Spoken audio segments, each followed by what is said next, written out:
A Universal Interactive Studios production. Developed by Traveler's Tales.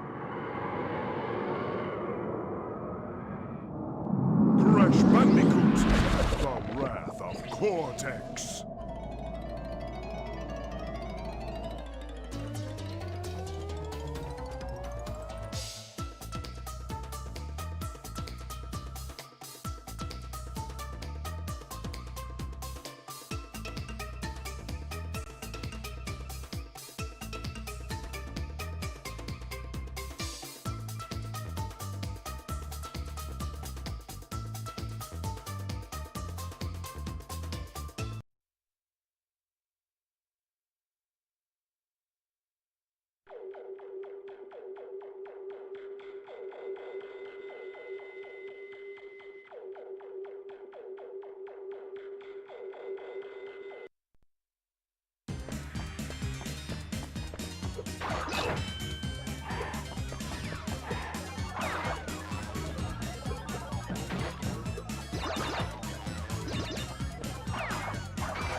And now you can hear me. Yay.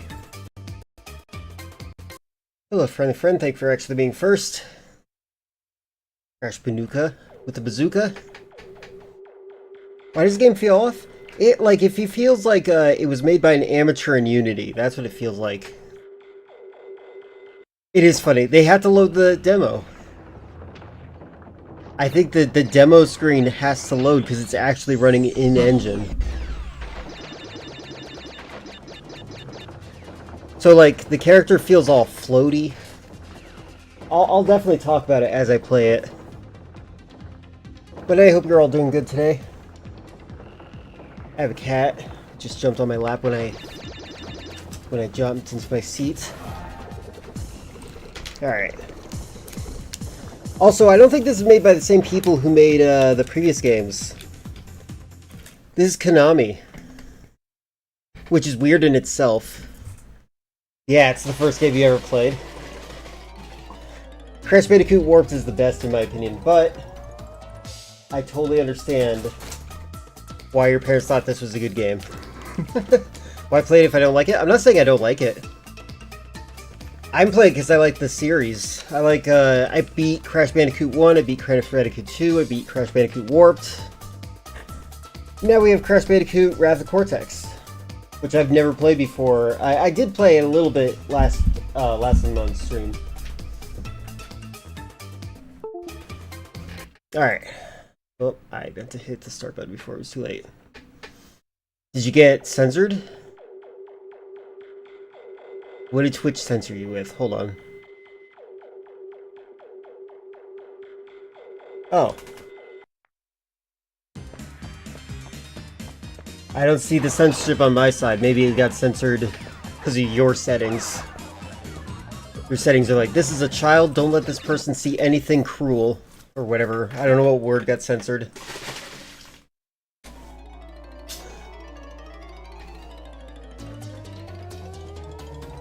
I also have a habit of playing games that that nobody wants to play, nobody likes. So that's kind of part of it. It censored you?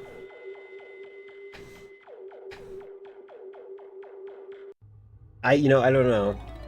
Do they know? You'd think the algorithms would know us by now.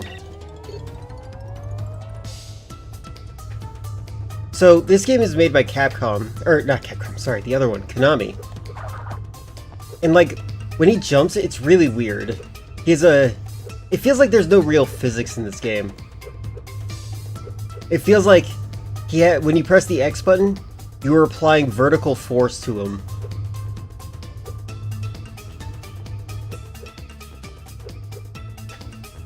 Also, the slide jump. That's a weird anti-kinetic move. Like, what is he doing?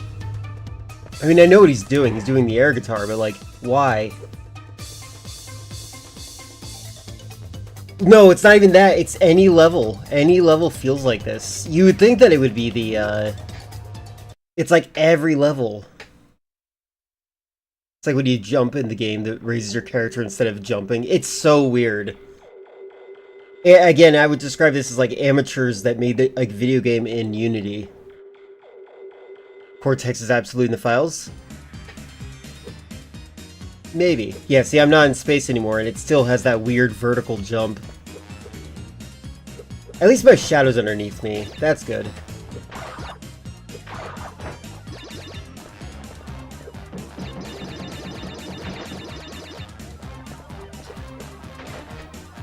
Also, the animations are really sudden. I guess that's kind of PlayStation 1 level. That's fine. Never mind. Oh! What the? Okay, can't kill that way. Got it. That was a funny lag. I don't know if that was my hard drive waking up. I like the design of the castle levels, though. That's one thing that they did right. This is my first time trying the castle level, so...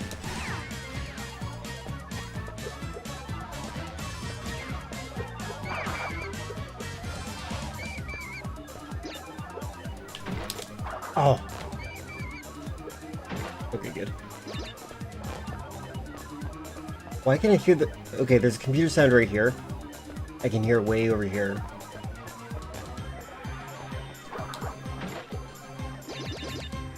Wait, are we... Wait, we're not time traveling in this one, right? The death actually lagged the game. Yeah, maybe. I don't know. Filler, is that a normal thing or is that weird? I feel like that was just my hard drive waking up.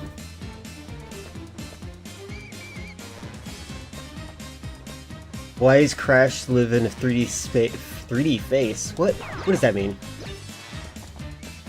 First time we get to play as Coco in the actual stage and not just minigames. Oh, I haven't tried that yet. Oh, you can unlock checkpoints that way. That's funny. Okay, come on. What am I doing? Oh, am I running away now? Never mind. Oh, lives. Yeah, it's 3D face. That is pretty weird looking, isn't it?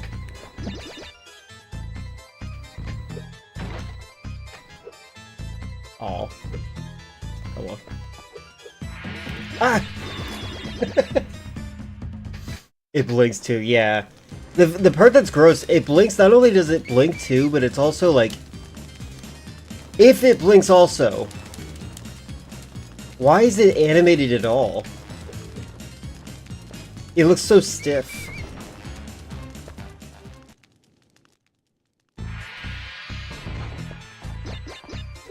If this game feels... Oh. There we go. This game kind of feels like Konami got the license for this game, but they weren't sure what to do with it.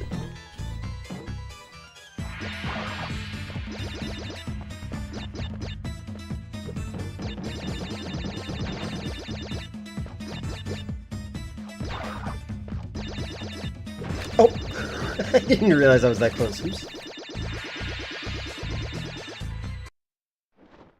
It looks like mobile in a way. Yeah, it kind of does. This does. It feels like this actually. If you told me this game was running on the smartphone, I'd believe you.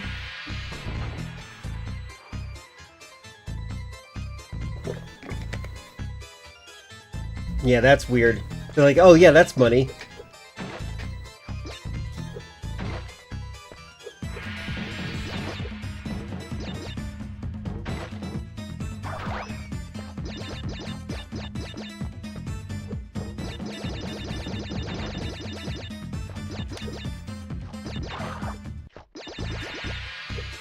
Oh my, oh my god.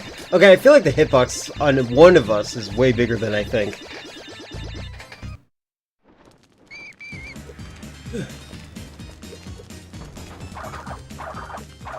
Oh, that's a weird animation. When you get close, oh yeah, you can kind of see it still. His body gets really tight when you spin him. How do you make a Crash Bandicoot pachinko machine? You know, maybe they need to do that.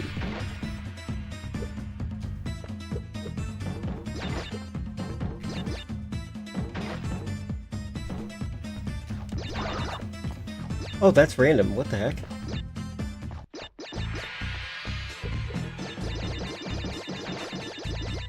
Are the question mark blocks random? Maybe they are, and I've never noticed.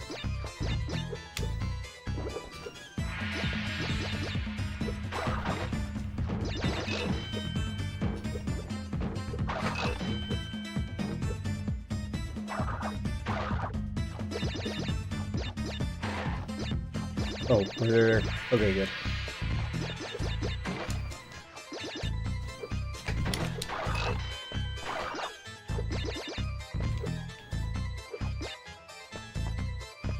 Okay, I'm gonna assume that there's an explodey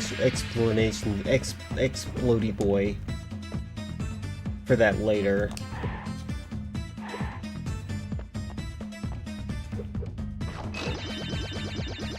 You're out of your mind if you think Konami's acquiring anything without making a pachinko machine. Well, this was old Konami. These guys just made Metal Gear Solid 2. Escape into a pachinko machine. You know what? That makes more sense than Metal Gear Solid.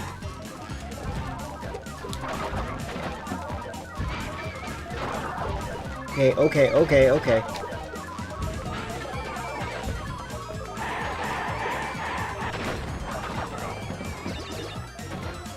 Oh god, I thought I got eaten. Oh.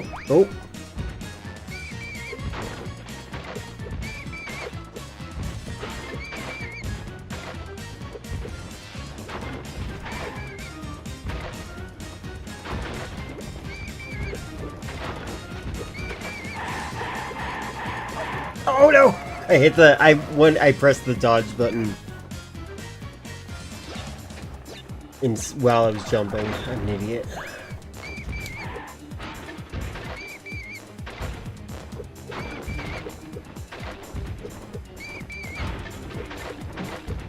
Oh my god. I did it again because I'm an idiot. So it makes an elephant noise?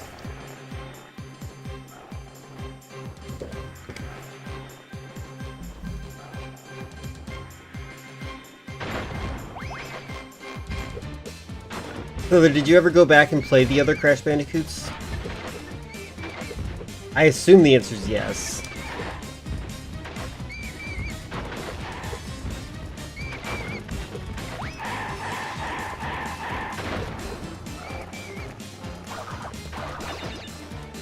Alright, I have to find out. Can he kill me this way? Yeah.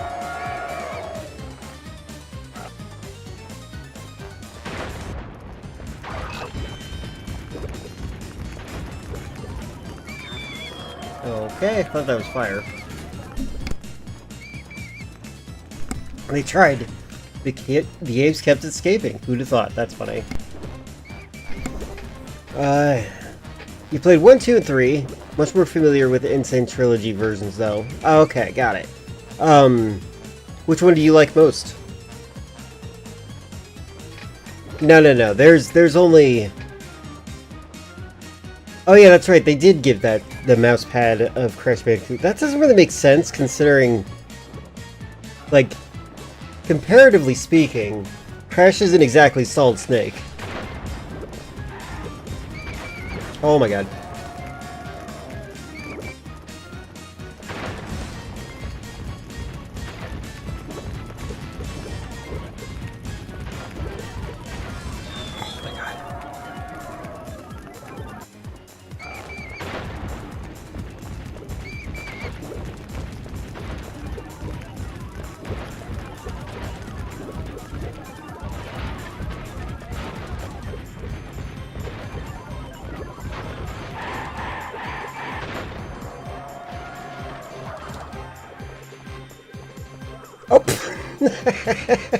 Okay, bats are bad, got it.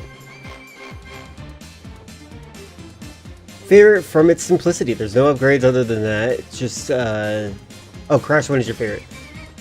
It's just simply platforming. You could get most gems in your first time playing on a stage. I like Crash Bandicoot 3 Warped the most because, the upgrades are really fun, but also, I just like the level diversity a lot more. Crash 1, that one is just brutal. Like, if you die, you lose all the box progression you have, if I remember correctly.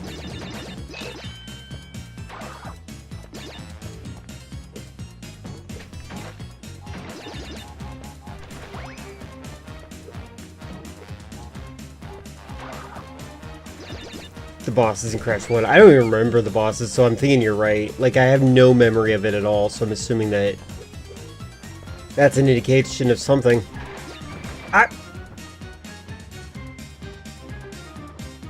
Oh, okay. Okay, so maybe I would like the Insane Trilogy version of it.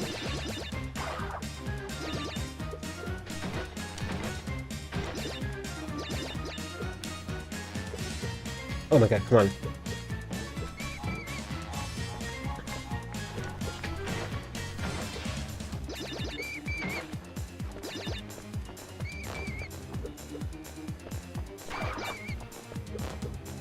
Oh! I thought I jumped. Okay, I don't think I can jump on that platform. I think I tried that twice. Half the stages 1 and Crash 1 are brutal. One mistake and you're dead, but bosses are like, this guy, spin 3 times, you can hit him. That's so interesting.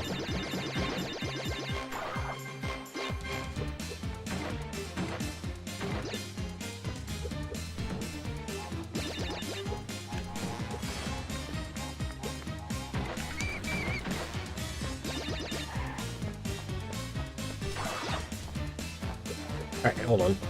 Okay, yeah. Okay, I was getting fooled. I thought I could go around.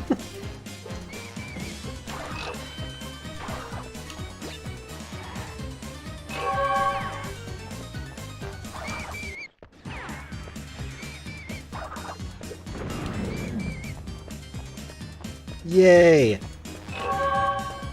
Glad they made that transparent. That's one nice thing they did.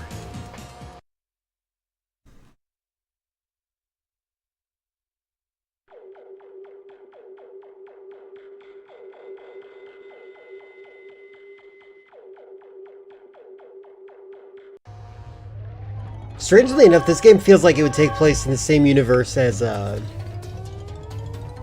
in the game itself would be released in the same universe as System Shock 2. Like if you had a game console in System Shock 2, you would be able to play Crash Bandicoot Wrath of Cortex.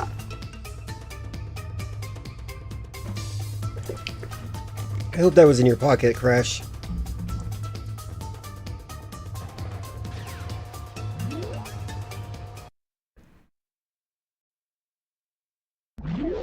Oh, I'm gonna shake, rattle, and roll your Bandicoot butt. Okay.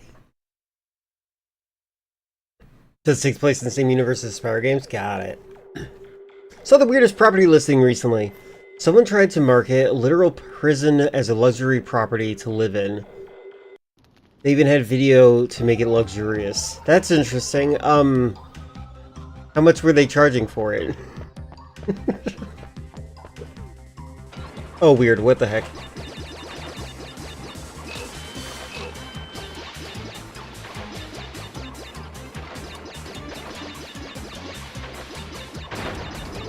Okay, I just hit my face on that then. This is a lot easier than, Oh! Oh! I see. I'm gonna reset it. No clue. It's now sold. Dang it! We could have got it.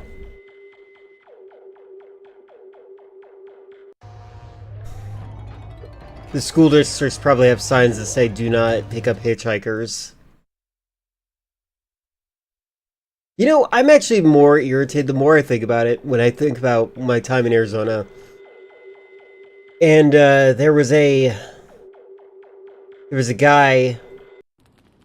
Alright, so in Arizona, there's a famous thing. It's an open-air prison. There's no building. They just have the prisoners out, and they just kind of hold them in one place. I'm pretty sure that's where I used to see the signs, "No picking up hitchhikers." I can't believe Arpaio was, like, pardoned by Trump. I mean, I can believe it. Just, like, such an idiot.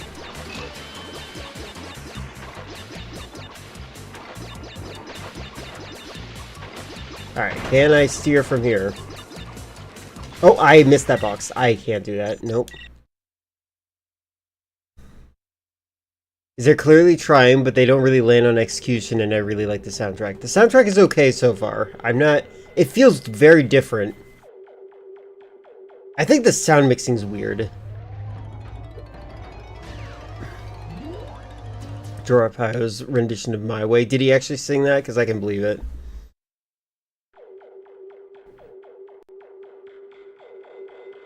It actually is listed on a real estate site. That's crazy. He did? That's so funny. I need to download that, I think.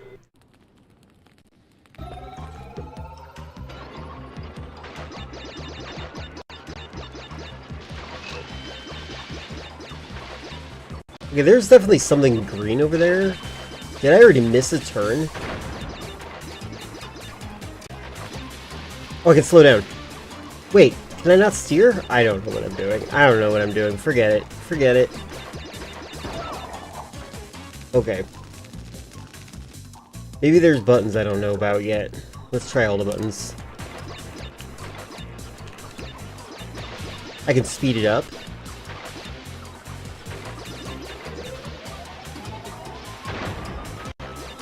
Can I steer this way? No. Can I jump?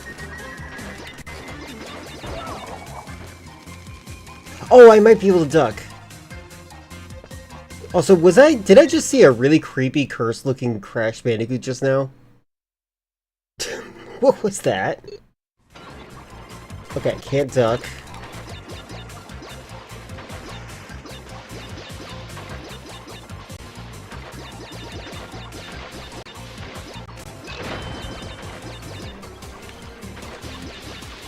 What am I supposed to do here? pressing every button. Oh, what the? Okay, I steered that time.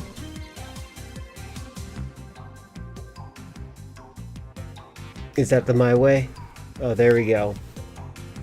Actually, you know what? It's only 1 minute 54 seconds. Let's try that real quick. Hello there. How goes it, Weaslink? He sung like 6 times. That's funny. Is that the one you know him from? Hold on. I'm also gonna look up the how to jump on this thing. Yeah, by Limp Bizkit. You know what? I don't think I like Limp Bizkit. I don't know if I do, but I don't think I do. Hey, shut up. Hold on, let's make sure it's visible. Hold on, wait. Oh, I messed it up. Ah. Tragic. Alright, let's try this.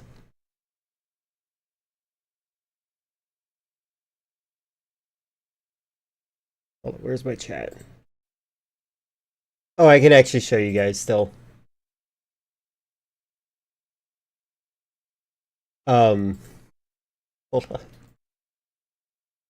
This was in another tab that I had open. I don't know why it's open like that, but yeah. I just got jump scared by it when I was trying to find the scene of this scene, and it got disappeared for a brief moment. It's Miyamoto! It's Miyamoto. New phone, who dis? Yeah. I remember that. I remember that meme. Alright.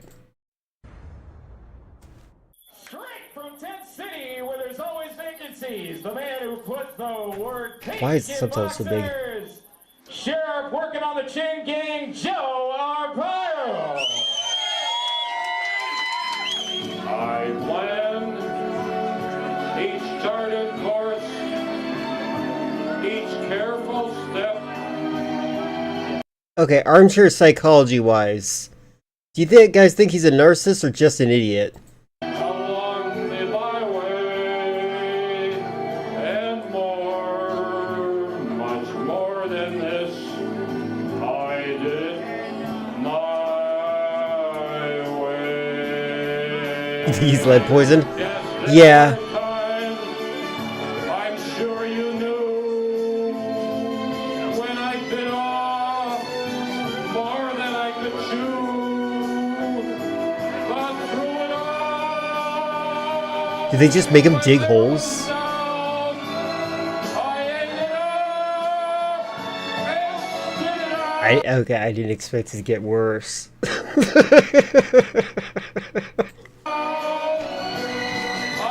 faced it all, and I stood tall, and did it my way.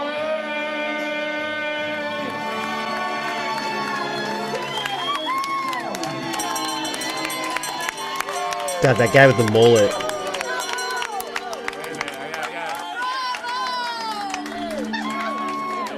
Yes, it was my way.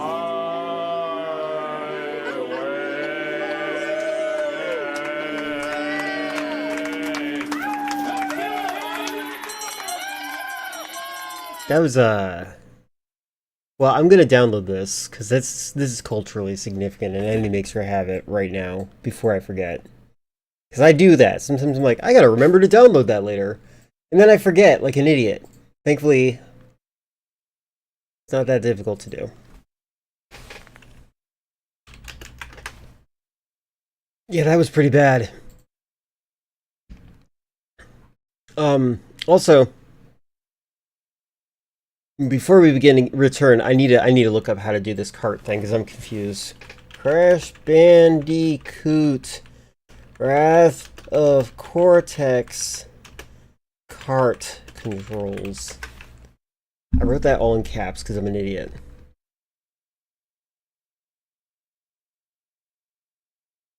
I'm just seeing a bunch of completionist stuff, how to complete the game.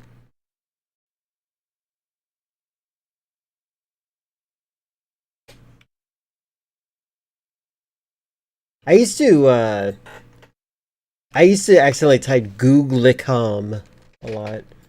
Alright. D-pad, left analog stick, accelerate, decelerate, duck. I haven't been able to duck. I'm not ducking. The heck?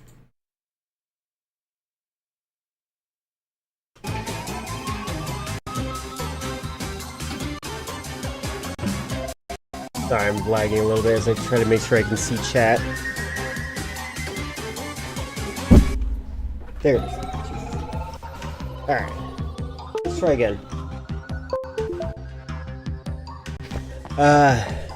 Main microphone is the shampoo bottle and I sing better than that guy. You know, a lot of people think they sing really good. I will admit, I don't think I can sing very good.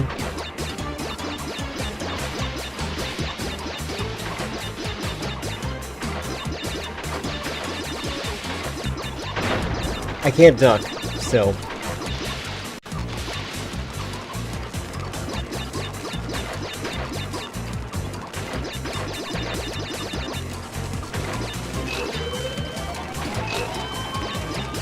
I missed one box. Ah! Circle. This button.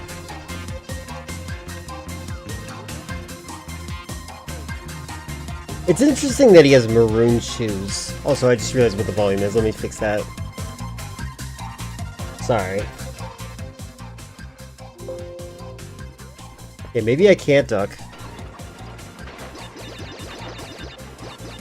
Obviously Bubsy, because Bubsy was actually thought very carefully about, very fine-tuned.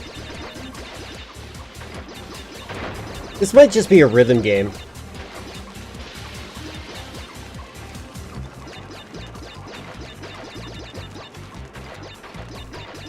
Oh yeah, it's a rhythm game. I missed one box. I missed two boxes. It's okay! Calm down! I don't need all the boxes. It's okay. Stop freaking out.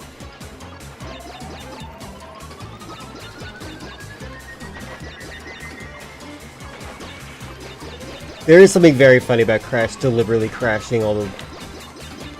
Okay, yeah, I'm supposed to just dodge him. Crashing everything with his face. There we go.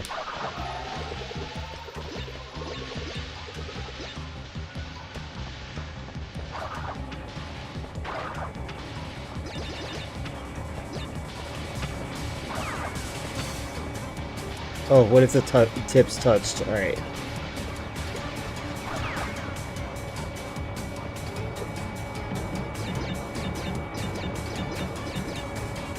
Oh. Okay, it's fine, it's fine. Oh yeah, there's no bounce. And that little explosion, it's so weird.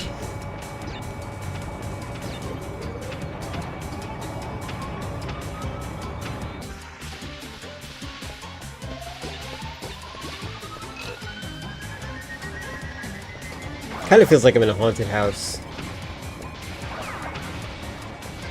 I think I've been comparing a lot of video games to haunted houses recently. Oh my god.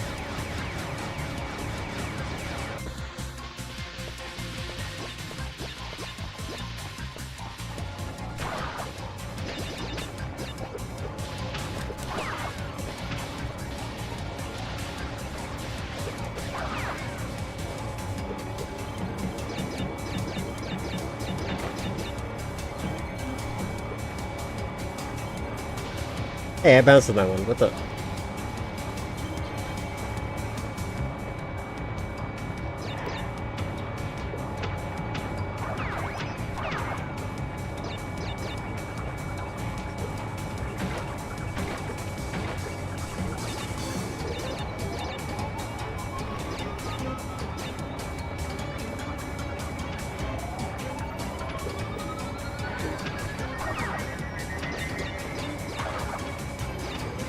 Yes, Crash Bandicoot. Oh my god. Hello, hello. How goes it? Hope your day's going good so far. Oh god. Oh.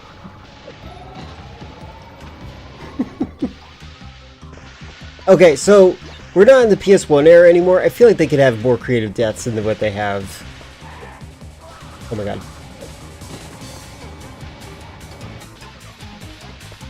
Oh, thanks. Thanks, game.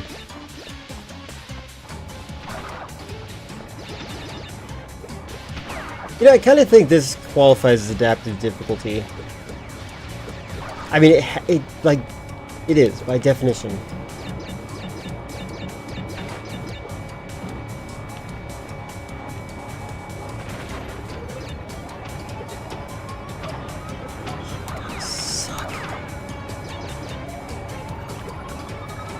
Doing great. Went and rewatched God of War trailer. And I think honestly it could have been better, but it ain't that bad. Okay, yeah, it's probably better to watch without without me judging it, I will say.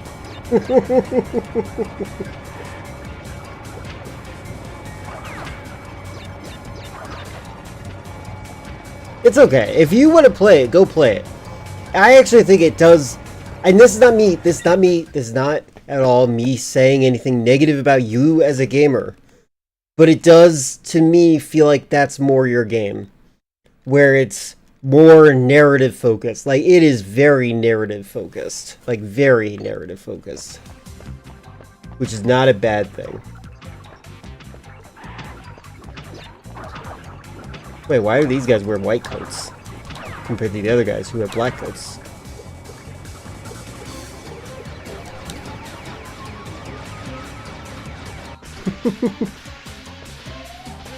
Any God of War?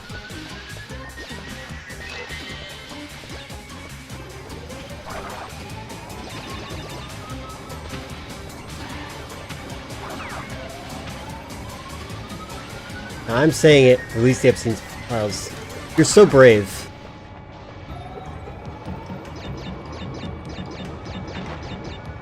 I think I know why they think they do. I think it was a corporate decision. And I don't like that it really does. Like, it just... Oh, man. I'm not... It's just frustrating. It's frustrating.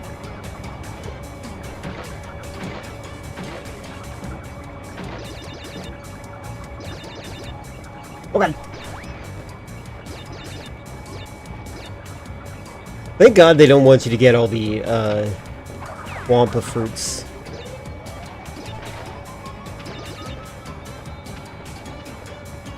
Yeah, fan service. Like a calculated fan service thing. They made Dad of War, now like to make God of War. Let's be subversive. Which, I love subversion. I love subversion. I love subversion. I love subversion. I love subversion. I hate the FBI. I love subversion.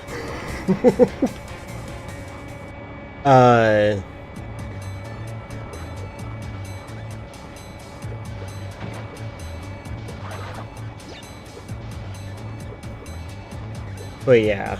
Oh my god.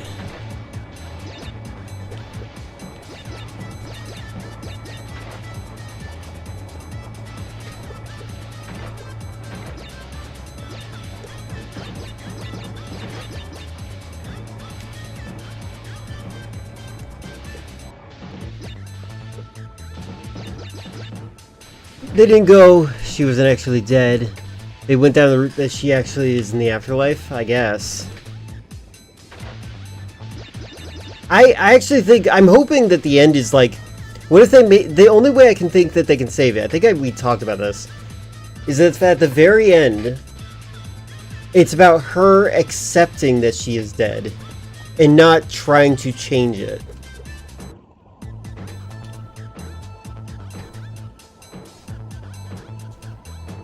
Okay, how do I... Okay, I'm learning something. I don't know how to... Oh, is the timing really specific? Okay, there we go. That was a bad job. Oh my...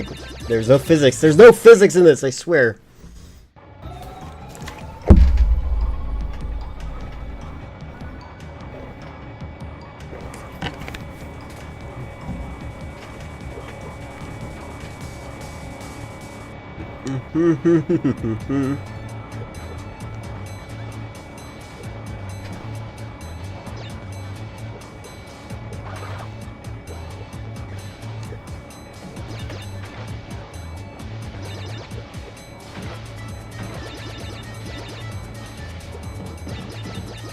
Semi-talking? He never talks. He doesn't say a single word. Whoa's not a word. It's a sound.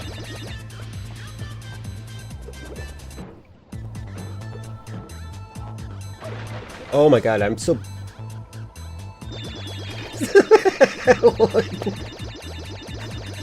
Okay.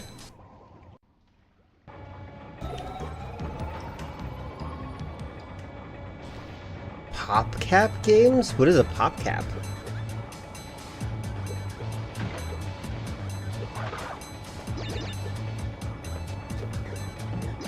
Oh, okay, okay. I don't play mobile games at all.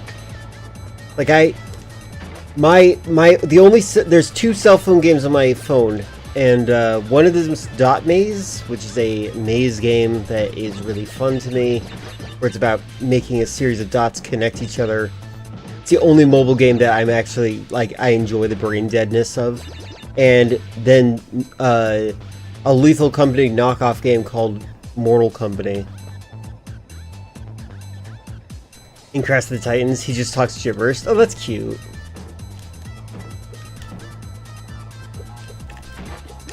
Oh my god, I'm an idiot. Wait, I'm an idiot. I'm an idiot. I'm not getting all the boxes. Calm down, me. Please. Making games since 2000, long before mobile games? Okay, then I don't... Is there one that I might know of that you can think of, maybe? Like, popular ones? Oh my god, what?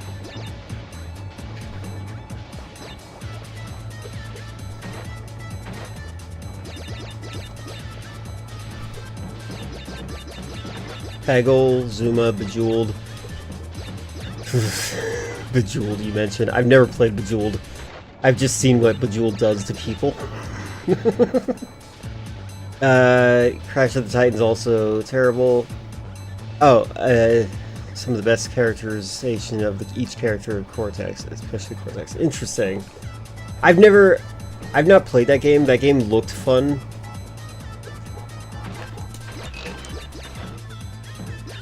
Yay. Oh, boy. In a game with terrible physics, too. 1, 2, 3, 4, 5. 5!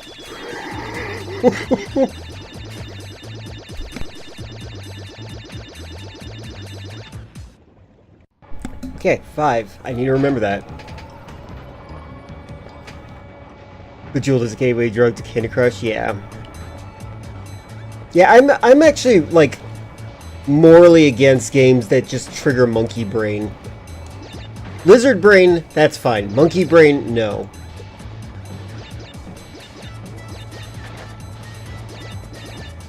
That's where I draw the line.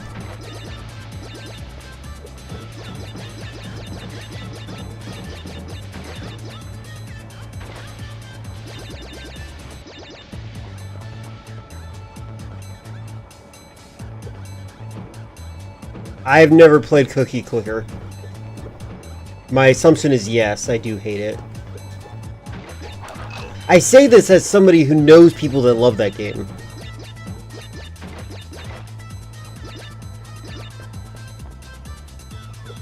One, 2, 3, 4, 5. I'm an idiot. Maybe, okay. I'm not getting all the boxes. I'm not getting all the boxes. I should just move on. Actually, you know what? To punish me, I'm just gonna ignore it.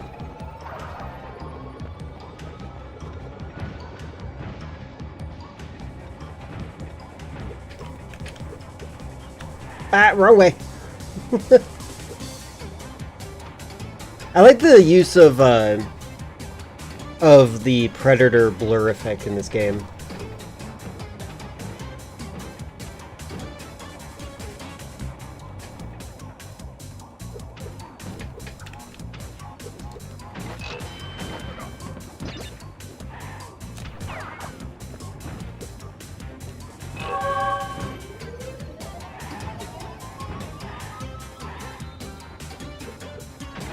What the heck? God dang it, why is it a variable?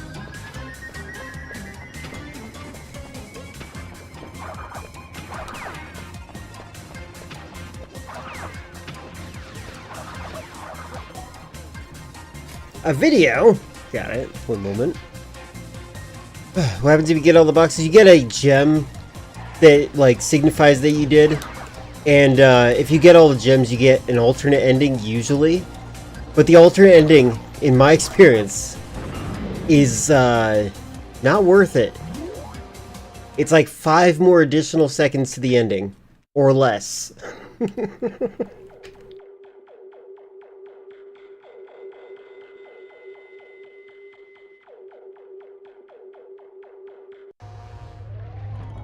Alright, we have the boss unlocked. Let's go save, and then we'll go watch your video.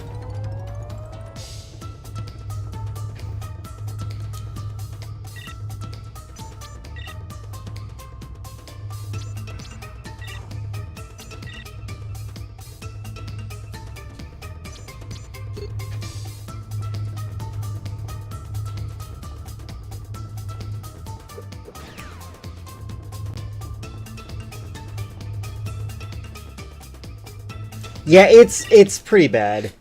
Like, I get personally a little bit irritated by it. Alright, Baron, we're watching your video.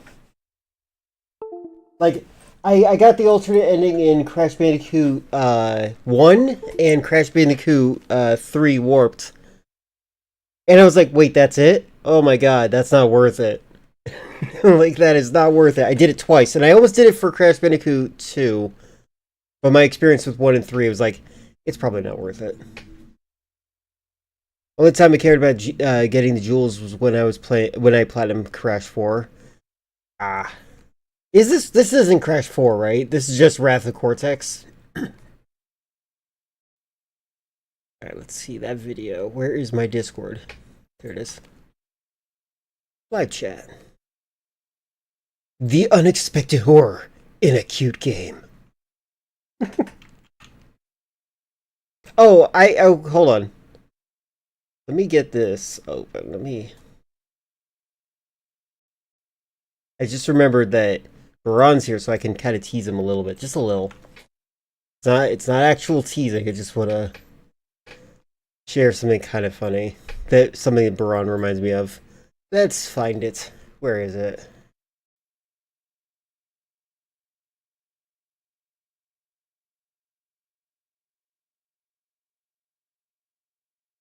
There it is. Alright, hold on.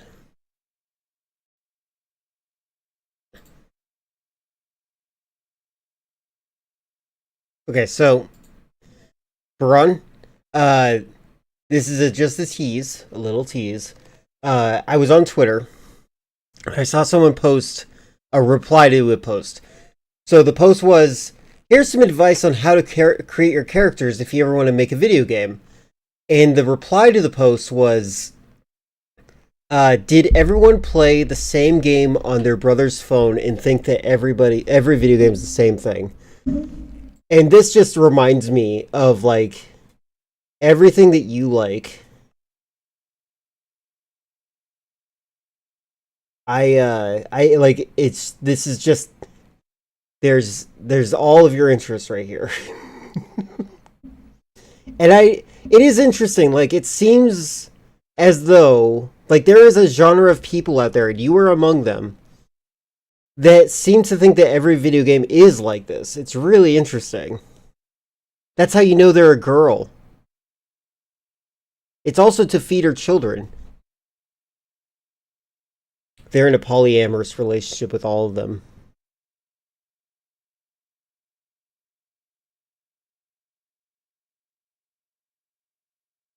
But yeah, I just thought that, yeah, you understand that I'm not, like, insulting. I just thought this was very funny. I like all these, by the way. These are very cute. I actually kind of want to make my emotes a little bit more based on these. Like, I kind of want to have a creepy emote. How dare you! Is what, Transfer Trans Polycule looks like? Yes. I kind of have emotes like this. Hold on, let me see if I can get this. Let's see. I got this one. Got this one. Got this one. Got this one. I guess this one. Hold on. I guess you know what? I could do better. I could do better. Yeah, these are the emotes that are kind of like that. I could get the creepy one. That's probably what I should add. All these people are gay except for the scary one. They're homophobic. That's funny. Baron's homophobic. You hear it? You heard it here first, folks. I think, you know what? I'm gonna make that face, that last face on here, I'm gonna make that an emote while we're watching this video. That seems fun, right? Alright, while we're watching this video. Imagine booting up your VR headset No. and play the new hit game Duck Season. Jarvis, make her 4 feet tall with a feisty attitude, please. Seemingly a clone of the 1984 game Duck Hunt, where you shoot ducks while a cute dog motivates you. You play through the game, shooting ducks and having fun, when all of a sudden...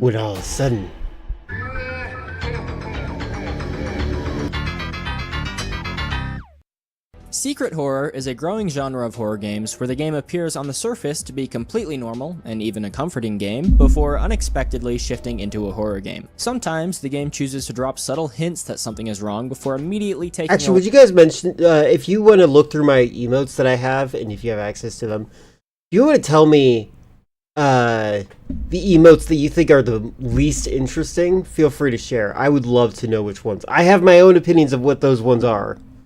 And I will not be offended. I just would like to know what you guys think. You've heard of this game? These, the genre of secret horror is actually a pretty good genre, so yeah, I've heard of this too. Other times, the game will slowly migrate into a spooky atmosphere. When done correctly, secret horror manages to create a game that can scare the life out of an unsuspecting player. I can't do this! And simultaneously still manage to scare even a player that knows what's Do you coming. think they act But like what that about when they're not streaming? when it's done incorrectly? This is my favorite game ever made. Can Your Pet consists of 5 minutes of gameplay where you take care of your pet chicken before the game randomly throws the chicken through a saw where it gets cut into bits. Riveting, and also boring. Sure, Markiplier might have a conniption. No! Oh! Oh no! But if you know what's coming, it's immediately no longer scary. And I know. I'm comparing a 5-minute Flash game that probably took an hour to make to games created by well-known developers. Especially. But it highlights a very big problem. Oh yeah, Jumbo and Nifty. Those ones are kind of like, those are jokes. Fun fact for you: this one is actually art that somebody, some singer is selling on the internet for like thousands of dollars. And then Nifty is just a reference to NFTs. They're both emotes that cost money because I don't want people to spend money on them. And fun fact for you, I do in fact have a viewer that says, I really like that Nifty one. I would like to buy that. I definitely would like save up so I can have a tier 3 subscription. I'm like, you're an idiot. Don't do that. Yeah, it's Ringo. Oh, yeah. Sorry. I meant to say musician, I guess. I don't know. I guess that's debatable too, huh? Horror as a yeah, whole. Ringo Starr of the Beatles. I'm sorry. I just didn't know if anybody knew who Ringo was. This is Lunk. Let's say your main goal is to hurt Lunk as much as you can. What's easier? Elaborately targeting all of Lunk's insecurities and fears in order to damage him for the rest of his life? I definitely feel Or kicking silly. him in the balls? The latter is probably easier. The problem with that, though, is that not only will it not haunt Lunk for the rest of his life, but it will also make everyone dislike you because you took a cheap shot on him. So The tiny case tongue? with horror. Actually, Randomly I do, throwing but a that's cheap 'cause jump I'm the one who scare knows or how to shocking use. content at the viewer is a very easy and shallow method of horror. The more difficult route would be to take time and planning to engineer a well-thought-out scare that builds up throughout the story. But why would you do that when you can use all three yeah, I of your forgot Game neurons Grumps to brought that import a up. metal pipe sound effect and the top Google search result for scary monster? You got a clogged drain? Wow. He just transitioned to an Let the ad like gobbler that. get it. What the heck? That was a dumb ad. What is this? This doesn't tell us anything! Go away. And that brings me to Duck Season. Released in 2017 by Stress Level Zero, the game Duck Season made a lot of sense. You're probably gonna sleep. One of the first things game devs did when the NES Zapper was released was make Duck Hunt, a game about shooting ducks. The NES Zapper being a revolutionary gaming controller that was able to immerse you even further into the game. So, when virtual reality became popular, something that could completely immerse you in the game, I am very much in danger! it was pretty understandable why a Duck Hunt clone would hit the market. I heard that one. The game opens and you find yourself in a living room. An instructional video plays telling you how to play the game and offers some very sound The Zapper. advice. That's good. And remember, the first rule of gun safety is have fun. While we can hear the player character, David's mom in the kitchen behind us. And we are ready to kill some ducks. The gameplay is about what you would expect. Shooting ducks. Some levels have different mini-games like Fat Duck or Duck Sanity, but it's pretty much just shooting ducks. After every level, you return to your living room to see the real world for a minute before diving back in. Things around you will change every time you return. Different commercials or news reports will play. On one occasion, you even find yourself in this weird LSD trip thingy where you have to shoot yourself with the zapper in order to wake up. Weird. You play through the game, being best friends with this cute little doggy, and then the game ends with a nice fiesta while the end credits play. But let's be honest with ourselves. There's one aspect of that playthrough that simply isn't realistic. You're gonna shoot the dog. Whoa now! No need to get angry, it's okay. Nobody blames you. The mom in the game even hints at this if you play through without shooting the dog. But you know, I would have shot that annoying dog. So then, let's shoot the dog. I really hope something spooky doesn't happen.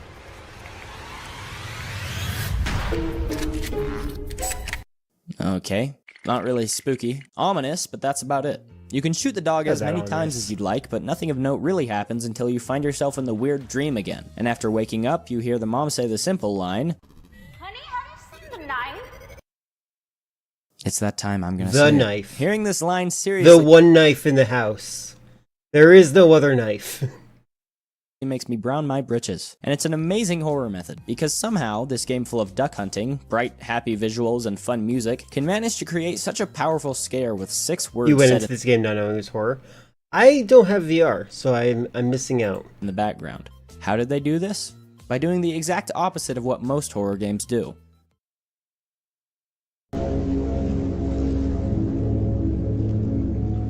The game Iron Lung is widely regarded as among the scariest of modern horror titles. But what makes it so scary? Surely it's not the riveting gameplay mechanics, and the biggest scare of the game doesn't come until right at the end, so... How is Iron Lung so scary throughout the entirety of the playthrough? Well, it really comes down to one simple thing. The environment. The environment of Iron Lung is absolutely horrifying. Now, I know I would argue with him on this. The terminology he should be using is the atmosphere. I'm not the first person to talk about Iron Lung. In fact, it feels like I'm the only person who hasn't at this point. But that ubiquity is well deserved. Yep, he lost his mind making a movie, which is available on YouTube now. Which I think people should watch. If you guys want, I can show you guys at my home theater if you're interested in watching the movie at all. The environment of Iron Lung is among the most terrifying in any game ever. With the combination of claustrophobic gameplay, a horrifying soundscape, and a grim plot, Iron Lung creates a setting that promotes reactions like this to literally nothing. And it's all a build-up to the ultimate jump scare at the end. And I can't believe I'm gonna say this, but I like this jump scare. I know, it's baffling. I saw a jump scare and I'm not kicking and screaming like a 9-year-old going through Prime withdrawals. But the reason it works is because the entire 1 hour of gameplay leading up to this didn't have my mother got me the Prime drink before. It's not very good. Jump scare. The jump scare was well earned because the whole game leading up to this had rising tension built solely off the beautifully crafted environment. I mean, the whole premise is that you're inside a rickety, unstable submarine. That should be the controversy that's everywhere. Puckeringly deep into an unknown ocean of blood. Not exactly inviting, or comfortable. The entire environment is built around stressing you out. But why am I talking about this? I mean, these are the two environments I'm talking about. Not exactly comparable. Sleeping with the director's wife. Get it right. Instead of trying to make a super scary environment to create tension, in duck season, the environment is relaxed. Instead of putting you on high alert to make small details scary, the game makes you comfortable before throwing a small detail at you that you can't ignore. Where did the knife go? We keep playing through the game normally. The one knife in the house. I'm sorry, that would drive me crazy in a different way. like, oh, I'm spooked. The knife is missing. My mind, the one knife? Do you need a different knife? Do you need, would my pocket knife help you? Like, like what is the knife?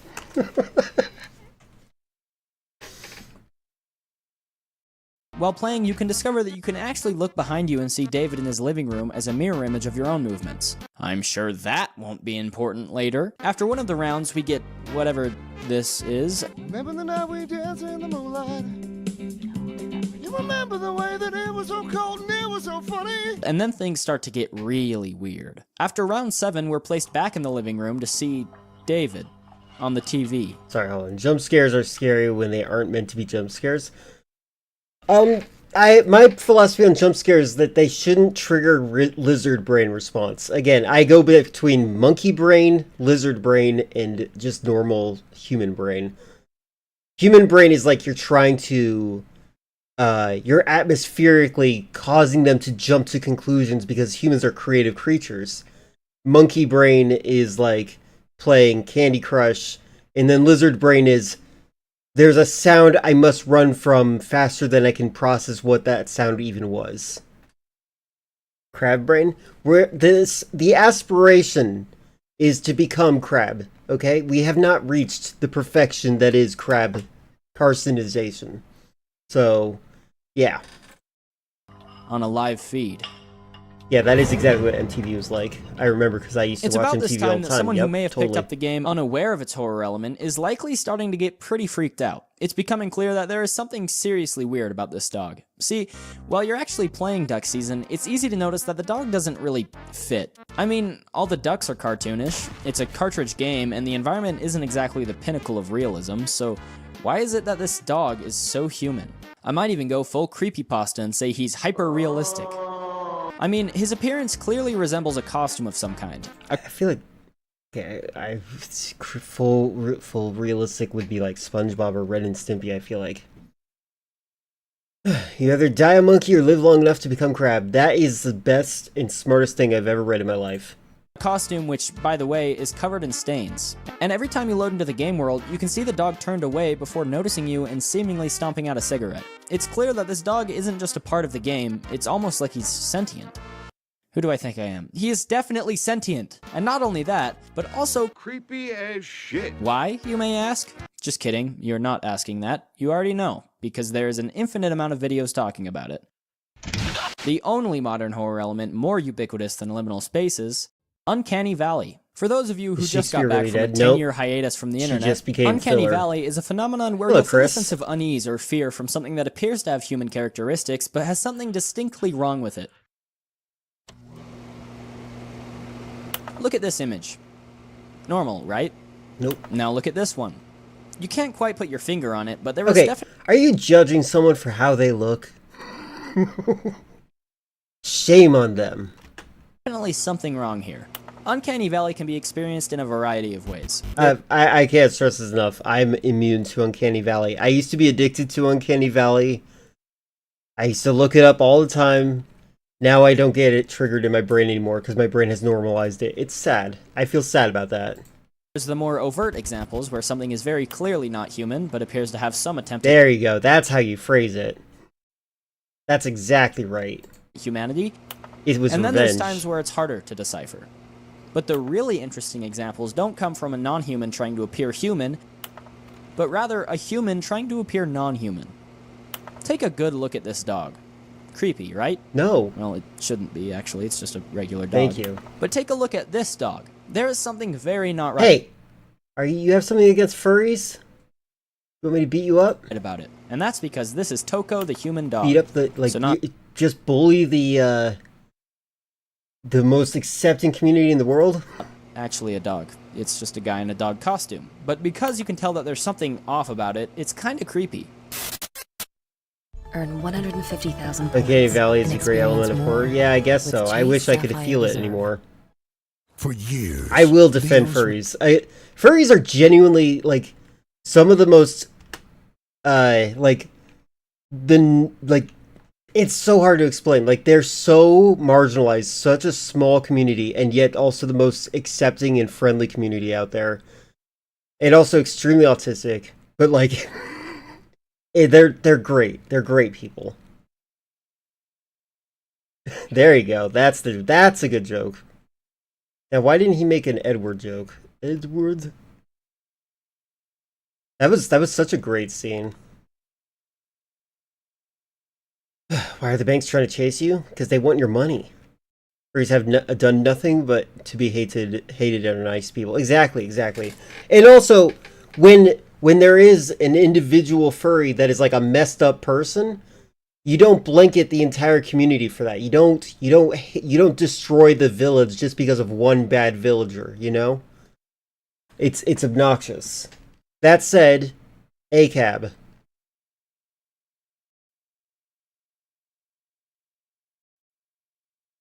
It's not even that they're unorthodox. The reason that they're hated is because like they I think that there's a lot of, like, I think it's actually, like, it's normalized homophobia. I think that they are the easier target. It's like, look at these guys. They draw animals that are gay. Isn't that weird? And then, like, that's their way of trying to push up the ladder to eventually say, well, now that I think about it, isn't being gay just weird in general? Like, they're trying from the furry point to make you say, yeah, I guess that's kind of weird. And then they move up. Like, that's their real goal. They're not necessarily targeting furries because they're furries. They're targeting furries because they are very LGBT friendly. And they are trying to put a wedge in anywhere they can. Exactly. It's a gateway drug to being homophobic. And a lot of drama slop tubers know this. It's like that's the thing. That's what really I'm defending against, is that I'm very aware of what they're doing. It is a very easy slope to get to a normie person and say, hey, isn't this weird? Don't you think that being gay is weird too? Eventually they'll get there. Not yet, but that's what they're trying to do.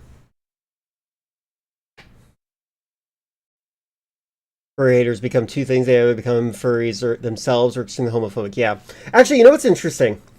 So, this is, like, when on the subject of grooming, which is interesting. You guys know how, like, the femboy genre on the internet, like, a lot of them are Nazis. I think it's because pedophile Nazis infiltrated these communities and they're, like, indoctrinating these kids. And they are growing up with unhinged right-wing ideas, and I think that that's a thing that happens. And I think that's why we get, like, Nazi femboys, which is such a weird subculture. Sorry, I'm going on tangents that I promised I wouldn't talk about in terms of analysis. Let's move back on to creepypasta. Pedophile Nazi? It's a lot more likely than you think. The Nazis are they tend to love power structures, and what's more of a power structure than between an adult and a kid? Also, the fact that women are usually turned off by Nazis. That's also a good point. Yeah, and that's also probably because of the structure. Although I will say I knew some people that were actually dating Nazis back in the olden times, when people would say, LOL, I'm a Nazi, and you're like, haha, good joke. And you didn't realize that, like, oh, they actually read Mein Kampf. Like, I grew up in a weird era, and I regret it. And, like, this is why I'm so openly political now. It's because I was so internalized. I'm like, you know what? I got 2 feet. Got to stand for something. You know? Like, I feel a lot of regret for being quiet about my political beliefs when I was growing up. Knew someone that was dating a Nazi, and it gave me an ick. Yeah, it's interesting, isn't it? Actually, someone I know started dating someone who turned into an unhinged MAGA freak, like absolutely disgusting person, and like that person's friends would post pictures of like the stick figures holding an umbrella and protecting them from a rainbow, like the level of unhinged right-wing freakness cannot be understated. And when I identified that, I had like an existential crisis, which is why I'm streaming now. Fun fact, normal women don't really like it when you idolize someone that wanted to kill an entire civilization of people of religion. Well, these days they don't really say Hitler. They don't say they idolize Hitler. They say things like, well, he was right about some things. Oh, I'm a little skeptical about how many people were killed, because I think that not enough were killed. Especially because it was in you were in middle school. Yeah, I'm probably older than you, maybe. I'm thinking that I am. I think you're in your 20s still. That's my estimate. You could be maybe the same age, but that's the vibe I get. You don't have to dox yourself. Anyway, so I was in high school and my friend was dating a actual Nazi, and I used to just kind of make fun of her for it. I'd be like, "You're dating a Nazi," like as a joke. And eventually, she broke up with him, and she's like, "I can't believe that period of my life. That is so stupid of me." I think it's just because he was cute at the time. He became ugly. It's interesting how that works. You're supposed to be the child here. You're still the youngest. You're the youngest. Zero is like a teacher, I think. You're in your 20s, and your friends were in middle schoolers at the time. Yeah. So middle school. So in that time frame in my brain, I'm thinking that you probably were more advanced than me in mentally. Is what I'm saying. Weez is 4 years old. Yeah. Sorry about that. If you guys want to continue on that, that's fine. Also, don't judge this guy. It looks creepy, but don't judge him. Please go check outside your home. Please go check. Don't go check outside your home. Check outside your home. I thought he said phone. Home? It's just me. Let me in! Ah! You wanna know where I got this energy? Gamer subs! Do you want a drink that's not only cost-effective, not only sugar-free, not only energizing, not only healthy, but delicious too? Then buy Gamer Hey, people that Subs. try to say dictators were the heroes. They do that with Saddam Hussein, the guy who fired chemical weapons at the city of innocent people. You don't just get blasted with caffeine and sugar like with other drinks. Instead, in addition to caffeine, you get amino acids like L-theanine, which is linked to like stress I understand relief. how you There's feel. also a slew of vitamins. C, D3, B6, B12. You need these things. Believe me, if I have a lot of feelings. Like Saddam Hussein was like our puppet. Dog would stand no but, like, chance. It's hard for me to really have an opinion on anything on that. Directly from the Fountain of Youth. If the Fountain of Youth tasted amazing and had hot girls all around it, tell 'em, Lunk. Use code KALE. See? Use the link in the description to buy Gamer Subs and use code KALE for 10% off. Alright, you done with your ad? I bet this guy looks pretty creepy, huh? No. How about this? Or there this? And here's one you'll recognize. Okay, can I just say, it is kind of funny to me. Most Creepy, of this guy's creepy examples. How about this? Not this one.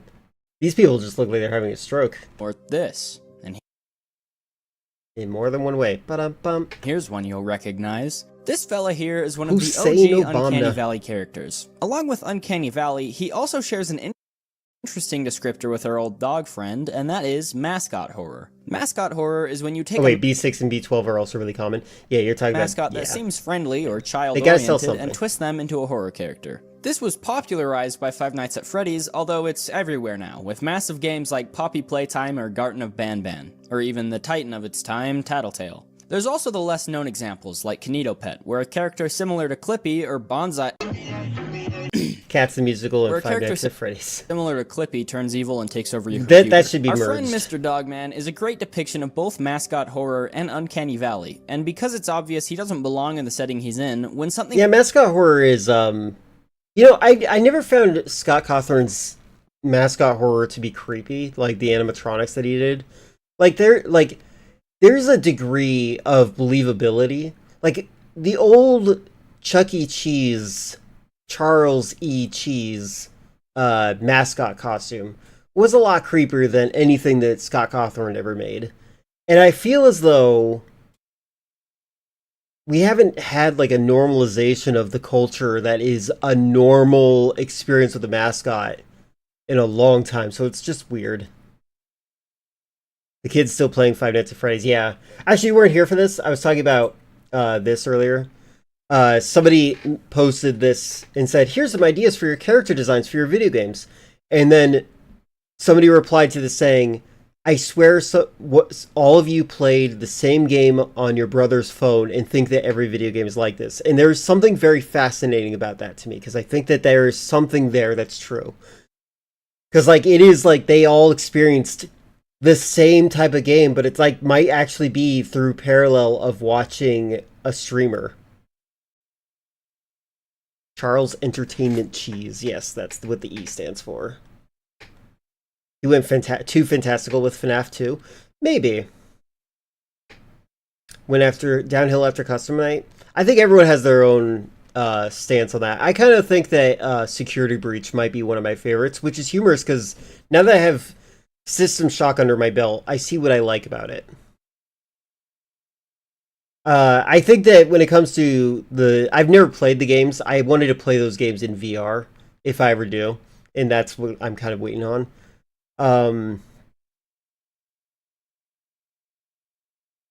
But yeah. After FNAF 2. Everyone has their own cutoff point, and it's all valid. We're all correct. We're all equally incorrect. Five Nights at Freddy's was played when I was younger. It's a combination of declawed enough for a parent to buy, but interesting enough for a child. That's true. And like it's like when you're smart enough as a kid to piece together the pieces of lore that are kind of creepy, like the deep dive type stuff, the game theory, if you will. Once you get into that level, then it's a new level of enjoyment. It's a returning investment. It's very clever. It's very well designed. I don't know if I could ever design a game like that, because I feel like it's exploitative. I'm not judging Scott, although I'm judging Scott. Fun fact to you guys, he donates money to Mitch McConnell. Of all people. But I'm the most correct of all of us. That might be true, Filler. That might be why you have a sword. Baby's first horror game? Come on. Got into FNAF because of game theory? Yeah, a lot of people did. Fun fact, that's how I got into Silent Hill. I played the demo of Silent Hill, and I was too scared to play the game. And then I just listened to the soundtrack, and I would read cheat code manuals on how to get the dog ending. And like just reading those was enough for me to get by. And then it wasn't until I started streaming that I actually played the games for the first time, because I was too scared. It's ironic because FNAF got me out of game theory. That's funny. You know what? I think I watched game theory before the FNAF buzz, so that is interesting. Such a high to be smart enough to piece things together as a kid. Game theory is fun. It is. It is. It's actually, like, I encourage that. Like, and you're an educator, so you understand, like, encouraging that in a kid is so important. The part of FNAF that I'm into is fan games. I'm always interested in seeing how people have their own spin on gameplay. Fan games are fun, but also, like, I do think that it's important to develop your own identity. Like, I will be making my own game. I'm doing this currently off stream a little bit because I want to fix my resources so I can stream it eventually. But my game is essentially a fan game and a love letter to games like Metal Gear Solid and Halo, but I'm not going to be calling it like Lynx's version of Halo 3, something like that. You know what I mean? Like, it's going to be my concept, and it's going to be my own thing, and I'm not going to give credit to Bungie. FNAF games are so much scarier. It's exciting to see kids piecing things together. Joy when something clicks in them is so great. Yeah, that's one of my favorite things too. I heard this secondhand from someone once. Oh, actually, maybe I shouldn't talk about that one. Never mind. I'm going to talk about religious themes that aren't really relevant to this. I'm not religious, for the record. Fan games are one of the a one-off thing you can do with the elements of the game. Yeah, it's true. Five Nights at Frick Bears 3, basically a roguelike FNAF game. It's really good. That's funny. You can take it all sorts of directions. I think I have Five Nights at Juniors, which is it's like a spin-off type thing that, like, the mascots are more believable. Creepy happens, he's our first suspect, but seeing him outside of the game just amplifies the horror. If you were expecting the dog to do something weird, you'd expect it to be in the game, so when you catch a quick glimpse of him with the camera, things really change, and you start to feel paranoid that he's still around somewhere. Moving into level 8, everything is normal. Yet a student understanding the concept of multiplication being repeated addition, that was so cool. Oh my god, you know what? That clicked for me in high school. And I felt irritated that no teacher ever really clarified that, like, 3 times 4 is 3 4 times. Like, that's what they should be. I think they need to rearrange the letters. Or the characters, or whatever they call them, the digits. So that it actually conveys that it's this number of times. Like, that actually is a really big deal. It would help so many people. Five Nights at Juniors. Yeah, there you go. Your mom taught you that even before... Yeah, school would be nicer if it did that. That's how it clicked for you when you finally got multiplication. It's weird. I had to figure it out myself. It's weird that teachers kind of sometimes fail at explaining things on a layman's level. But after a while, things become strange. The fun, jovial music stops, the dog is nowhere to be seen, and the level counter just keeps going up.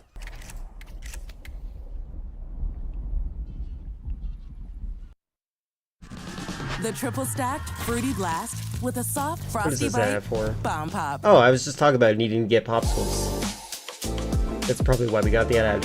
What is this? Capital 1? Go away. This is where things go from weird to terrifying.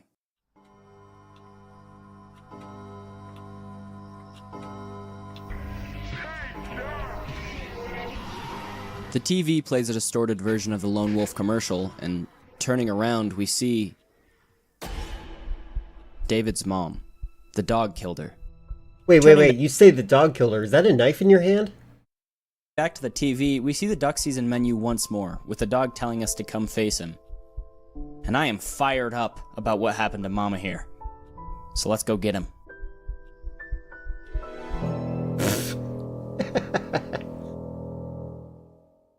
Upon loading in, we see... The paradox of competence, being good at something, can make you blind to struggles of someone learning the skill for the first time. True. And being aware of that's important as well. I'm glad that you are.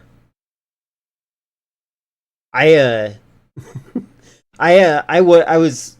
One of the paths that I was considering doing was actually being an educator as well. But I did not take that at all. It takes a lot of investment. Gonna redeem deleted scenes from Freddy Got Fingered. How dare you? We are in the middle of something. See the same world as before, but now it looks... Well, I mean, look at it. We get the instruction to not let the TV break, and then we are plunged into a furious battle, where, at the end, the dog becomes huge and starts shooting lasers out of his eyes. Oh my god, it's Call of Duty 7. Or Black Ops 7. We successfully defeat him. You learned it the hard way? Return to the real... You know, the best kind of lessons you learn is the hard way. World, where the dog approaches us with a knife. We fight as hard as we can, but end up succumbing to his might to achieve the dead ending. Dead ending? That's what you get for not helping your mom find the knife. There's a pretty big elephant in the room, and it's that this seems pretty lame. I mean, I'm supposed to be talking about an excellent example of horror, and the scariest part of the game involves fireballs and big red lasers coming out of the villain's eyes. Mentioned. Not exactly innovative. And you're probably thinking that it's not exactly all that scary, but you're looking at it the wrong way. Literally, you're perceiving it incorrectly. You don't like it when signify something is wrong that make everything the color red? Yeah, I don't think... Color theory is great. There's some things with fantastic color theory. But I do agree with you that, like, sometimes when using colors they do the lazy effort of just making things red. Watching this unfold, especially like if you think about colorblind people, like it's just orange to them or golden yellow. Screen isn't too spooky, but remember, this is a VR game. And you probably think that it doesn't make much of a difference. I know I certainly thought that, but let me assure you, watching this unfold as if it were really happening in front of you is so indescribably scary. I really would like to play a game in VR. A horror game in VR seems so much fun. I would love to try it out. The same as seeing a creepy image and getting spooked. Yeah, I would assume. Seeing the dog coming at you with a knife genuinely makes you fear that knife as if it were a real object. It's just human instinct. While playing the game, it's easy to forget that you're playing a game. The gameplay is very monotonous. You shoot ducks and reload over and over and over. This kind of gameplay makes it very easy to forget that you're in a game. Seeing the dog come out of the lake at the end seems boring when looking. It's just like Black Ops 7. At it in 2D, but when you can see the dog towering over— oh yay, a Twitch app update. Let's surely hope that it actually is something good and not a minor change that doesn't do anything. Over you as if it were truly that large, it amplifies the horror exponentially, even when you already know what's coming. While recording gameplay for this video, there wasn't a single time I wasn't shitting bricks when that dog would show up in the house. But there's still 5 other endings, so let's go over them. In the nuke ending, we wait until we can find a golden shotgun shell. If we load it in and shoot it I at the feel like sun, this is spoiling at this point. It's fine. The world gets nuked. Resident Evil 3 Mercs feels tough. It's tough, yeah. It's fun, though. It's like infinite gameplay. That's like the infinite end game at that point. Wrath of God upon the earth. We then see David running around in an empty white abyss shouting the names of people who worked on the game. I wonder if he'll find Eggman around here somewhere. What time is it? There is no time here! But right at the end, as David gives up, we can see the dog moving towards David to...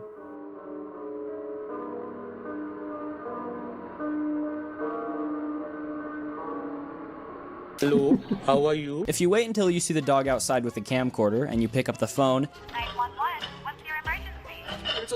There's a dog trying to kill me, he's recording me. Help. Then it We calls interrupt the your real regularly police. scheduled programming to bring you a police chase. Officers appear to be closing in on a suspect related to the disappearance of several local families. We're told this person is armed and dangerous. Let's take you overhead now, live to the scene in our Sky 6 helicopter. It appears we have some kind of bipedal animal running through a neighborhood. Bipedal animal. Ugh.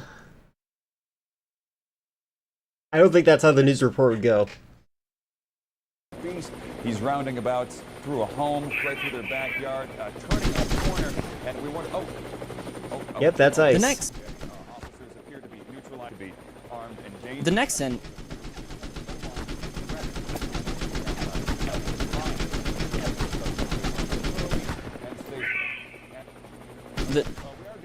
The next... Okay. The next ending, Stuck Forever, happens if you lose the fight to the dog while in the game. It's interesting. The dog enters David's home and traps you in the game forever. The sun rises on another day in duck season, and you turn around to see another kid playing the game. Huh? Who are you? Now it's time for the canon ending. The canon ending is achieved by defeating the dog in the game world and in the real world by shooting him with the zapper, which can apparently shoot lightning, like Palpatine. David mourns the loss of his mother and calls 911 before taking a step back and realizing that no one is going to believe that a video game dog killed his mother. So instead of calling authorities, he lazily buries her body and goes on the run. But wait, is the giant dog better than that one guy who looks like Woody Harrelson to me? As a giant? I don't remember that guy's name anymore, sorry. Starts with an H. But there's one more ending that I haven't told you about. After getting all 6 of these endings... Okay, after revealing that you're gonna go through all the endings, and then I feel like you shouldn't be allowed to start the next paragraph with, but there's one ending I haven't told you about. After, like, sequentially telling us about endings. If you play through the game one more time without shooting the dog, the Fiesta ending will begin, however, something goes wrong. Something's different. Where's Final Fiesta? What's this? It's the tape from The Ring. On a dog bed in the living room, we can find a tape titled It's Me.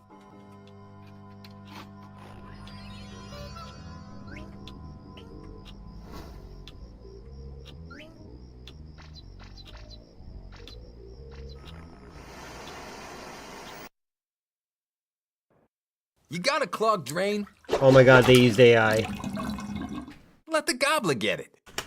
When are we going to get to a point with AI where it's not going to be immediately obvious? Because there are good times. And there are bad times.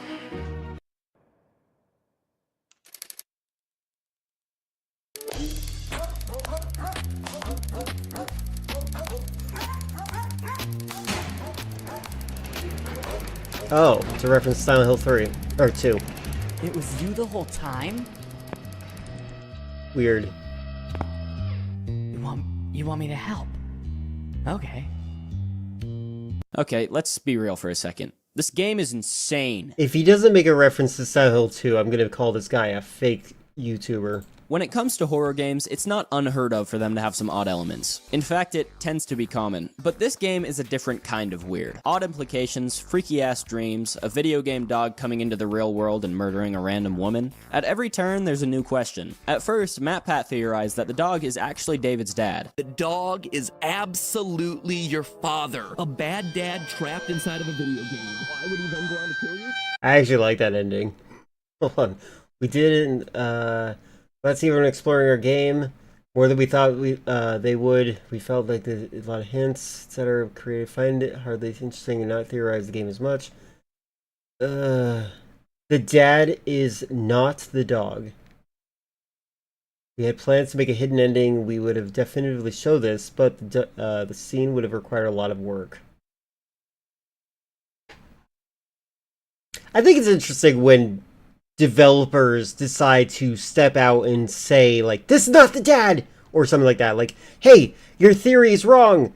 David Firth is really annoying about that. I get frustrated by David Firth.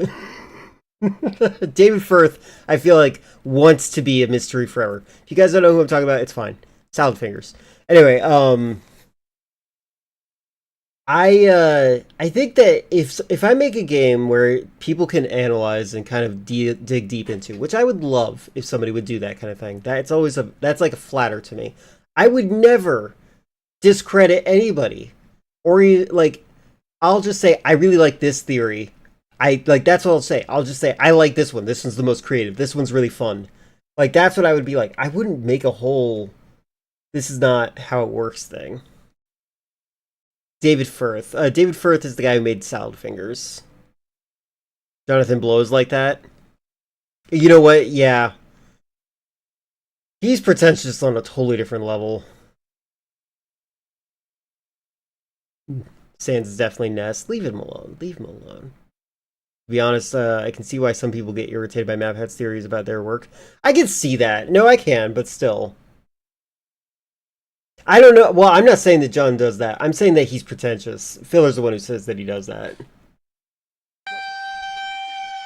The devs confirmed this theory to be false. However, the evidence of that connection is astounding. The pictures on the wall include David's dad, although he's nowhere to be seen. This particular photograph even shows him playing on a baseball team with a dog mascot. Magazines can be found implying that the mother has gone through a divorce, and perhaps the most damning, this clip literally saying, "You are my baby." However, the dog is confirmed to have had other victims, such as the families mentioned in the news broadcast. Asking for the public's help in solving the mystery. I mean, is your dad not allowed to have more than one victim? Behind the disappearance of several families from the Tri-County area. And in this tape... If you want it to be a mystery, then you have to have an ending to commit to it open-ended. Yes! Or commit to it open-ended. Exactly. Exactly. That's just like the artist's dilemma.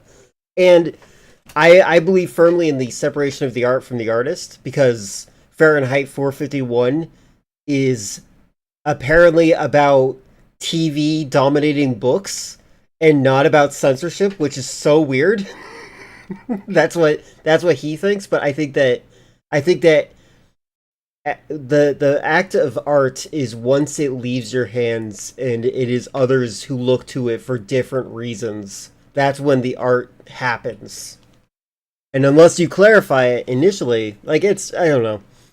People are crazy. I think that so much to say about that. Sometimes Matt Pat theories are so off base, and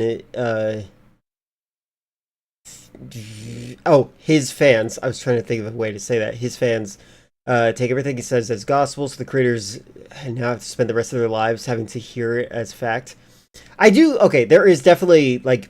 I get really irritated by Metal Gear Solid fans, as you guys know. I don't like playing Metal Gear Solid on stream because Metal Gear Solid fans are super annoying to me.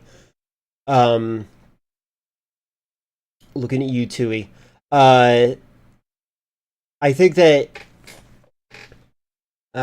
like it's frustrating to see people who hear other people and then they take that as like their gospel. You're absolutely right. It's frustrating. I don't think you could stop it though. I think the only way you could stop it is by being as clear as possible. You're only allowed one victim by law. You know what? That makes sense. You wouldn't want to break a law while committing a crime. True. That's why murder should be made illegal. I think that would save so many problems. You don't believe in separating the art from the artist? I think it's often used as a cope. You're correct. There is a YouTuber that I tried enjoying by separating the art from the artist, and I was like, hold on. I can't. This guy is definitely a freak homophobic misogynist. I can't get over it. If you want hints as to who I'm talking about, Fallout YouTuber, that's about as much hints as I'm going to give. Because I just don't want to deal with drama like that. You know what's separating Ringo Starr from his terrible art? Hey, I separated Ringo from art from the artist. I think the meaning assigned to Evangelion in the 2000s by English fans is a bad example of separating art from the artist because you remove the layered meaning of and substitute it with one that's ignorant and shallower. I would like to talk to you one day, Jumbo, more deeply about Evangelion because I feel like I have my own understanding of it and I've watched it multiple times and I feel like my understanding of it is very concrete. Like I don't feel confused when I watch it. But I wonder if you and I are on different levels on it because as you know I don't like End of Evangelion because I feel like it's at the specific. I love it, by the way, I love it, but the ending with the live action cuts feels super pretentious. That's the only part that bothers me. The only Fallout YouTuber I know is Mitten Squad and he died last year. Sucks to suck. I'm sorry. No, I actually have no idea who that is. I'm sorry. Some people deserve to be murdered. They rhyme with millionaires. That's interesting. Yeah, I'm talking about the weird Christian Fallout guy. I literally it was the first example I had of separating the art from the artist. I couldn't do it. Same thing for J.K. Rowling. Although I think that Harry Potter's more interesting to analyze when you actually are aware of it, because you're like, you think that Harry's going to go against the Ministry of Magic at some point, but no, he becomes a cop.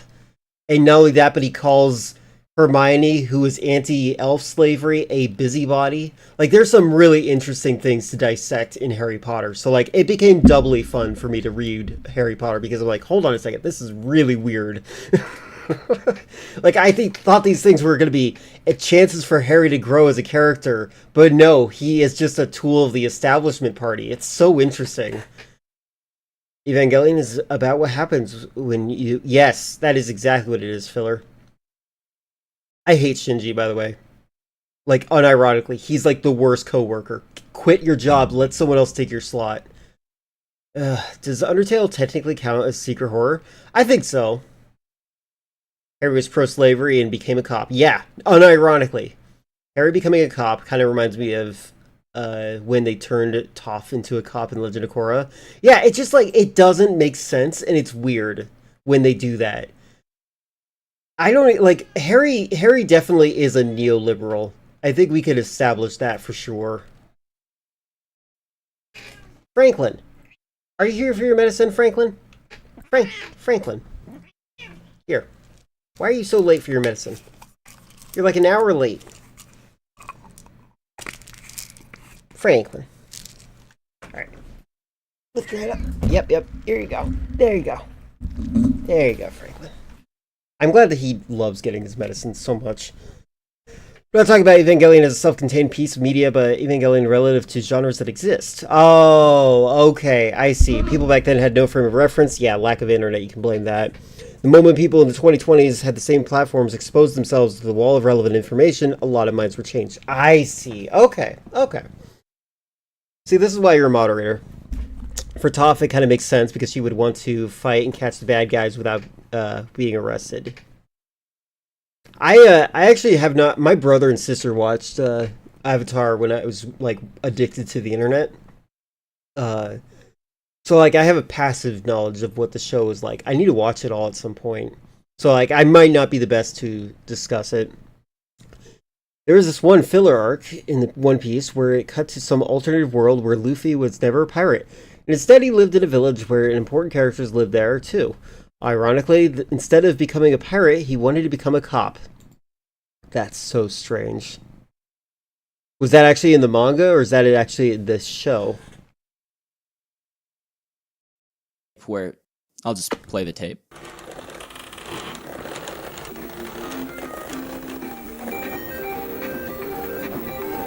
Anime only. Interesting.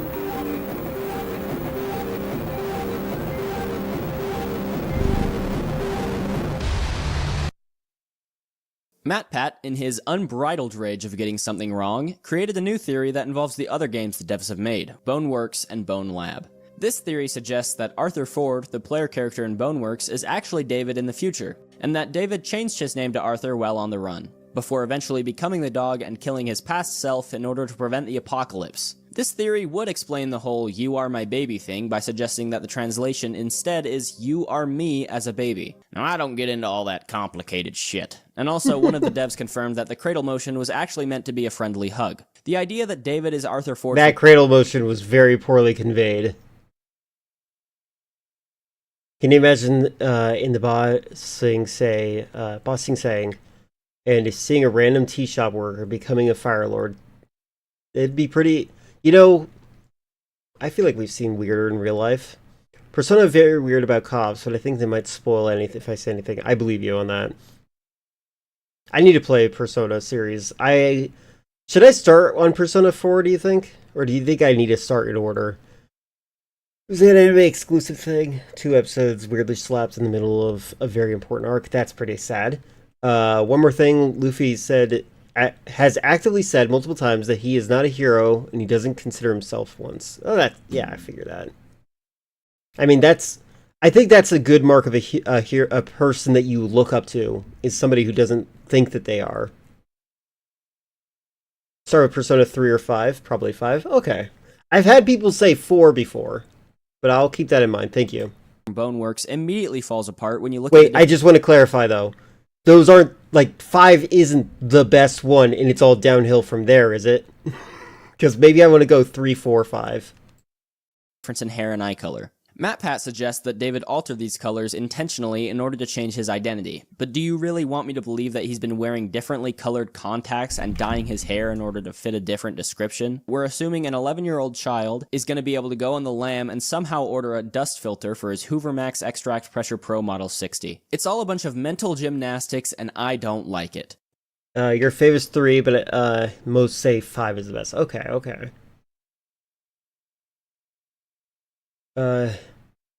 Game series I'm not allowed to say, and 1 and 2 are similar games. So I would recommend you play Persona 3 first. Okay, maybe I should do 3, 4, 5. Well, I'm gonna say Persona 3, the cast is a bunch of co-workers that quietly hate each other. Persona 4 is unironically the best written friend groups in an Atlas games. So it's funny seeing that swing. That's interesting. People who say Persona 4 is the best one either played it first or some freaks who like slice of life anime. Oof. Yeah, I definitely don't like slice of life anime. Alright, I think what I'm going to do, I'll do Persona 3, 4, and 5. I think that's what I'm going to do. Thank you for convincing me. I'll play in that order, because it seems like that actually is a reasonable order to make my own decision as to what is best. In order to better understand what's going on here, we first need to understand the context of the Voidway. The Voidway in the universe Yeah, of I'm Duck sorry, Season Chris. is a mysterious realm that holds something called void energy. It exists outside of time and space, but can somehow manipulate both. A handful of companies, including Saber Lake, Monogon, and Gammon, have all been able to tap into the Voidway and harness its energy. However, Monogon went a step further than everyone else and created Boneworks, which is a platform used to safely interact with the Void. Because of the strange properties of void energy, the games created by Monogon and Gammon aren't simple games. Glad to contribute to the hygiene arc. You actually removed the ban on the term MSMT. Only reason it was banned because the mods are modding it, and I'm the mod modding it. So what I'm going to do, ban myself. Fair enough. Look at that. We can say Shin Megami Tensei again. That's what happens when you're not here, Guilfoyle. If you're lurking, if you're in the shadows, if you're watching the VODs. I do see what you said. I don't really know how to respond to that because I don't know enough information. Persona 5 is weird because they're friends at the moment they each other but the moment each person is done with their arc, they feel distant. And then you say maybe you're comparing it to 4. So I'll have to, like, I need my own experience to respond to that. In fact, they are. This game was about VR shooting ducks games. originally. When a user puts on a Monogon headset, they are transferred into the Voidway. Gammon, the creator of Duck Season, Like, okay, right here, they're kind of losing me because I don't know anything about the other game. He set up so much time in the other game that I'm like, what the heck is he talking about with this Gammon thing? Like, he needed to explain this better. Console David plays it on, we're somehow able to transport the players of Duck Season into the game through the console. This explains the odd dreamlike sequence we see in the middle of the game. It's likely a result of void energy bleeding into the real world and causing I don't know effects. what this means. The reason it can leak into the real world is likely because since Gammon is a rival company to Monogon, they don't have access to Boneworks, and Duck Season is built directly within the void. Time to talk about cryptids. Now, Wyman gives me the best shine and the best reflections. Your kitchen says a Is lot Wyman a about pun you. on women? In Albany, we root for the home team because they're our team too. Now, cryptids are a known thing in the world of Duck Season. Some of the cryptids include this little monkey guy, a cat named Nine, and the dog himself. Cryptids originate from the void itself, presumably having taken over or even being built into assets from games created in the void. The cat, Nine, is a strange, ubiquitous figure that can be seen. Kale was corny, rat soda, but hearing him make fun of theory YouTubers is funny. All over the world of It Duck is funny. Season, as well as the other games from the developers. The same goes for the monkey. Now, after beating Duck Season, we get access to a book called the Kid Wizard Book. Throwing the book at certain objects results in some weird stuff. If you throw the Kid Wizard Book at this magazine, you get transported to this odd dimension where we have all sorts of tasks to complete. Upon doing so, it's revealed that we accidentally released Nine. His cute little paw prints lead to 3 doors labeled Boneworks, Machine King, and the door the paw prints went through, Dead FM. This has been largely theorized to be the next 3 games to be made by Stress Level 0, considering that the first door is Boneworks and the next game made by the devs was Boneworks. There are a lot of Easter eggs in this game, like an insane amount. If you throw the Kid Wizard Book at the cat clock, you'll be transported to whatever this is. If you move all the hands on the cat clocks to the correct position and convert the numbers into their corresponding letters in the alphabet, you'll get the phrase Bad Dad, Bad Kid. If you then throw the Kid Wizard Book at a toy flashlight, you'll be transported to a playground outside the house where there's a Ouija board. If you input the phrase Bad Dad, Bad Kid, lightning will strike and you'll be transported to an area that congratulates you on banishing the cryptid. However, these words are coming from the monkey. This is important because if we use the Kid Wizard Oh Book my on god, a lone ramen wolf- plus egg is so great. I love ramen plus egg. Ramen plus egg plus hot sauce. Try that sometime. A Luigi board. action figure, then we can explore the house further and see a secret message in one of the rooms that goes as follows. Beware the monkey and cat tricksters. Greater dangers await you beyond this world. I will contact you again in the next game. Look out for my mark. There's also a paper on the floor in front of the fridge with a picture of a monkey on it that says, "Don't believe his lies." So whatever the monkey is saying... You sure it's not a reference? I'm actually mad at this video. He doesn't seem to know that there's a reference to Silent Hill 2. And then the "don't believe his lies" thing, like, that seems like a memento reference. Here, we know is not true. Behind the pedestal that the monkey sits on, we can find the Necronomicon, because apparently that's a thing in the game. People are reading the Necronomicon. Oh, that's they can't sad. do that. If you throw the Necronomicon at the door... Wait, when you'll was be their last game transported- made? How old is this game? To another room with blood on the floor and the words, "See you next time." If we explore further around the house, we can find some odd things. It's like Duke Nukem 3D, and I'm honestly finding more annoying than Doom Tubes. You said that. I don't know. I'd have to play it. I think Duke Nukem never looked very good from my perspective. Link's taught me the right timing for the ramen egg hack. Yes, yes. There's a picture of the young boy and mother from the duck season. So a hack I stole from Korean social media is to whisk 2 eggs leftover broth in the leftover broth and microwave 3 minutes, get tasty steamed eggs. That sounds amazing. Even more amazing than what I was thinking of. Although, when I eat ramen, I don't eat just the noodles. I slurp it while I'm eating it, because that's why ramen bowls have handles. Duke Nukem 3D sucks. I believe you on that. That sounds really good, though. I might try that out in general. I will have to look into that. Some enemies appear on the map before should have been dramatic entrance. That is weird. The last game was Bone Lab 2022. They should have a new game by now. Maybe this year even. I don't know. Maybe they won't create one. Commercial hung on the wall, which is pretty odd. We covered the picture of the baseball team earlier, however, if you look at it during the dream sequence, the dog mascot changes to be a little more recognizable. There's some family pictures, and then a picture of David's family in front of a house they had just bought in You played Duke Nukem, you found it more annoying than Sandy Peterson stuff, because you're playing it on hard? Maybe it is because you're playing on hard, I don't know. Because Ultraviolence in Doom PlayStation 1 like has Doom 2 enemies, so yeah. Usually eat cheap microwave ramen, but when I eat the good stuff, it's slurping up. Yeah, I like Ichiban ramen. I actually have a 24-pack case in my kitchen right now, preparing for the worst of the worst when the economy starts going bad. By the way, everyone should get some food. Just take care of yourselves, please. Officer arrested over allegedly flashing a firearm at fellow cop over a microwave fish. What about the woman that shot another woman in the hip with her gun? That we saw that was all viral. I should wear traditional Muslim attire? I don't like wearing comfortable clothes. I do think you're right. I think you're absolutely correct. I would.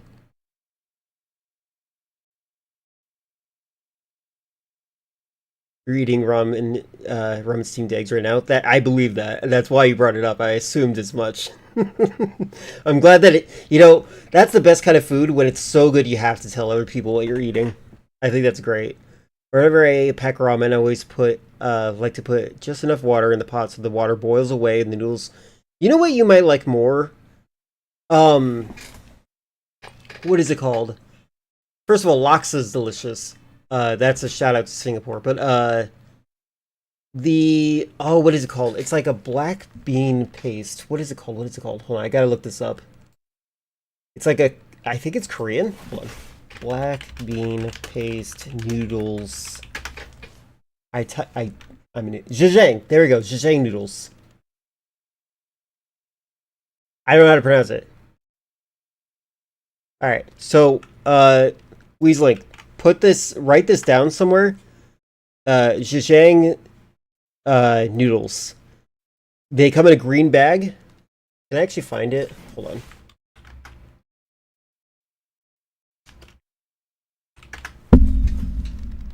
Because you might like this based on how you just described cooking those noodles you had. Where's the package?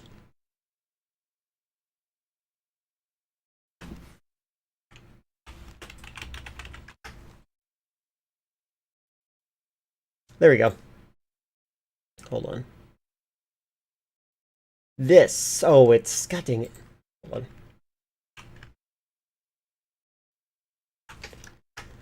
This kind. Look for this. Cook it.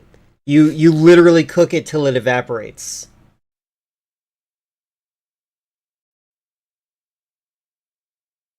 What's working?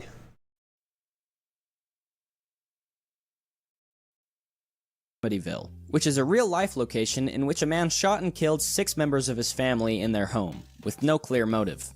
Which is insane. If we look closer at the photo, we can see a familiar silhouette. If you use the Kid Wizard book on the computer, we get transported to this weird area that's been dubbed the White Library. Inside the library, there's all sorts of different Okay, is it a racist library? I don't get it. Game items and such strewn about. However, if we use the Kid Wizard book on the pumpkin on top of the TV, we get transported into a zombie survival game. If we survive long enough... Yeah, are we sure the dog's in dad? I see that message. I personally think that there's reason to think that still, even if they said no.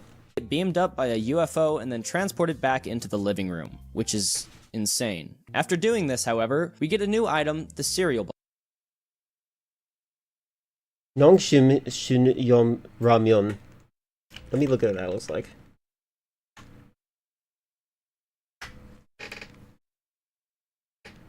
Oh, yeah. This kind. Okay, so I love spicy. It's one of my favorite things. This is like I have hot sauce literally on my desk, for when I eat at my desk. I love spicy things. The Shin Ramyun Black is too spicy for me. It just feels like pain. I can't taste any flavor. There's no flavor for me. So I don't have it. Maybe I should make this visible for you guys. Hold on a second. What we were just talking about is this kind. This is the spicy one. This probably tastes really good. If you're using this for the for steaming your eggs, that's actually really great. Indumi? I've never heard of that one. Let's see what that looks like. I have never heard of this one. Probably because I'm closer. I just saw that it's Arabic style. That's what they describe it as. Do they sell... Okay, do they sell pasta like this? Like in a bag, wrapped up? The red is actually a bit spicier than black. Oh, is it? That's interesting. Which kind do you get, like, flavor-wise? Again, my problem with this one is that I don't know if you're probably around sometimes when I say this, but, like, I have no sense of smell. So often, my taste buds are impacted, so that's why I can't really taste this one, I think, is because I don't have a sense of smell. They do look good. My favorite ramen, I'll show you my favorite.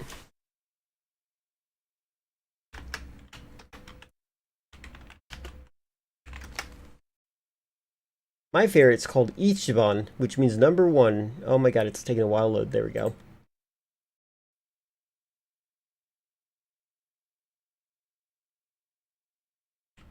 This is my favorite one. Can we see your redeemed? We're not done with the video, unfortunately. This video is all over the place. Actually, would you guys like to move on to a different one? Because, like, I feel like it lost me when it started. It's like, nope, it's not about the dad. Here's all the convoluted stuff you need to do.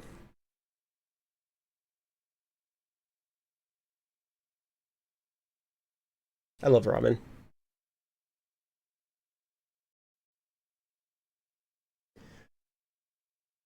You know the beer noodles, but they are not in Costco. Interesting. And you usually have red. Your family would always get those Maruchan ramen packets. Those are the cheap ones that are easy. Like it makes sense. Like they're like 50 cents per bag. This is like like 70 cents per bag. So like I totally understand.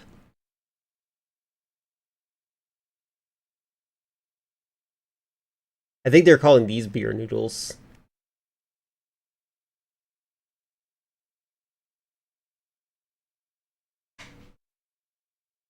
Box. Across all these different Easter eggs, we can find a lot of these cards. If we collect them all, they will gather on the living room rug, and if we hit them against the cereal box, they will mark off different corners of the star. Then we can mark off all these checkboxes by hitting all the game cartridges against the box. There you go. And finally, we need to hit the box with a banana to mark off the what is my favorite food box, which implies that the monkey is behind all of this. After all of this, the box will be struck with lightning, and if we hit the Necronomicon against the box, we will be transported to this room. In the room, we see teasers of what is presumably... So these kind of deep dive things, I'm like, how are you supposed to figure this out?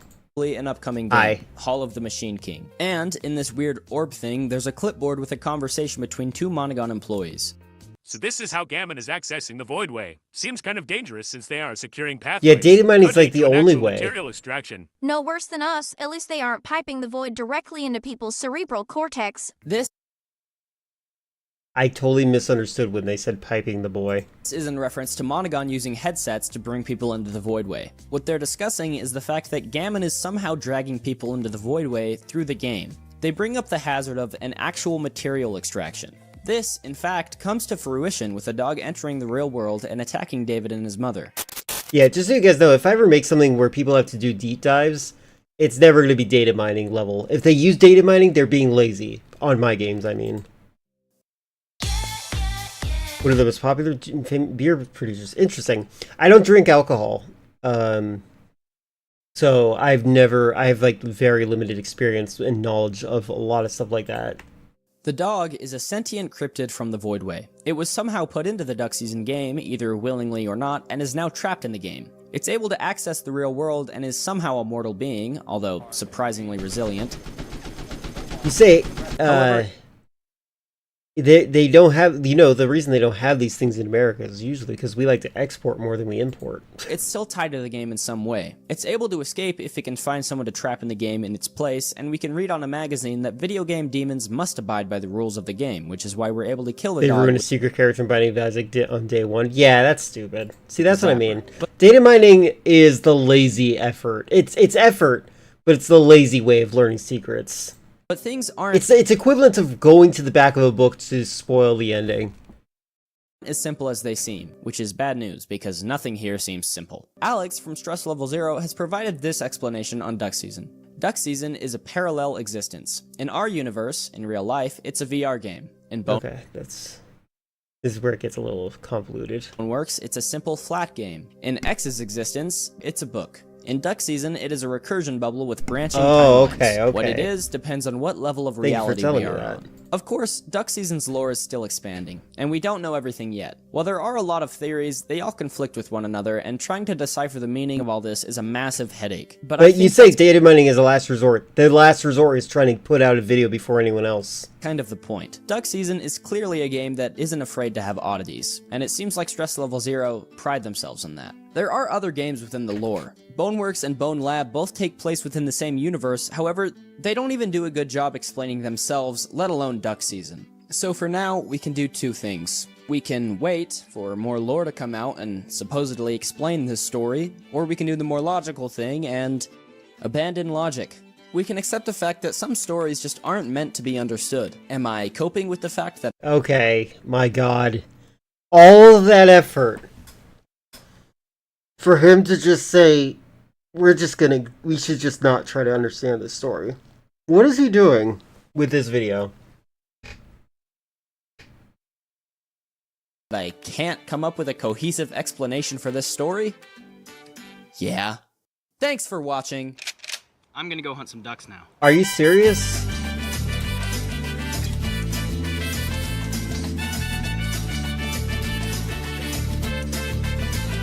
That was a very lazy video. I'm waiting to the after credits because I gotta see.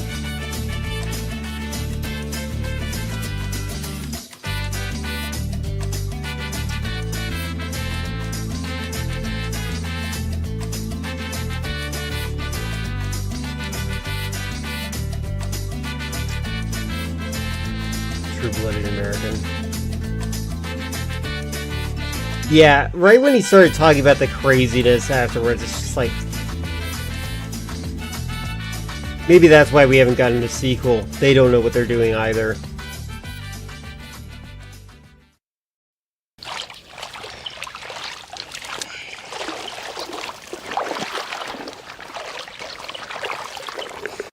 Alright, Jumbo, are you still here?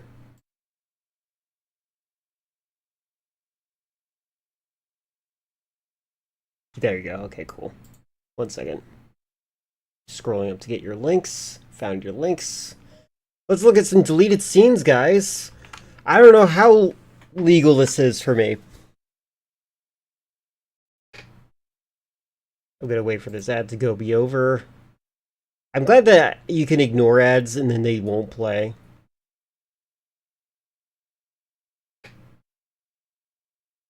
System Shock 2 for Switch 2 has been released today. That's cool.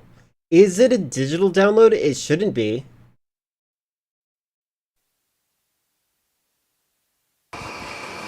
Gord?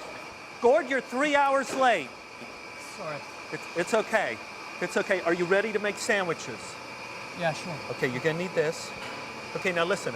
I want you to get up there, and if the pressure gets to be too much, you just Wrong order. I sent it in the order you posted it. Okay, thank you. Jesus. step back and you take a deep breath and you say, I'm gonna do this. I'm gonna do this. I'm gonna do this. I'm gonna do this. I'm gonna do this, so get up and do this. Okay. You do this. Okay. That's right. Now look, I'm gonna be back in a couple hours and good luck. Okay. You know, I like that there's a level of subversion. Forgive me for interrupting the joke. This is part of fair use. I like the level of subversion in this movie. In that it's the typical sex comedy, but also it like absolutely deconstructs it to the point where it killed the genre.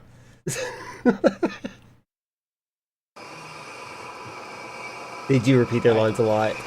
This is probably Solid Snake's favorite movie. Hi, I'm Gord. Hello. Hello. Can you hear me? Are you hearing my voice? Can you hear my voice? Look. Look. Look at me. Look at me. Look at me. Look at me. Look at me. Look at me. Look at me. Look at me. Look at me. Look at me. Look at me. Hello. You know what? I'd probably be as professional as she is. Oh, hello. What do you call a guy with cheese on his face? The cheese face. The cheese face. Oh, he invented the cheese touch? Look at me. I'm sexy. I'm a sexy boy. Ding dong. Ding dong. Boom boom. Dong ding dong. Ooh, you can't hurt me. You can't hurt me. Not with my cheese helmet. It's a very interesting movie. It's kind of ahead of its time in that nobody was ready for it because nobody was quite aware of the zeitgeist as they are now. Not with my cheese helmet. Ding dong. Ding dong. Ding dong. Ding dong. Ah!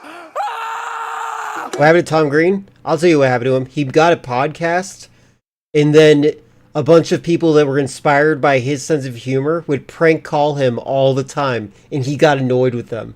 Like, he can't take it as well as he can give it. I can't get it out of my head. I can't get it out of my head. I did see the Pharma Show trailer. I don't know if was it good. Have we seen it?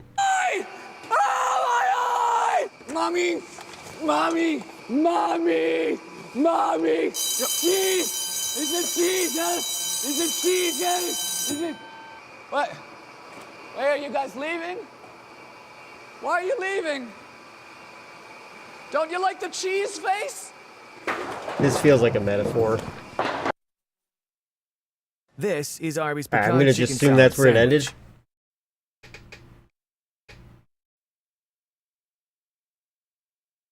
Zin? That's a right-wing chewing thing. Goes on too long. Think this second video is unironically a great gag. I believe that. You see why I got deleted? You need to see the whole movie. You'll be proud.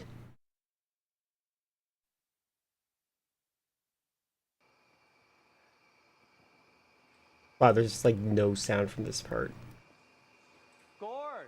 Oh my god, it's so quiet. Wow, yeah, that was a really long lunch hour. So are you ready to get back with some really serious cheese snacking action here? Actually, Uncle Neil, I've got to quit. Oh my god, I'm gonna crank it up. Yeah, proud. I'm gonna crank up the volume. This will be loud for you guys, not for me.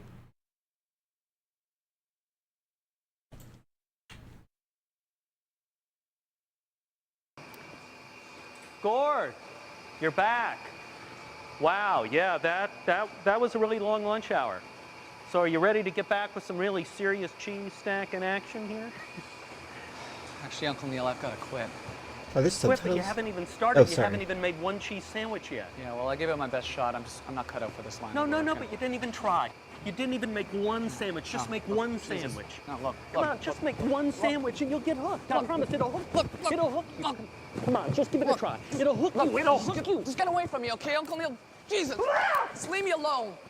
I'm not going to work in a cheese sandwich factory the rest of my life. But Gord, you're throwing my cheese. You're throwing my cheese. You're throwing my cheese. Cheese sucks. Cheese sandwich factories suck, and only stupid idiots work in cheese sandwich factories, and I'm not a stupid idiot, so you can take this job, and you can shove it in your ass. You can shove some cheese in your ass. Gord, don't be mean to me. I love you. I love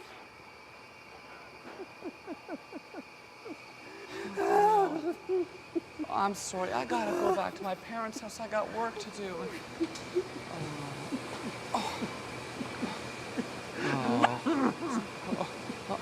Got the burps? He is actually really good at this.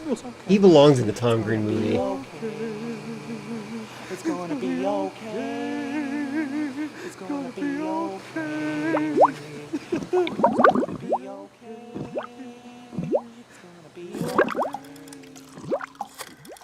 Guy looks like Asmongold a bit. Oh yeah. I think that he should play Asmongold.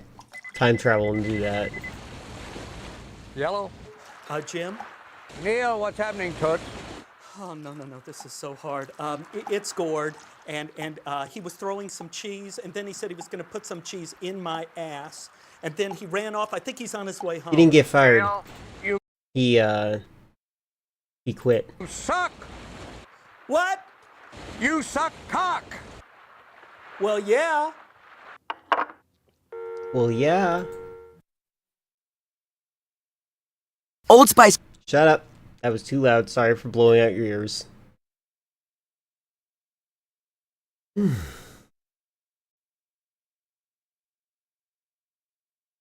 I do think the rest of the workers moving along was hilarious. I'm very bad at laughing. Just a reminder to everyone. What's the plot exactly? Freddy got fingered. That's the plot. And so, in the year 2000, there was a bunch of sex comedies that got released. They were very annoying, obnoxious, college humor style bits, where it was like, what if we did something perverted, but almost, but not really? And they were for teenagers. And it's like, that was the target audience. It was like just dumb sex comedies for, like, specifically in that window. And then this movie came out as a parody of that. But it released itself as though it was earnest. And a lot of people who saw it were not ready for it, because we're now in the level of the internet. We know Tim and Eric style bits. We know when people are being obnoxious like this as a way to dig at and subvert and mess with the concepts that are at play. And this movie was ahead of its time because, like, there wasn't that much widespread internet during that time. In fact, I think if you looked it up, you could probably find out if Tom was... Sorry. Yeah, no, Tom Green was addicted to the internet. I bet he was. Want to show the chat why it's called that?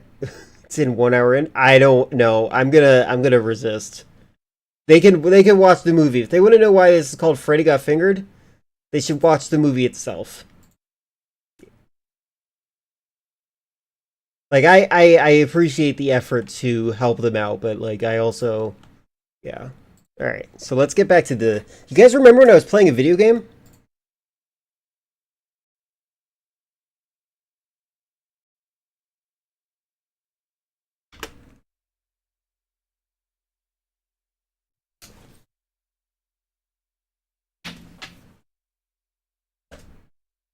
Alright. I do. I play video games. There are two meanings of the phrase I know, and I don't think you could show me one of them on stream. Yep. They're both right. But yeah, if you like Tim and Eric, you might like Fred got fingered. Well, looks like the Bandicoot's been busy collecting crystals. I warned you, Bandicoot. Finally, I get to wrap my fingers around your puny orange neck. I have a neck? I'm Crash Bandicoot. I don't think he has a neck. What is that just him saying he's gonna put his hands around my hips? Very sensual.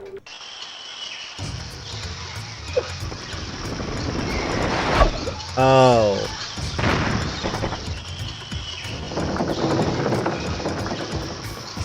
Oh, the controller's vibrating the entire time.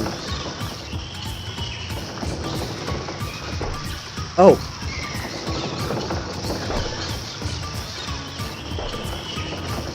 What am I doing?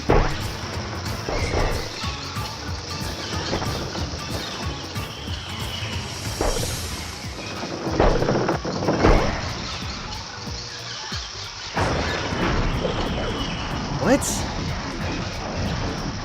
This mechanic's a little too abstract for me. I've never played True Insanity.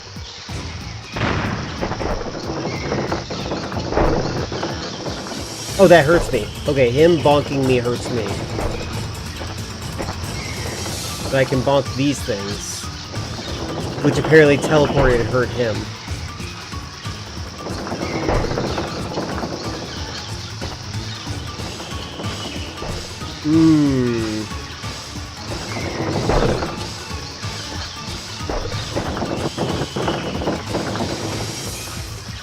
My controller's vibrating like crazy right now.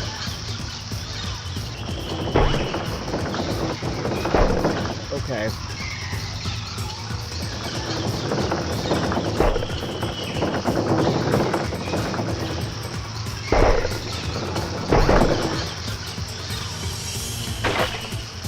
Okay, I'm learning. Oh, so you're gonna try... I might play Twin Insanity. I've been playing a lot of the Crash Bandicoot games. I've been enjoying them. This game has no sauce. You know, I don't need this from a sandwich eater.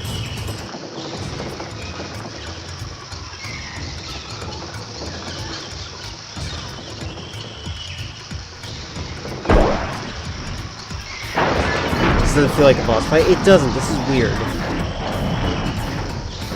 Like, that feels so abstract. Is that Venom Snake? Am I Big Boss and he's Venom Snake? Is that why he has the hand that's made of, like, a metal? Wait, he hit 3, but it's okay, I guess. Do I have to wait for them to cool down now? Yeah, I guess so. Ow.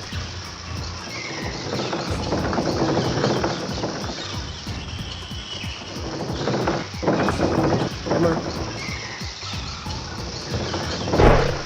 Oh my god. You guys see they showed an image for Lex Luthor's power suit in the Man of Tomorrow? I did not. Did you, Jumbo? Jumbo's probably gone already. There's no stakes, no brilliant masterpiece that the Z-Rex boss fight. No stakes, but steaks are delicious.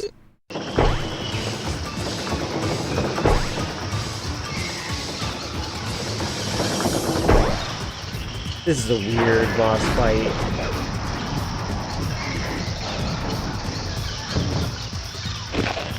This really feels like a Unity game made by an amateur. Like, I've always wanted to make my own Crash Bandicoot game. It's like, cool. Would you like to have tried again and made a good game?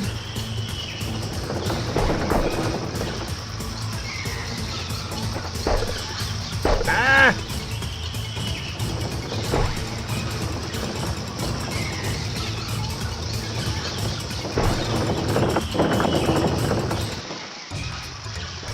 Oh my god.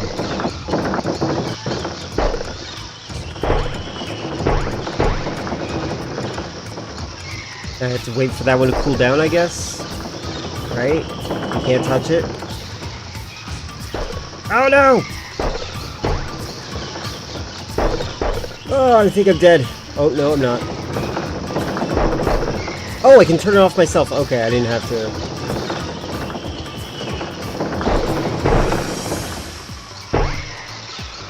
Oh my god. There we go. Cool, I'll check it out now.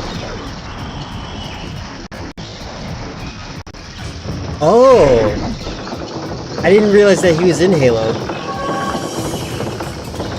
To sneak along suspended nitro crates, hold the L2 button while moving. Okay. Yes. Yes, harder than Dark Souls, I agree.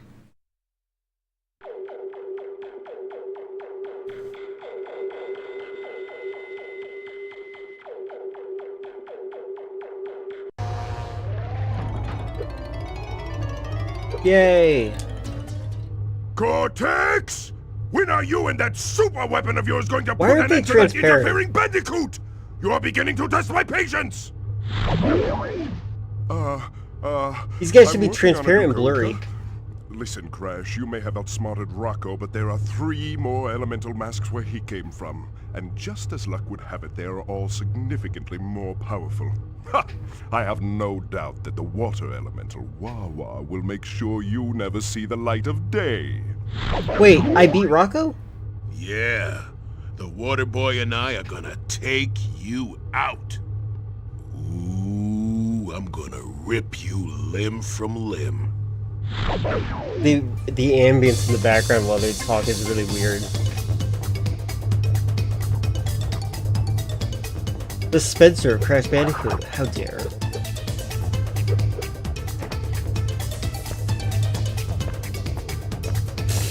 I can sneak now. Alright, hold on. I'll be right back. I gotta go check if my mail came in. I'll be right back real quick. One moment.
It did arrive. Yay.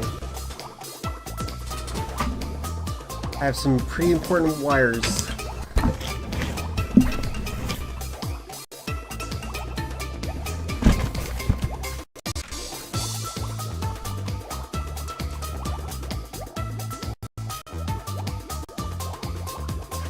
I'm just gonna put them down on the ground for now. Alright. Thank you for your patience. Back to the game.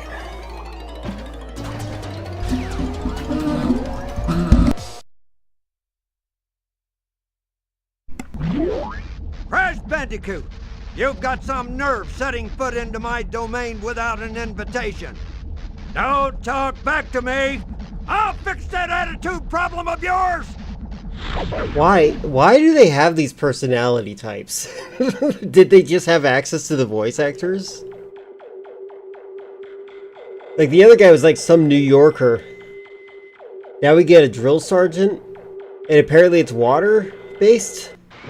That doesn't even make sense in terms of Japanese logic.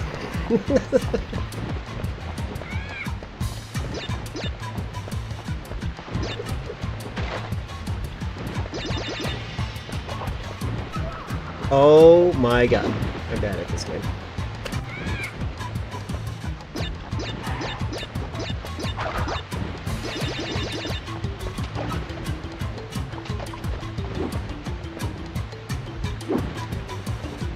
Is that a watermelon skirt?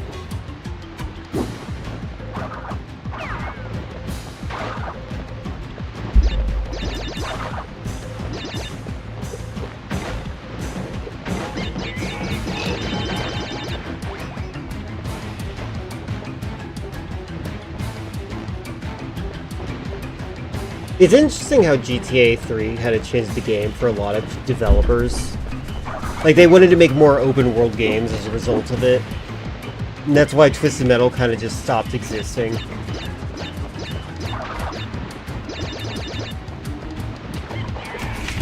Oh my god. Cat, you okay? Cat just slipped and fell.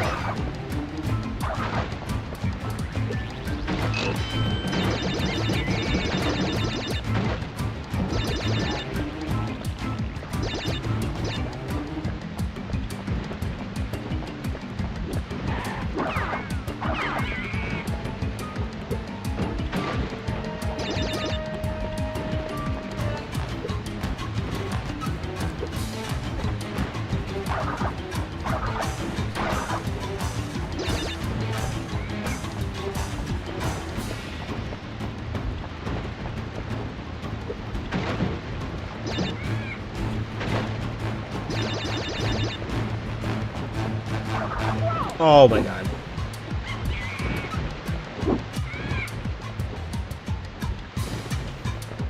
Oh my god, I'm here still? I'm really bad at this.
Come on, I can do it. I believe in me.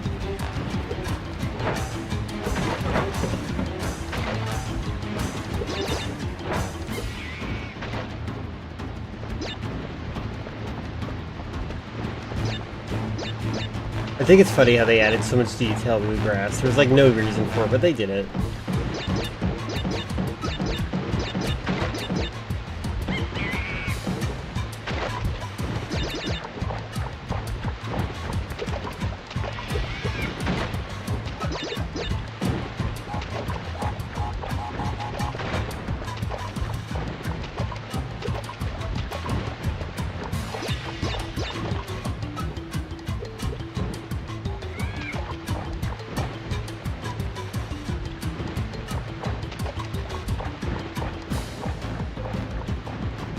You know, I'm glad that there isn't like an immediate use for the nitro box thing that I just got. What the heck? Vehicles? I'll deal with that later.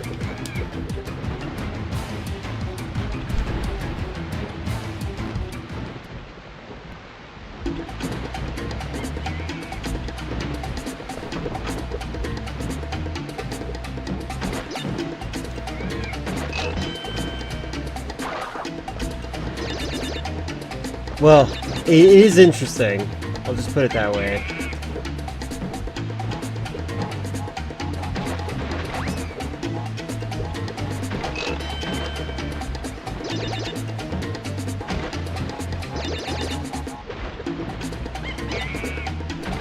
Oh, there we go. There's where I use the ability.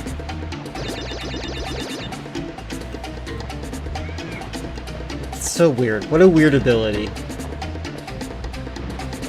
Oh, you can actually do this on here too? Interesting.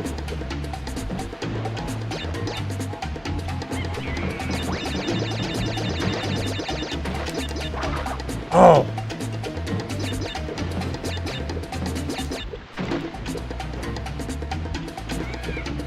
Okay, there we go.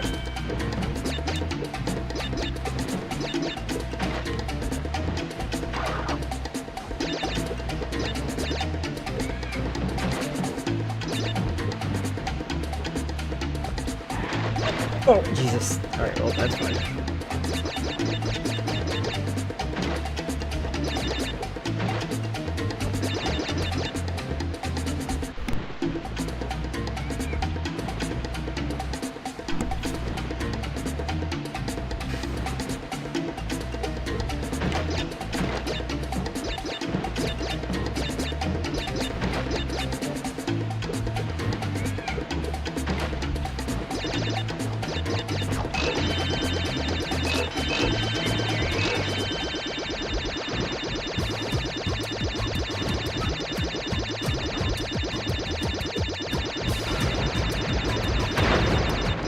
Well, this is fun.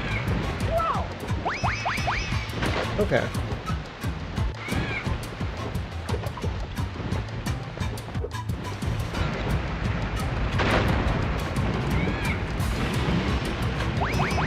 Oh. Look like Buzz Lightyear suit? It looks like a Halo suit. It looks like an unlockable costume in Halo. Yeah, you get a car.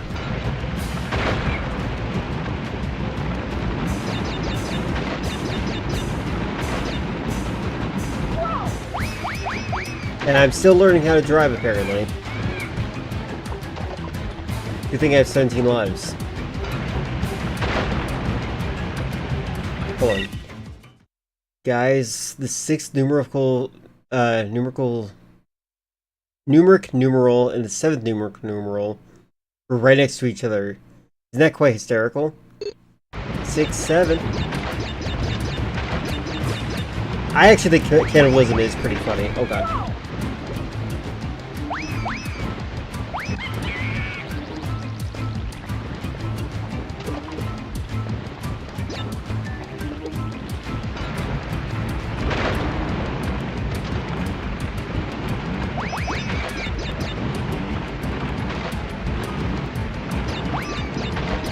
So, I had to tap X to move forward faster. Oh, there goes that box. Okay, I'm figuring out how to drive. Okay, that was very lucky.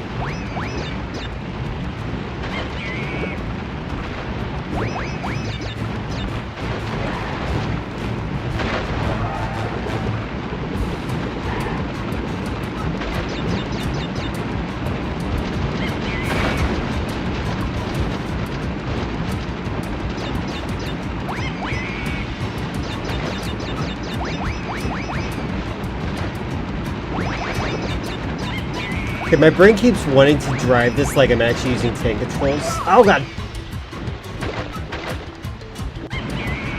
You have stopped caring.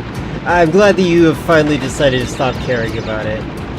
Looks comic accurate. Wait, oh wait, is it a live action movie? Is that in the James Gunn universe? Is that what's happening? I'm confused. What's going on? What is the context of that Lex Luthor costume? Oh my god, I suck.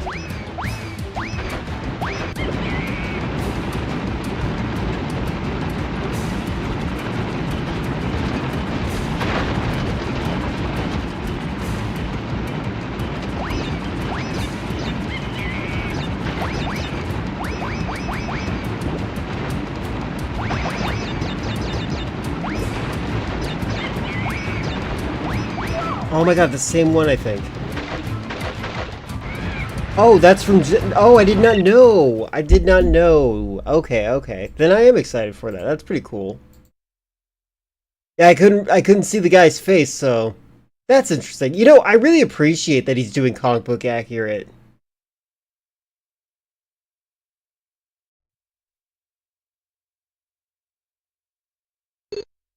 I did not know that was his next movie. I thought he would make Batman before that.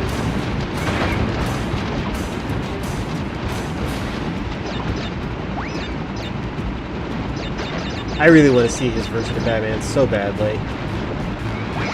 Like, I don't even care if, like, I hate the movie. I just want to see what it is like.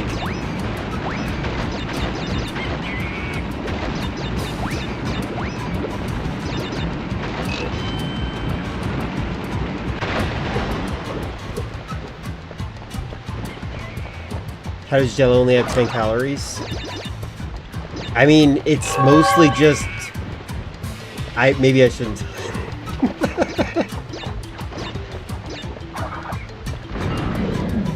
Ah, that's so painful. I will watch Supergirl, yeah. I like that version of Supergirl from what I've seen. She reminded me of my sister. How many of the calories do you think God of War Jello Cube has if you ate him? Oh, the gelatinous cube. Good question. No answer.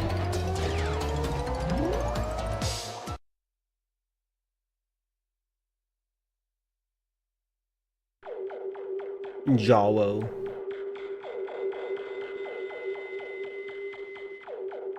I had a question for you, Chris, but I can't remember. Oh, no, not a question. I had a statement. Chris, just so you know, I think Black Ops 7 is like one of my favorite video games. I'm really sad that it's online only. I really want an offline version of it. So when the servers start going offline, I definitely need to get a copy of it.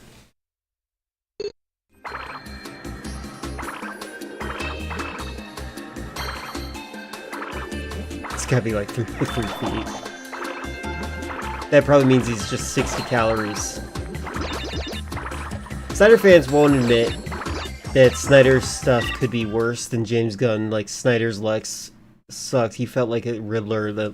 He felt like the 1960s Riddler, and his insecurity levels were just like weird. Ah, it's so painful. Yeah, I did not like. I watched the movie twice. I saw the Snyder cut after a person begged me to give it a chance, and I hated it.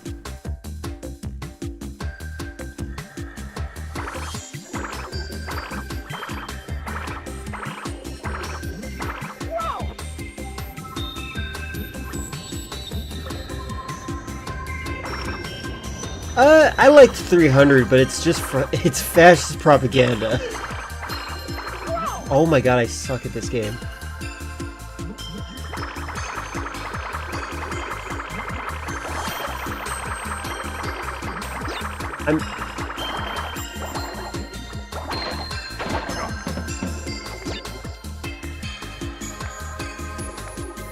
This is the most Japanese sounding water level.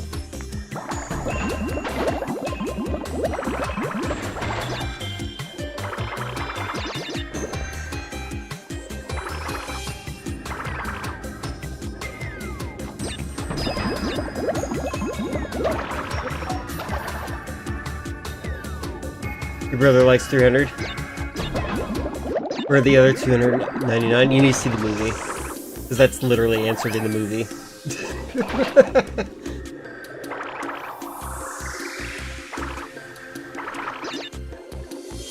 Oh yeah, Snyder's gonna be making Escape from New York, but I think these guys are too young to understand Escape from New York, Chris. I'm, like, trying to be honest with you there.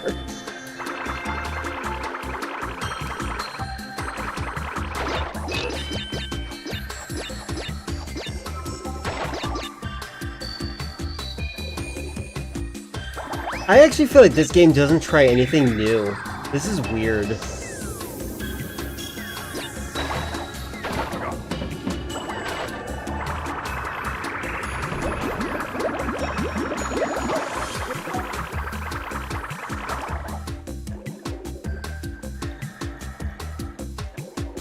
Yeah, I was right.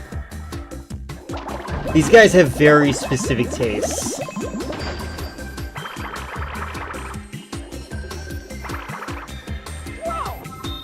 Also, you have to remember, another thing that's interesting, Chris, to kind of realize when it comes to talking to the people in our chat, is that they existed in a world where they didn't have TV.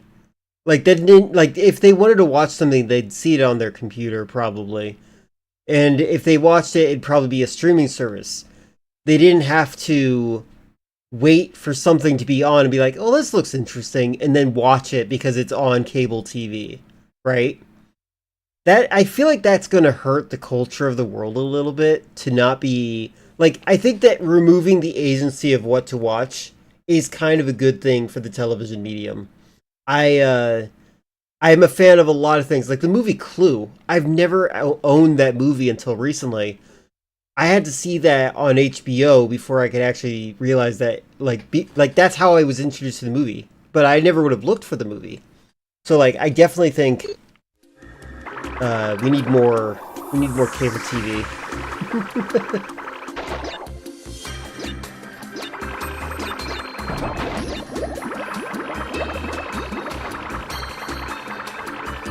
Oh my god, I suck.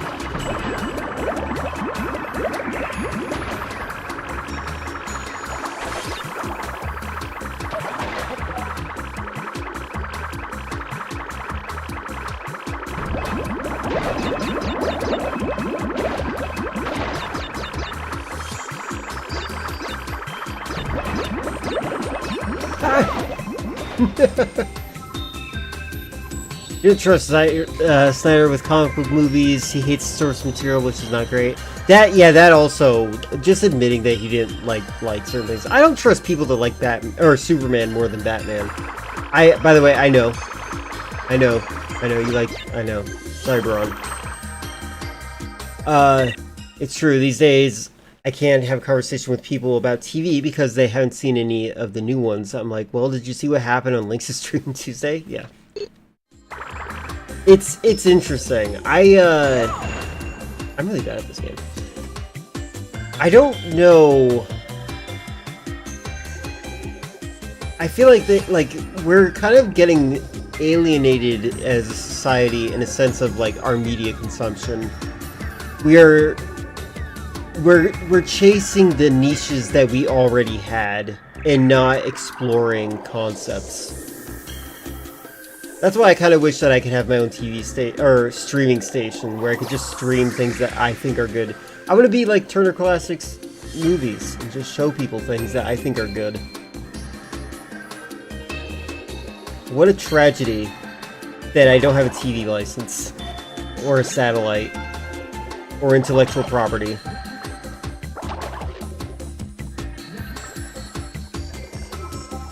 Like Superman for what he represents as a hero. I understand Batman's fear aspect is important, but being able to give people hope, being safe, quality, I always like in superheroes.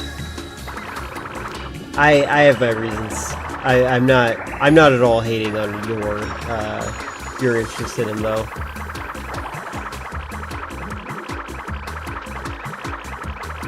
Was that the end of the level?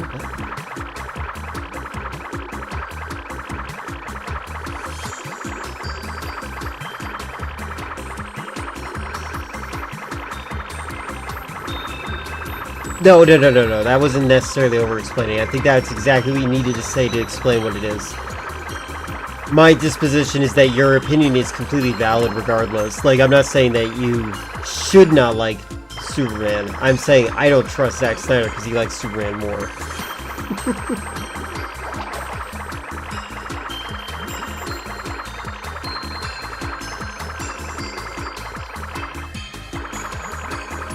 I don't really understand the cult of Zack Snyder. Like it feels like K-pop stands to me.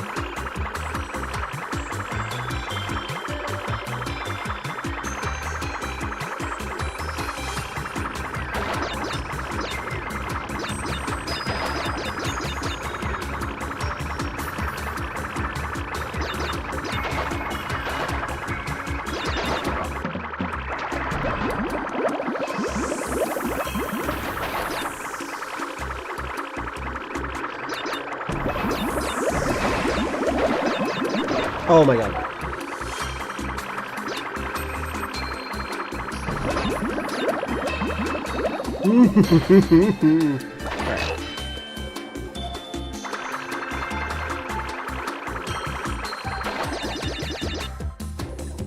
To respond to your comments on Black Ops 7, I'll keep an eye out on the community for updates, making it playable offline. Yeah, it sucks that it's like one of the least popular ones, isn't it?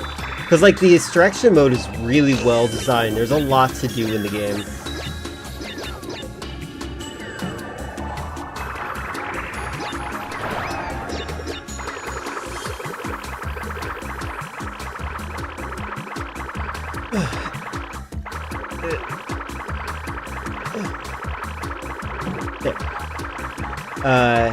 Eddie Shanker, who takes a beloved franchise that are dead, tries to give them new life, but in turn completely disregards the source material and completely butchers everything people love about the original. What have they made that I might know?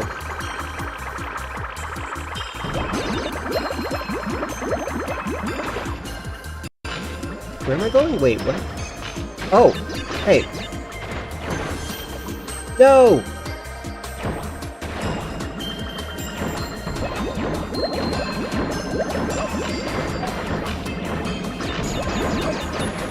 I suck at this game. Weird how they're just like adding vehicle sections in this game.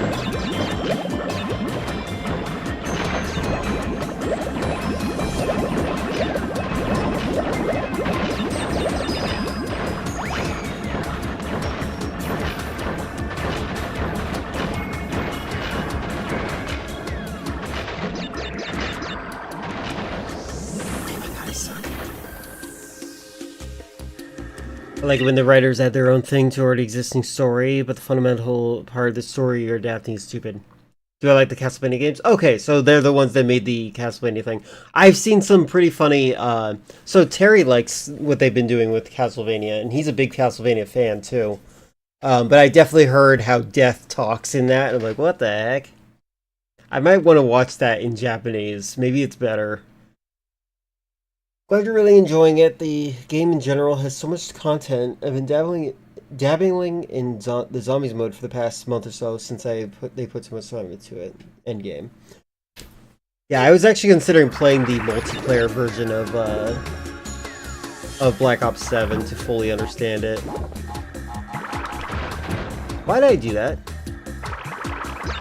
I'm an idiot.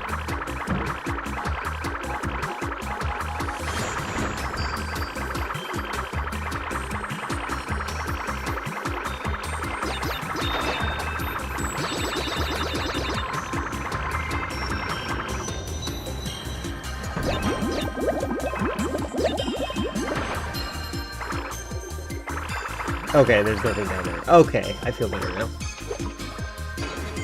Person in charge of Devil May Cry Netflix anime completely butchered the characters' actual games, and then he acts like he just saved the franchise like some saint, like savior or something. I have heard about that. That is also really funny. Dante and Lady thing?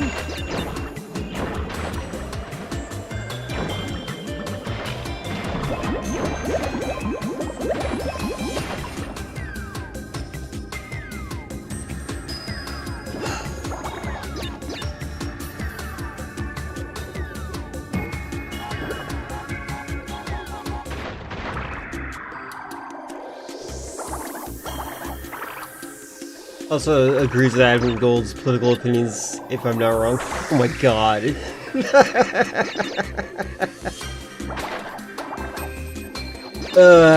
To be fair, you know, I've talked to an AI. I need to upload it. I want to send it to Hassan specifically. The AI said that Asmongold's political views are compelling. I am so disturbed by this current political climate. Devil May Cry 5 was released because he said he wanted to save a franchise, even though Devil May Cry 5 slaps and is an amazing game. I think everyone has their own favorite. I don't know. I have only played the first game, really. I've played the other ones in passing, but like I need to play all of them. Oh my god, I suck! Wanted to go back to Black Ops 6 Zombies, which I neglected at the time, but now I want to see the origins of the Z-Rex. Ended up liking the map. That's good. Dante and Lady have this very platonic and two buds relationship, but the show turns it into a romance that doesn't fit the character. Weird.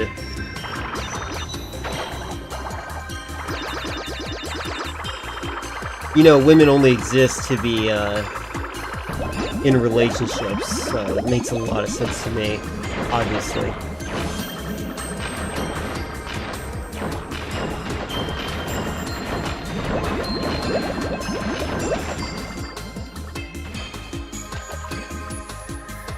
I'm so bad at this.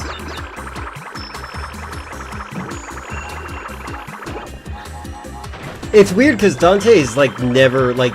There's some characters that are single, and you can kind of extrapolate, oh, they could be gay, but Dante doesn't come off as gay ever. And I feel like the forcing a girlfriend on him is like a form of insecurity that he might be seen that way.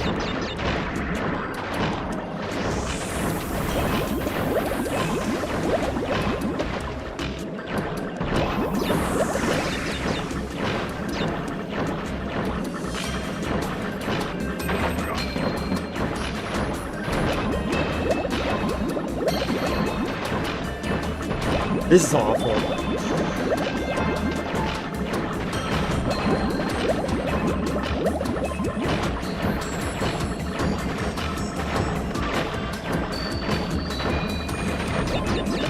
Ah!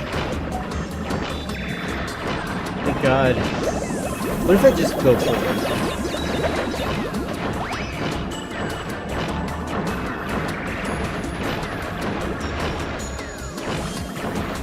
Also, I heard that Dante doesn't win a single fight he's in season 2. Interesting. I don't know enough about Dante to really care about that one, because like sometimes characters need to grow in that way, for like plot reasons. Because like if you're in a video game, you're gonna lose a couple of times. Lady wasn't a weapons dealer in the game. She was on a mission to kill her dad because he gave into demons power. Killed her mother, and later she gives Dante her missile launcher named after her mother.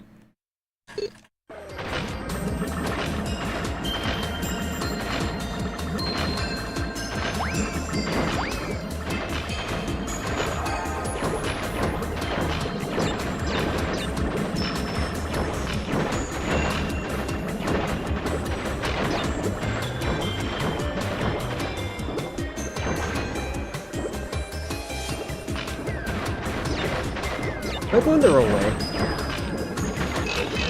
This seems like extra.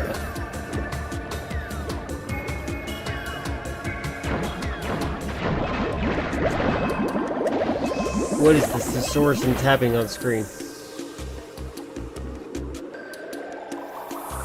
New Hampshire mentioned in West Virginia, and the main lobby has a giant T-Rex skeleton in the zoo museum.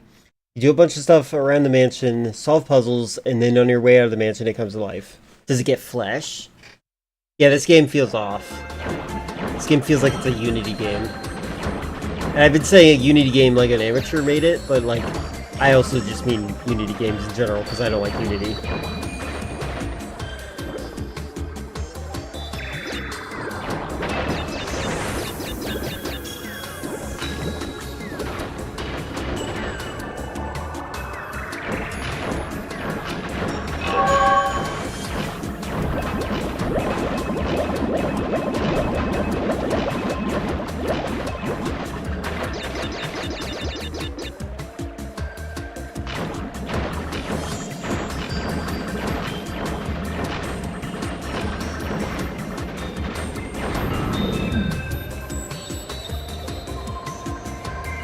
Yay!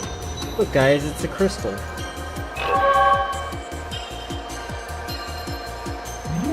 Zombie flesh. That's interesting. But also, hello, Morgan. Can't stop thinking about God of War, Lao Fei.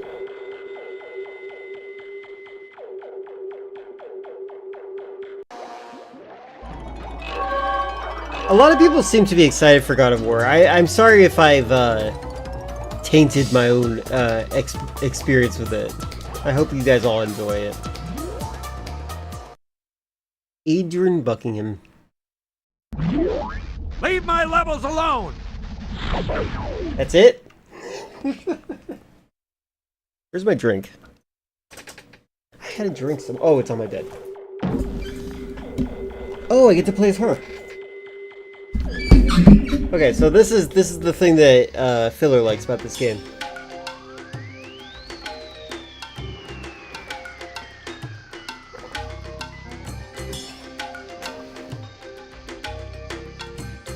You don't care about God of War? Okay, so she can kick. And what is that? She needs to work on her CQC.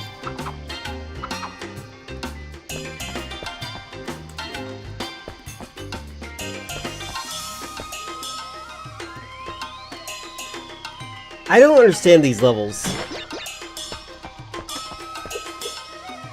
Oh my god. Well, it's Crash's sister. She's like built like a stick figure.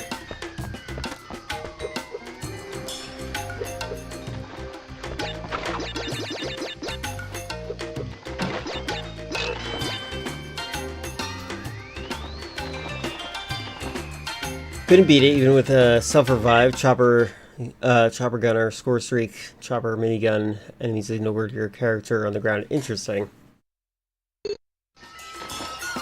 God of War, more like God of Snore. I think that God of War is it's a fine game. I enjoyed it, but I couldn't help but read into the psychology of the design behind it the entire time. Where's her signature laptop? She left it home because it's too easy to get wet out here.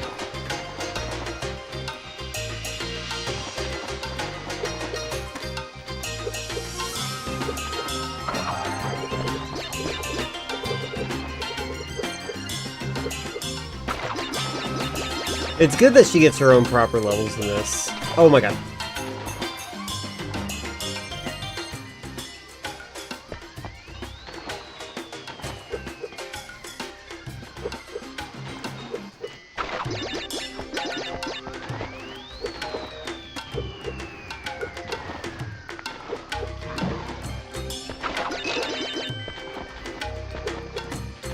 Oh.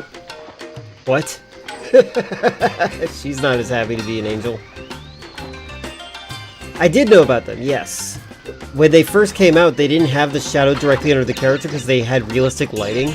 So like the light would actually project across the character and not have a shadow underneath them, which made platforming a lot harder. Oh, not that I'm good at that. I've not. Well, I played a little bit of the Insane Trilogy back when that error that I was talking about was a thing. Crash Team Racing. Yep, I have played that. That game is fun. I think it might have had more potential than. Oh, nice. It might have had more potential than Mario Kart, but they never actually did anything else with it. Same for Diddy Kong Racing.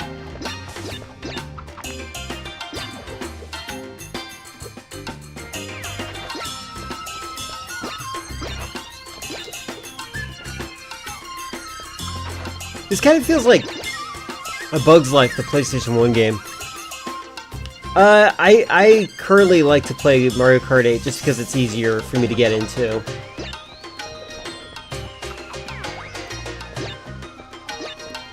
Oh my god.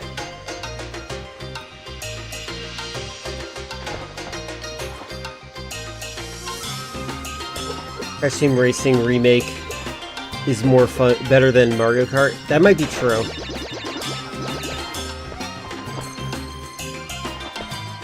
I used to play Mario Kart all the time on Friendly Fridays.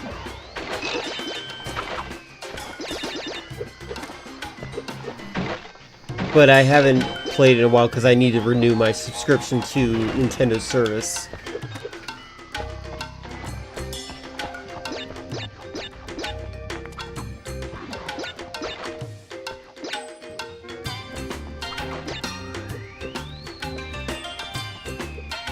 Oh my god. Ugh, is this a Bubsy reference?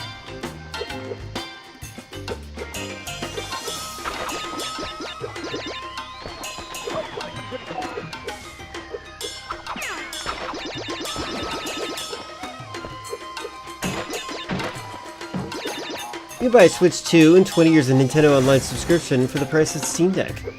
That's tragic.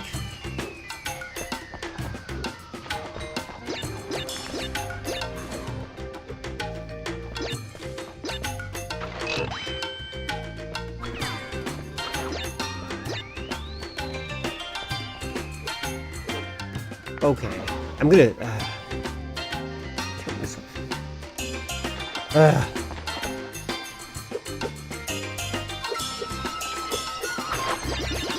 So bad at this game I am.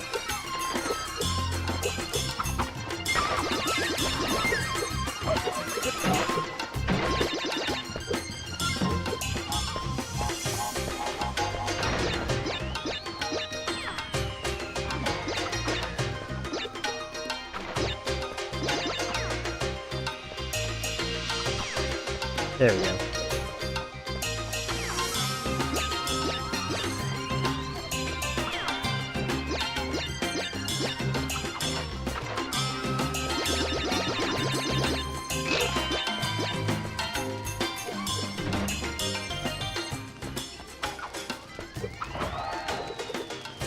You're lost in the forest. Would you rather encounter a bear or a Steam Deck? I'd choose the bear. An expensive Steam Deck that I have to buy.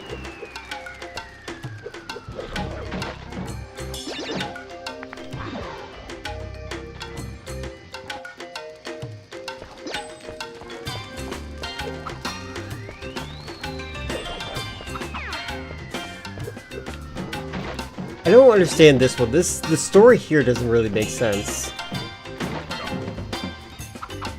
Like, why are we here?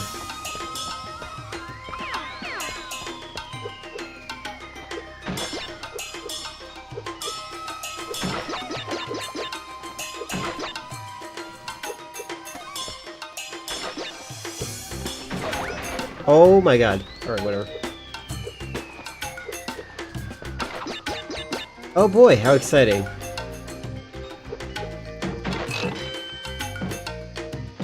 Will this hurt? Yeah. The only thing I'm like, aw shucks, can't play that. That's Switch 2 and New Tamagotchi Life. Your headcanon is that the new endgame bear is the bear from Man or Bear Discourse? Yeah, I remember that discourse. We should put the man in the bear. Midsummer style. Oh my god!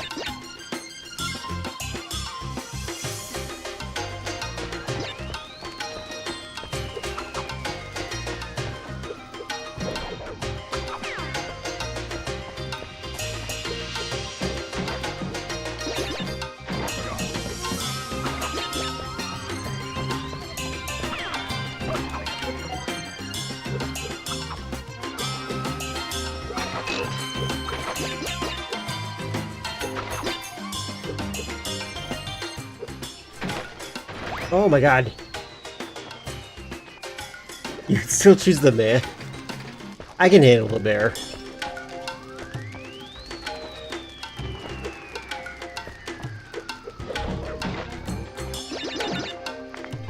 Why am I stupid? Why am I stupid? I know what's coming, and yet I'm an idiot.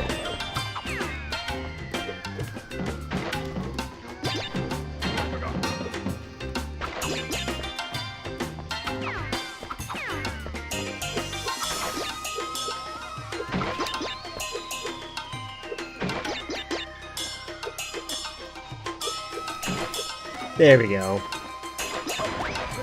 Okay. I'm really bad at this game.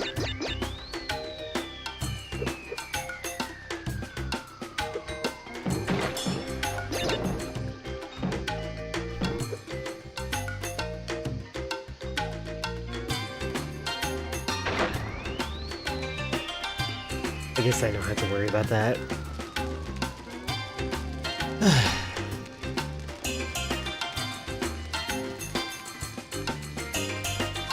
What if it's a lame little guy you can knock out?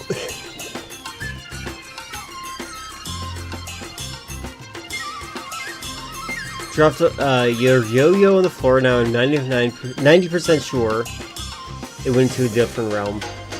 A yo-yo? I love yo-yos. That's terribly sad. Oh god.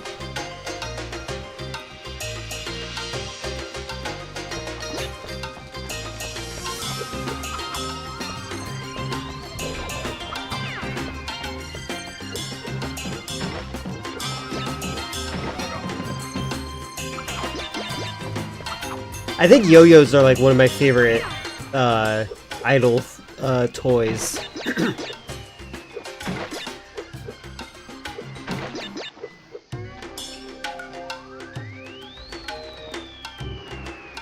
Paralives? What is Paralives?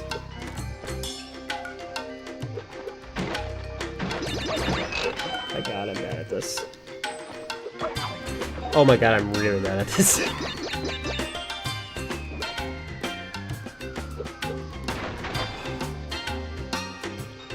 Sims-like game in early access? Is it as good maybe as that other Sims-like game that came out? I don't remember what it was called.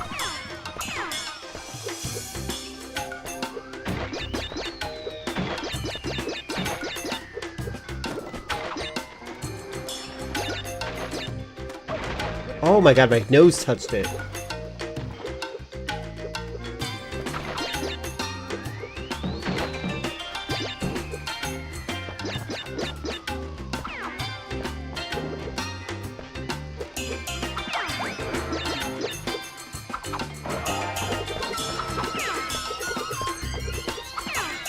Is that racist?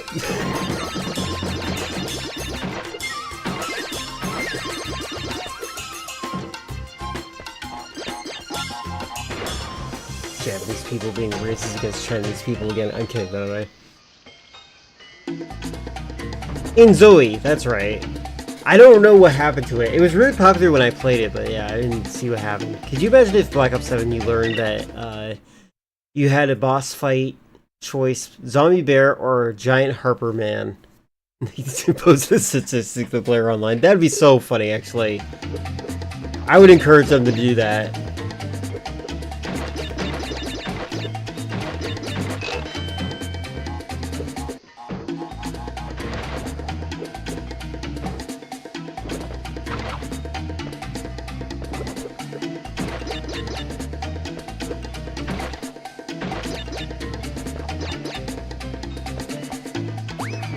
She can't do that. Oh my god, I didn't...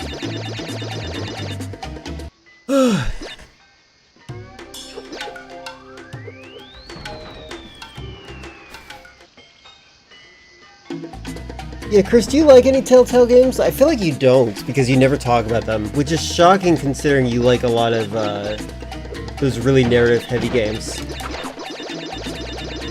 Hello, Eldergoth. How goes it?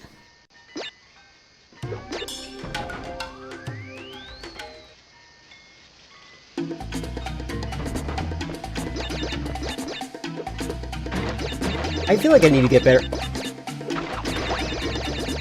I feel like I need to get better at this game, or better at 3D modeling, that's what I would say. And try to make a better 3D model than this. This character is like... nothing. So I can see how they're made. There we go.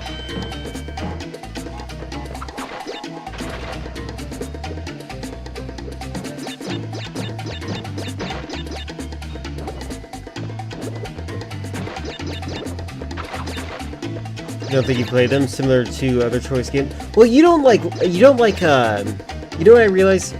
You're not a fan of QTEs, which is like the bare minimum for gaming, in my opinion. Oh my god, I suck. You're trapped on the mall, but on break for 30 minutes. That's good. I hope that it is a good break, at least.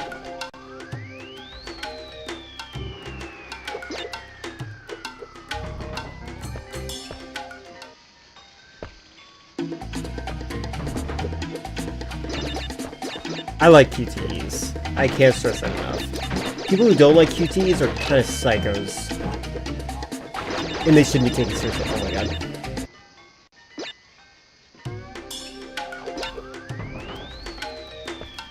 You'll not be happy with them that you'll live. I feel like Telltale games have like the most fair QTEs as well. You know what would be fun, Chris? A stream with Total Trash Mama where you're playing Until Dawn. I think you both would have fun with that game.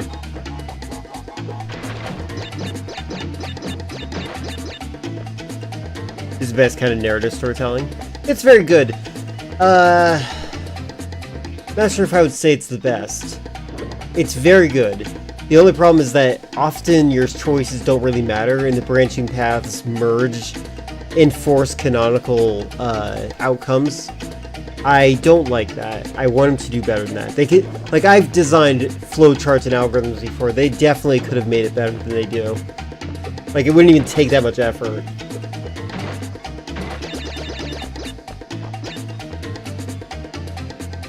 Yeah, they have a remaster of the first game. I don't know if the remaster is better or not.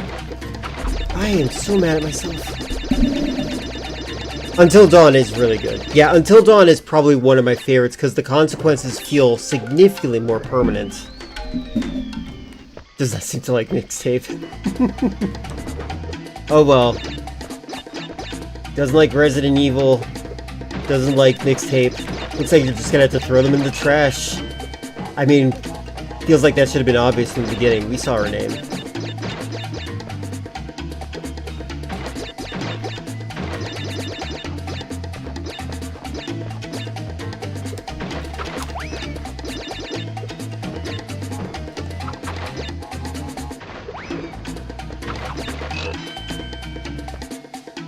Okay, this is a really bad fire effect. You can't even tell when you're allowed to jump here.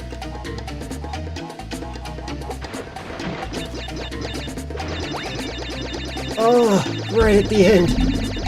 You're excited for Until Dawn 2, but I'm kind of worried at the same people who work on Dark Pictures Anthology will work on it. They might. You know, the Quarry was pretty good. I like the Quarry.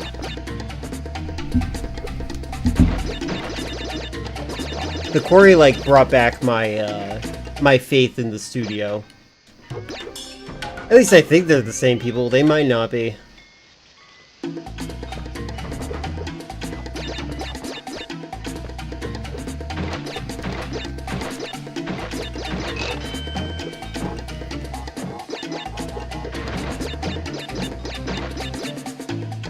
Oh! I think I was. Maybe I should do that for my narrative game. Did I beat 2 games recently? I have not.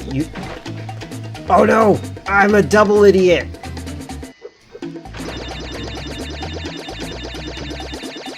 Do I have a game for Saturday?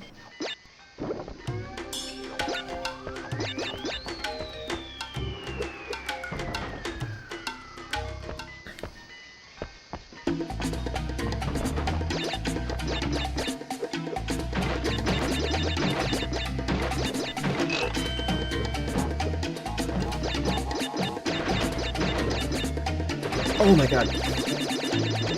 I'm actually bad at this game.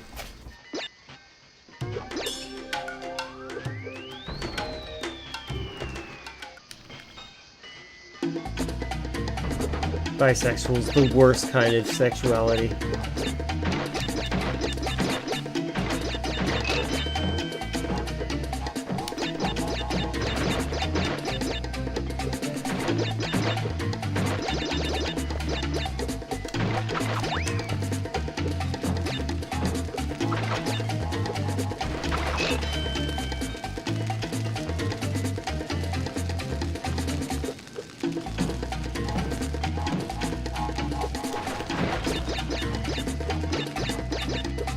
There we go. Jesus.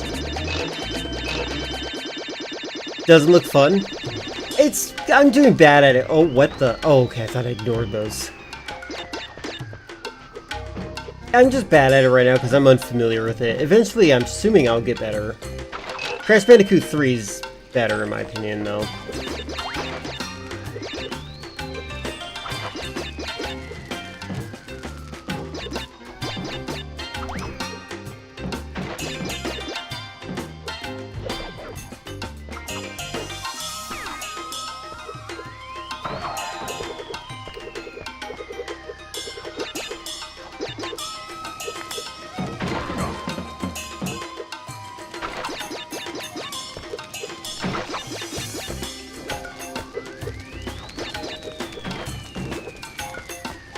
I hope they go way overboard with the nitro boxes in this game. They probably will.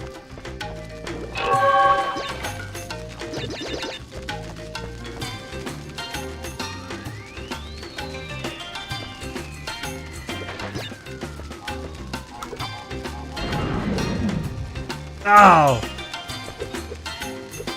Oh, there we go. Look at that. Shiny box. Shiny cube. I like that it's actually reflective. Isn't that cool?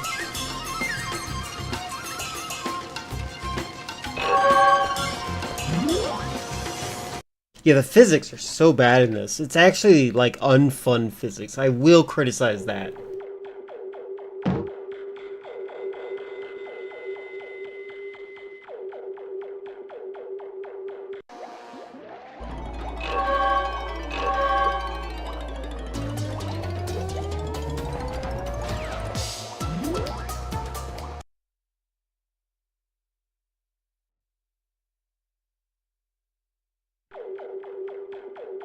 Fare thee well, Baron. Thank you for hanging out. Enjoy your sleep. Or day. I don't even know if you're gonna sleep. Enjoy your day. That's all you have to do. Oh, steampunk.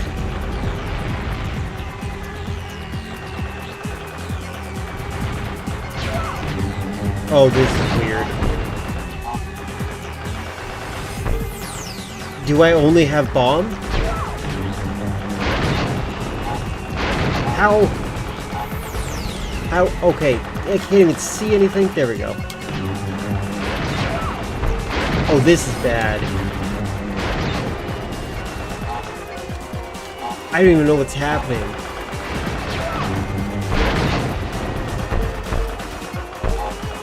Oh my god.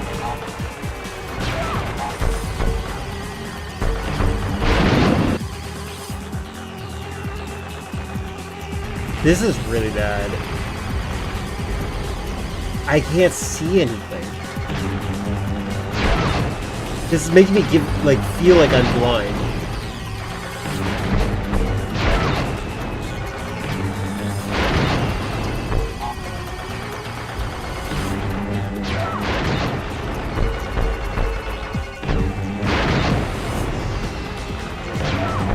And the music is really bad. Well, it's actually borderline Splatoon. Oh god.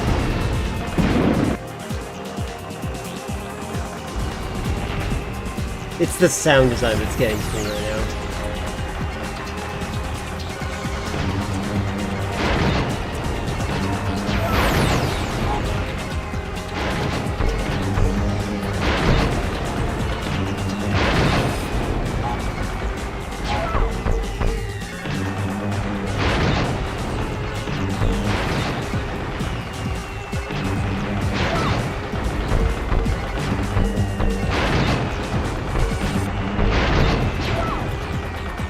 Find some health.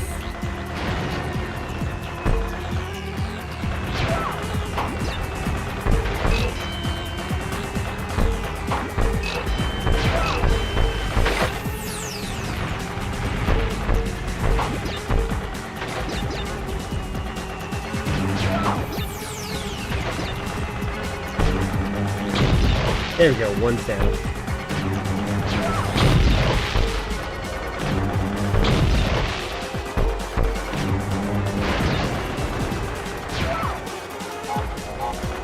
This is so bad.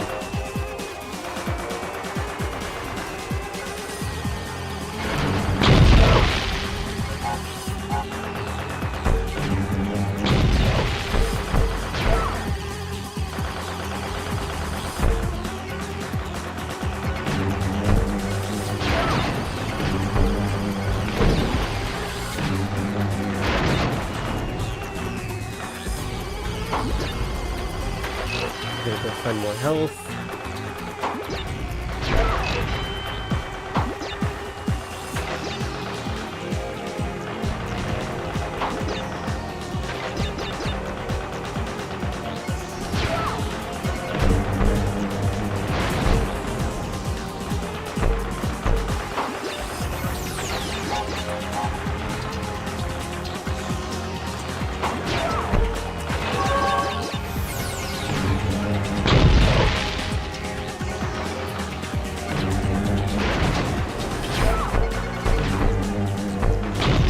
There we go. Jesus, what an awful level.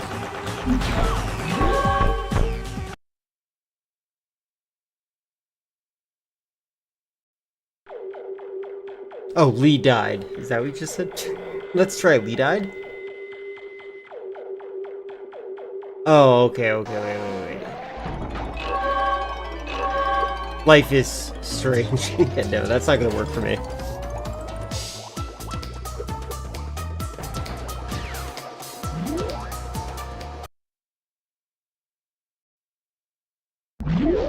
They're gonna have to hang you out to dry when I get through with you! What does that mean? Wait, what does that mean?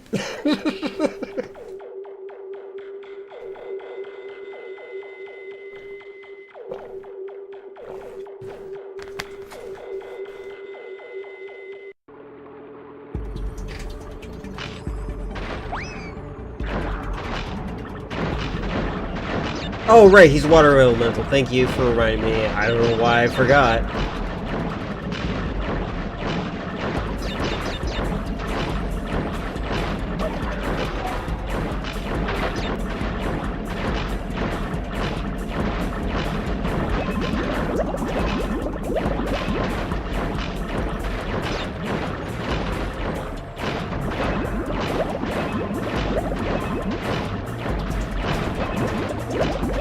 Can't believe this was Filler's first Crash Bandicoot game. What does that mean?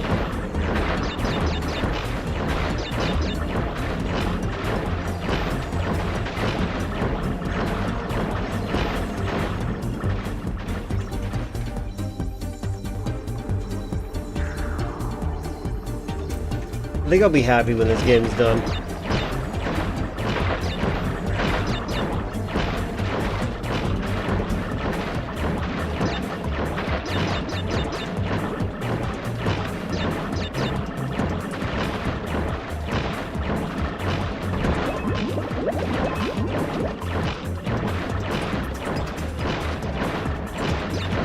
No, you're right.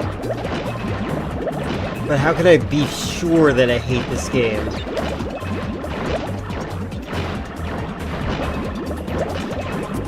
And how will I have context for, the sequel? I won't know what happened.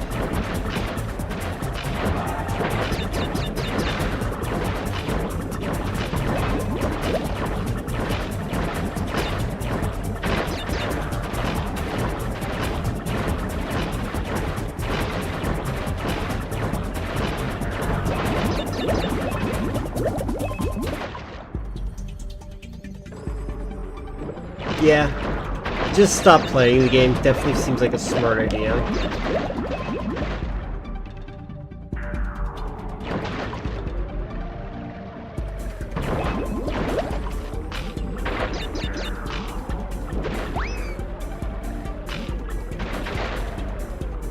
But I also like to think back to when I was a kid, and I didn't have the ability to buy games all the time, so I would just keep trying until I had it.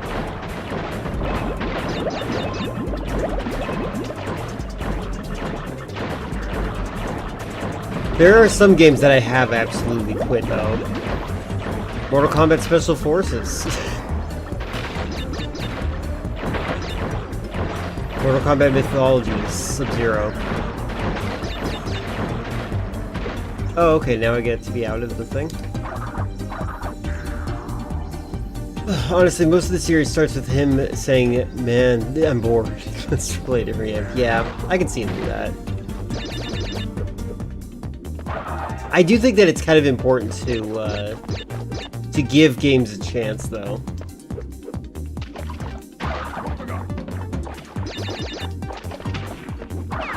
I was hoping to hit that TNT.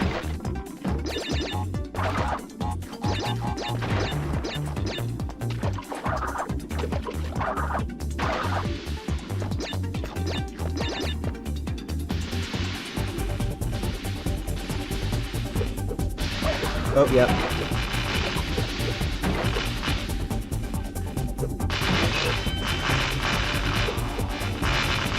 Oh my lord. I hear you about when you were kids, but that's not necessary anymore. I don't know. I think also my criticisms of games is fun. For me, like not even just for you guys. Like if I can articulate what's wrong with this game, I'm happy. The physics is definitely super wrong in this game, like very, very wrong. I don't know how... So that's the first thing you need to do in order for a video game to work. You need to make sure the character feels right. Oh god!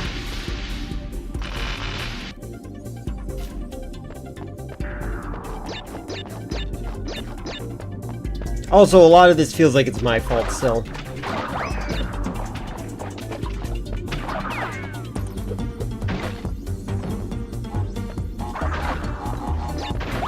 What's wrong with this game? Crash Bandicoot isn't real and isn't my friend.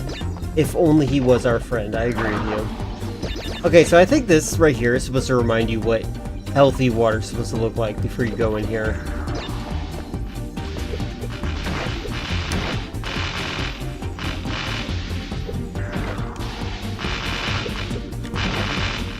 Oh my lord.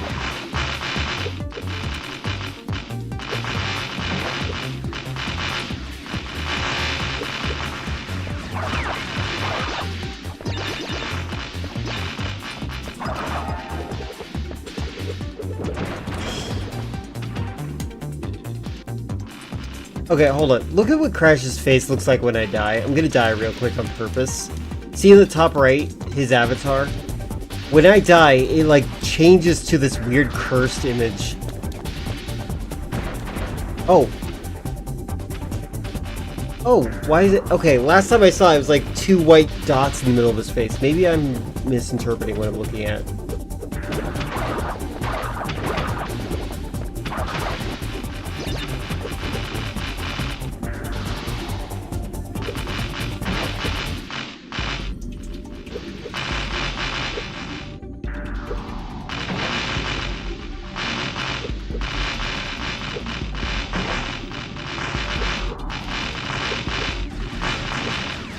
Oh my god.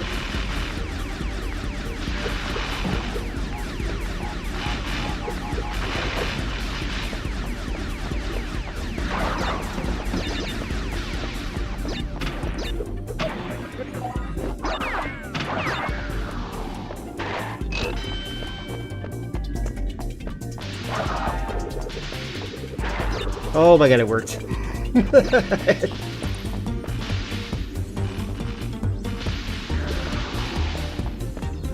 I do have how Banjo-Kazooie, when you die, the icon just closes their eyes like you knocked out and dead. It's, I like when they do little avatars for the live system. Oh my god. Yeah, look at it.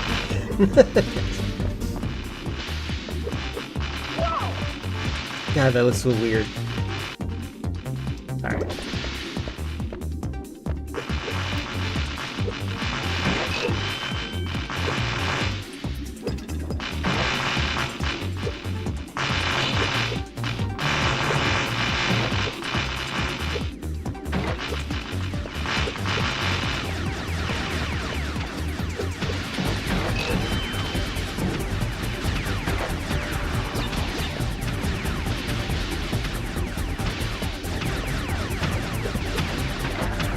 Oh look, a vehicle section. Oh no, it's not, it's Howdy howdy, Tantrum, how goes it? Playing a weird game that feels like it was made by some student in Unity.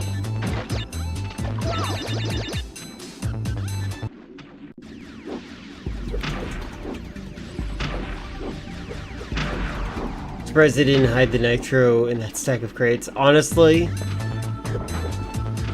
that would have been pretty bad.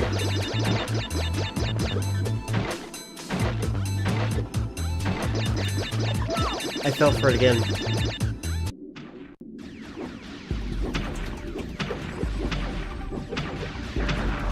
Ron's like, I gotta go. Starts typing in live chat. Shame on you, Ron.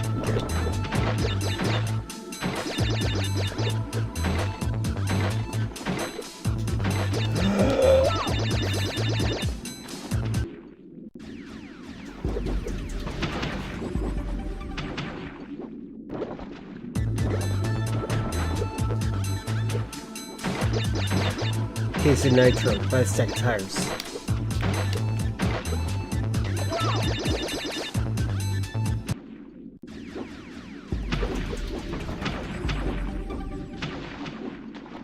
He'll die onto something and then instantly walk into the same thing that killed him after he respawns. It's true. It is a form of gullibility. There we go. Also, I get fixated. I have to do things in a specific way. Oh!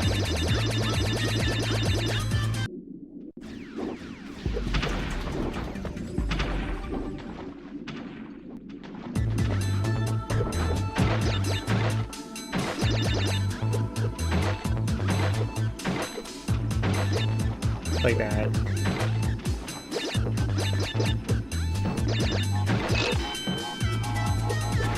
Ooh.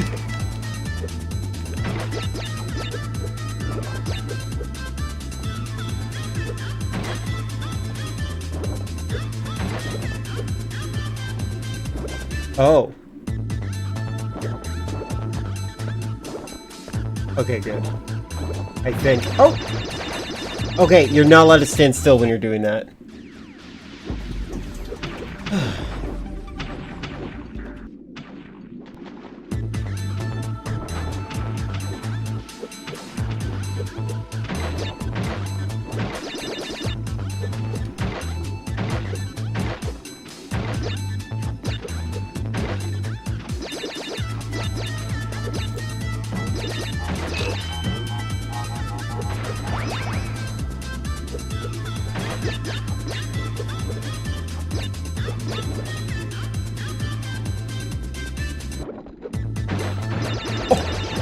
Two left.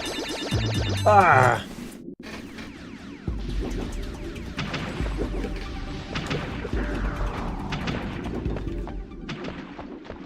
I feel like Crash Bandicoot 1 was the most difficult of all of them.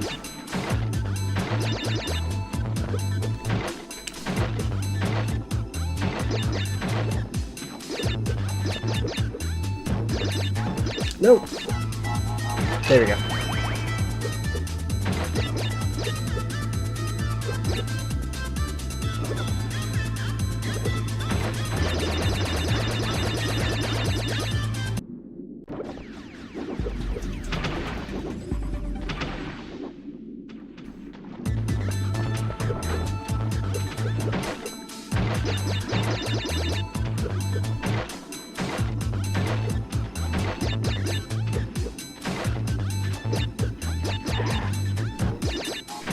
There we go. Like a pro. Not so much like a pro. I think he has inertia. Oh my god, he does. He keeps walking after you press the stop button. Great.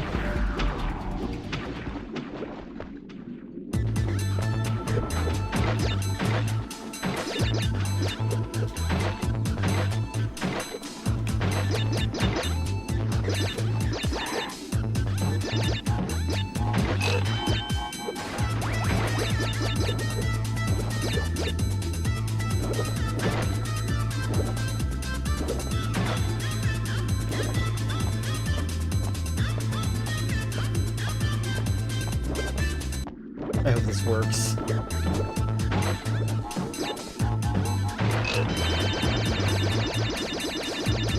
Never mind.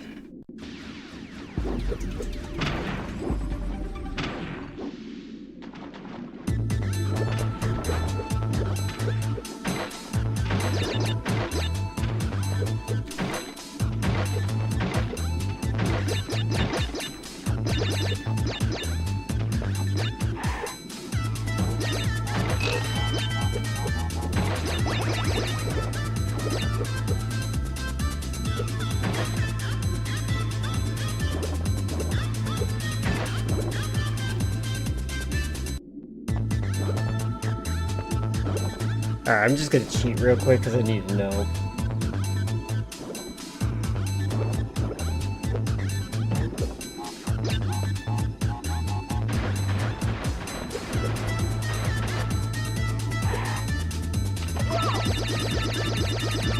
Yeah, it looks like it works. Alright, cool. Alright.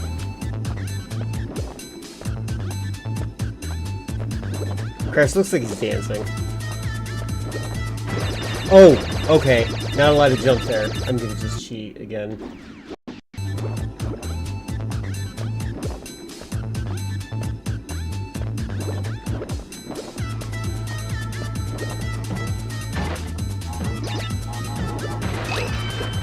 Oh my god. Alright.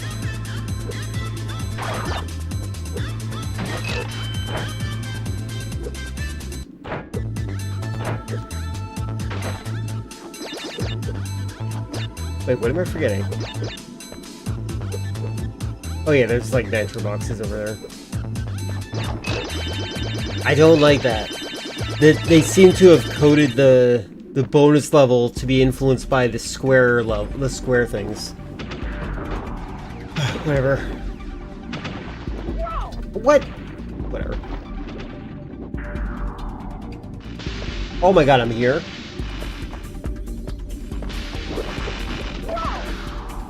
Oh.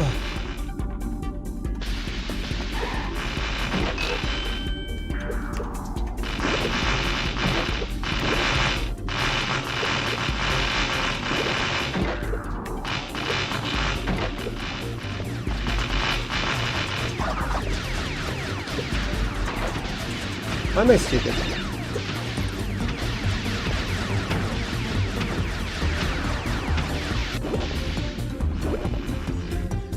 They should shock you, I agree. They must be some kind of non-magnetic kind. I'm just gonna stick this. Go back up here.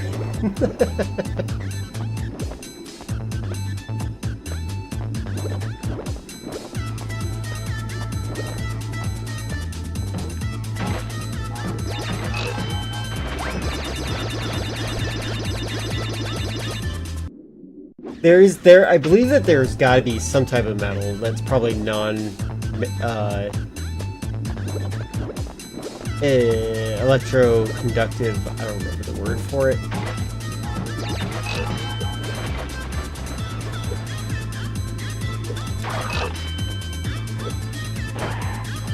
What?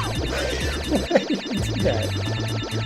I was trying to slam, but I accidentally grabbed onto it.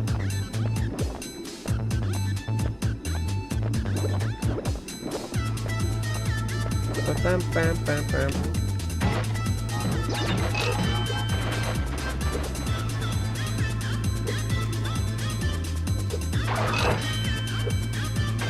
There we go, much better.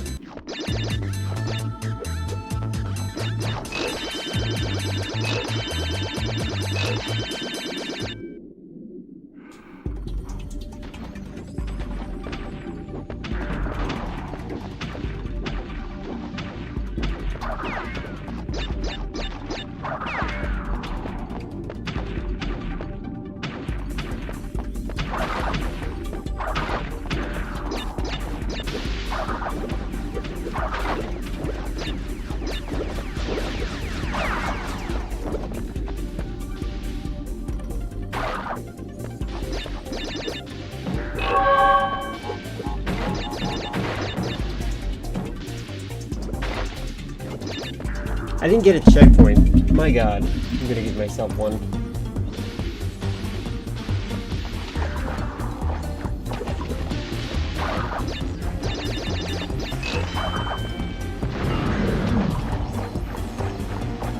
Oh my god, I'm missing 2 boxes. That's so frustrating. Ugh. What a tragedy.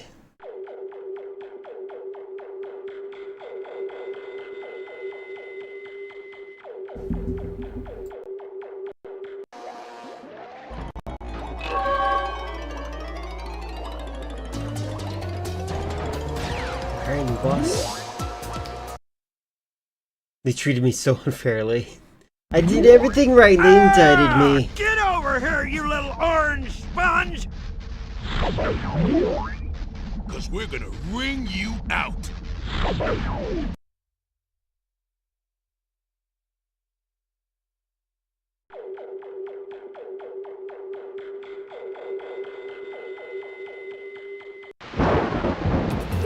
What?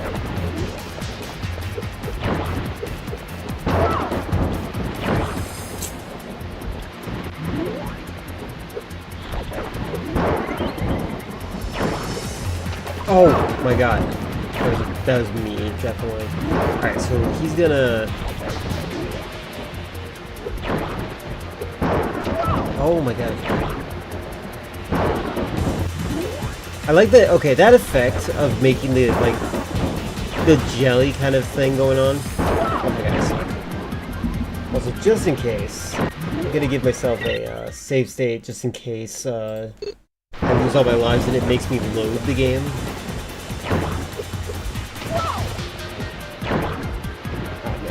Did I learn a lesson?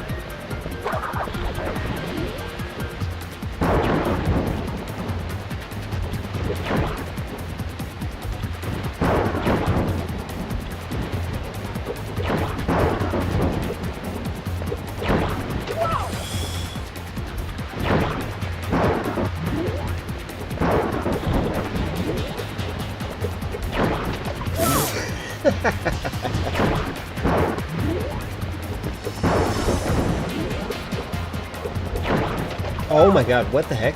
Why is that slightly far from me to jump? Okay, no, I think I have to... Okay. That is like just out of reach of that jump. There we go.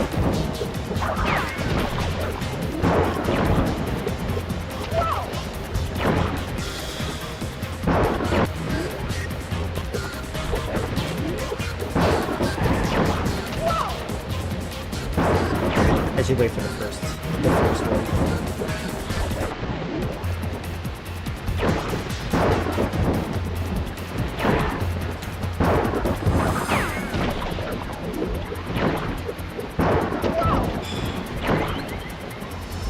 I should always wait for the first attack.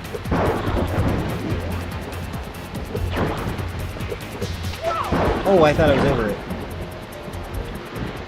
Alright, let's see what happens. I'm curious. Giving up? Get ready to face my wrath, Crash Bandicoot! He said the title.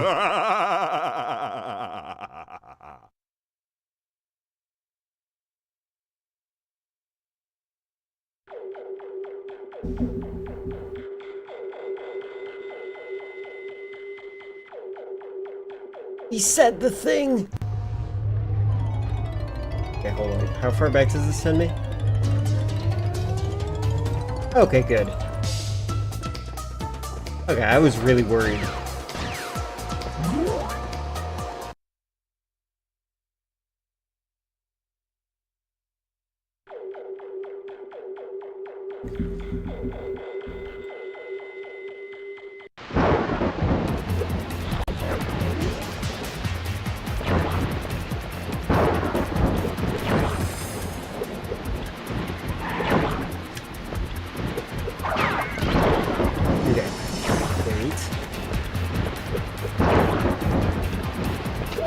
Okay.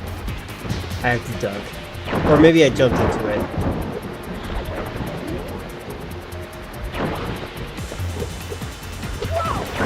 Yeah, that was bad timing by me. Bad timing!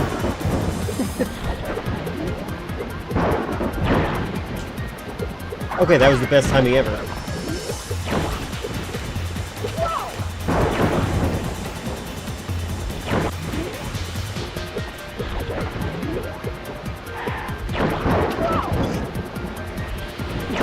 Duck button.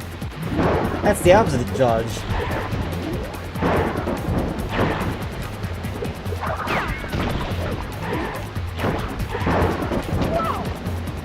Alright, this is the thing I wanted to test. I wanted to see what happens if you, say I quit. Giving up? Ha ha! At last the world is ours! That was easy.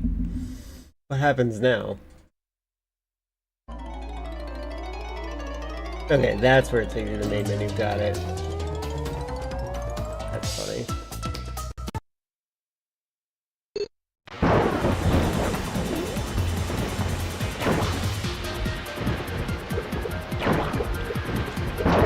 Oh my god.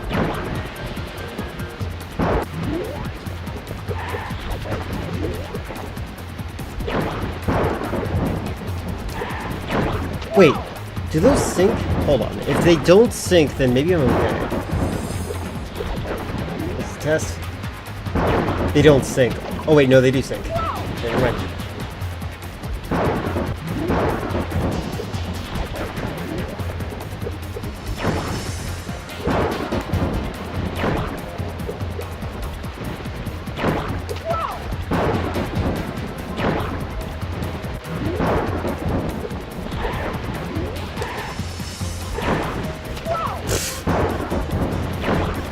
God, I'm really bad at this game.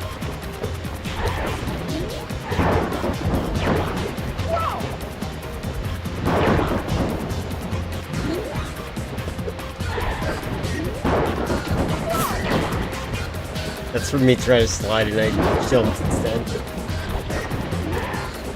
Oh my god. Sorry, my controller. That's how I'm going to controller. I'm going to load my last state. Sorry for hitting you too.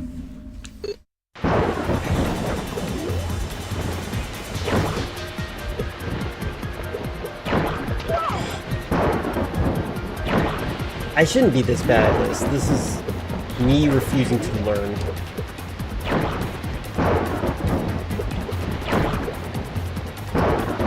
There we go.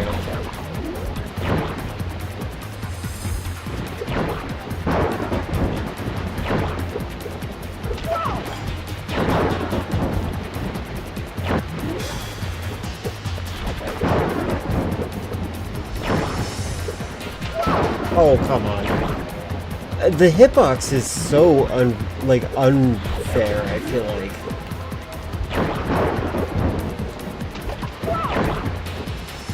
Okay, it looks like I can jump to keep... I'm gonna test this next. Hold on. We're gonna jump to jump rope for a little bit. Okay. I gotta practice this. This jump rope thing is important.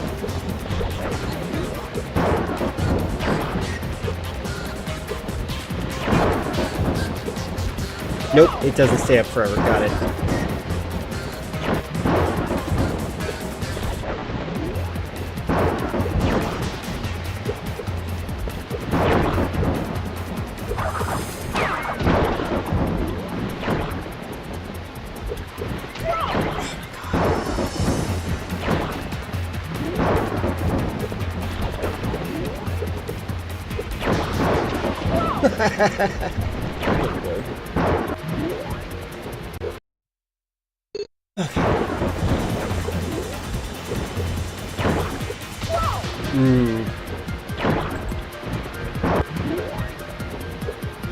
I don't need to reload again, it's fine.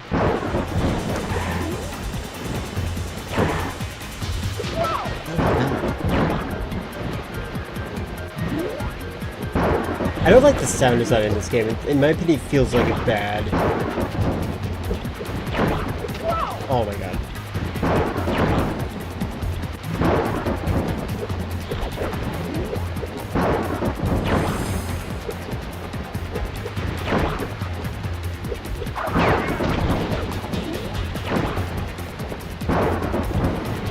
Oh god. But it's my fault. I'm actually gonna cheat a little bit. Because I want to learn. Okay, yeah. That's what I wanted to learn. So I have to duck there. I wasn't sure if I jumped into it or not.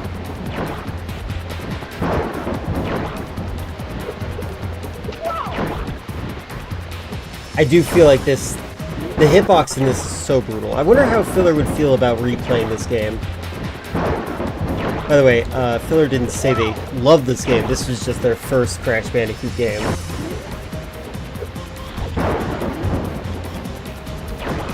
That's the last time I'm shooting that.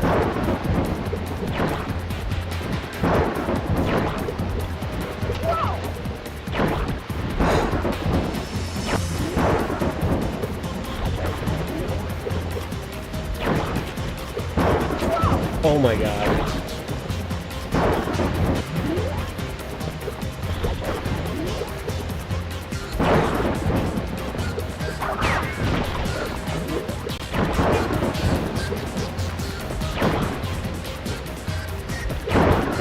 Oh, I'm an idiot. I measured that wrong.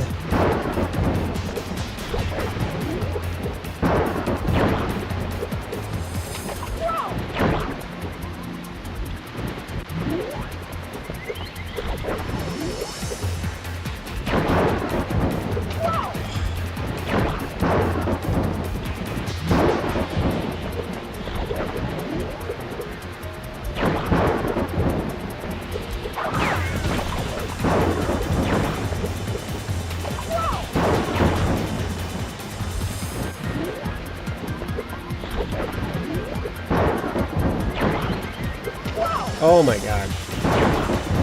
This does feel like it's like unfair territories. Giving? No, no. Alright.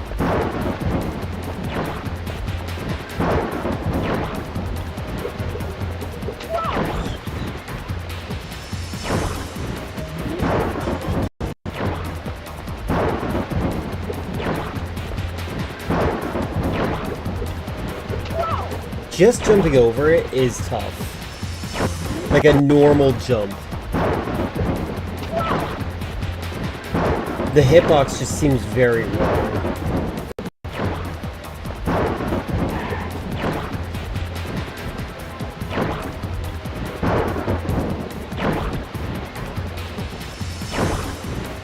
Oh my god. Nintendo confirmed that it will comply with EU regulations, provide Switch 2 with an easy replaceable batteries. February 18, 2027. The website, however, does not mention the original Switch. It is likely to be discontinued in Europe in 2027. Okay. Well, I'm glad I got mine.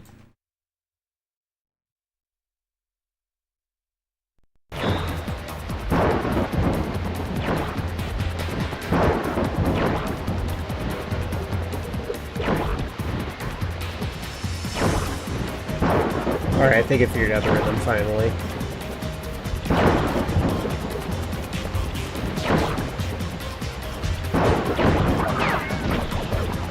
About time, right?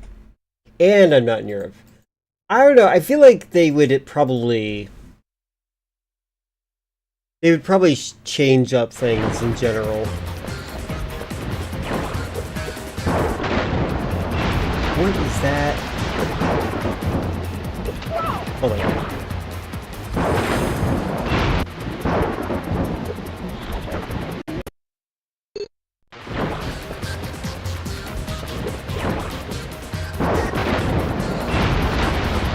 Actually, wait, what does that do? Wait, what does that do? It seemed like it did nothing.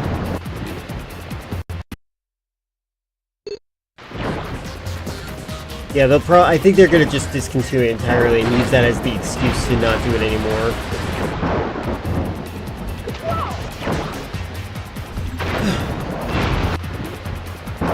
PS2 is too good. You can't beat it.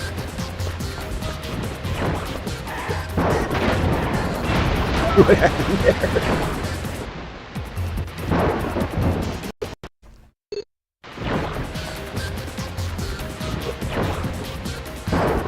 Okay, what does that do?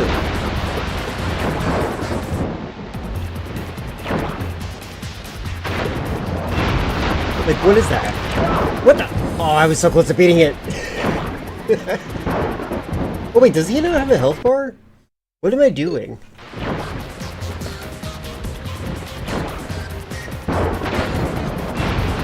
Okay, I don't know what that bubble thing is supposed to do.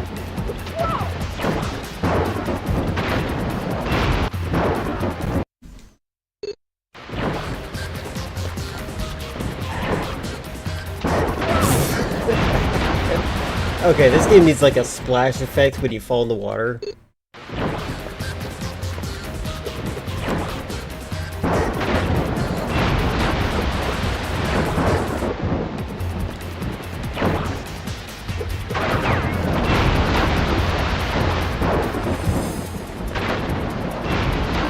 No, really, what is that supposed to do?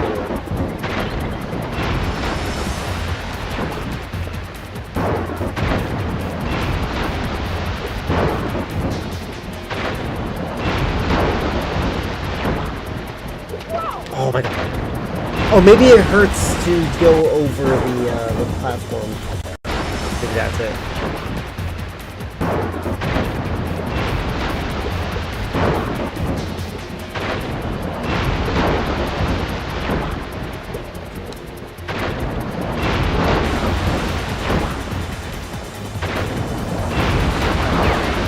There we go. Jump twice as high. There we go.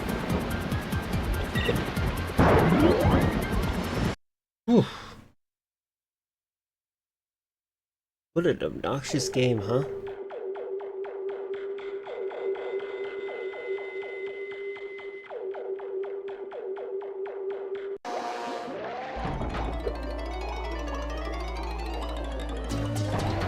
Oop. Okay, so you can replay boss fights. That's good. You are making a mockery of me in front of my minions! Not only have you defeated the elemental masks, but you are still collecting those worthless crystals!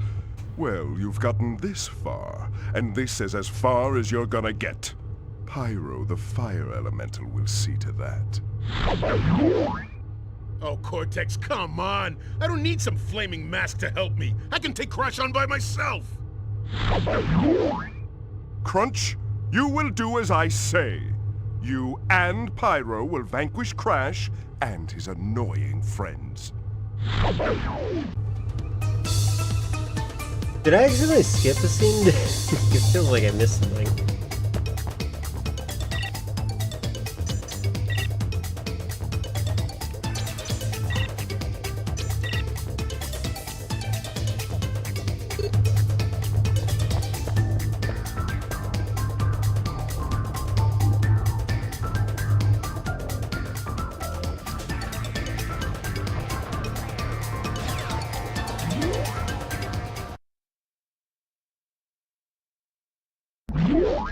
I realize my brethren have had some trouble with you, my little orange friend, but I'm not quite sure why.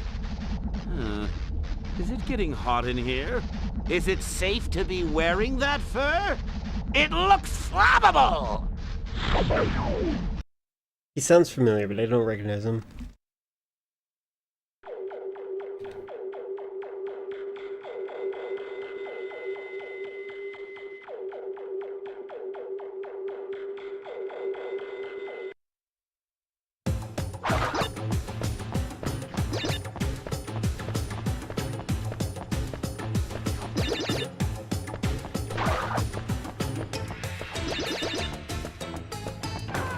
Oh god! Okay. Now I know that they're trapdoors.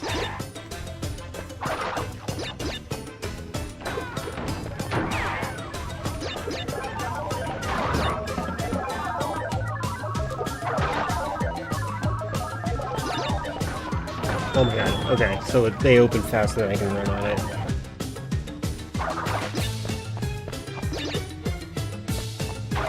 Can I do this? Nope.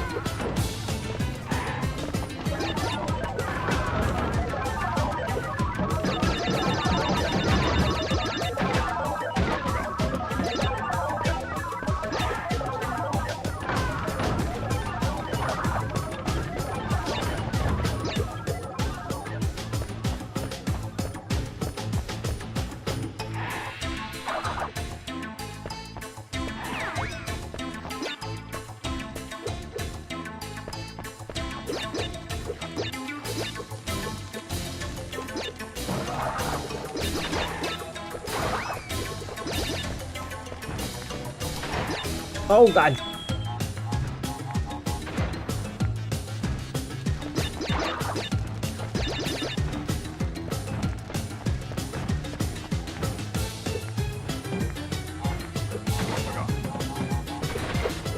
Oh right, I can double jump now.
Oh.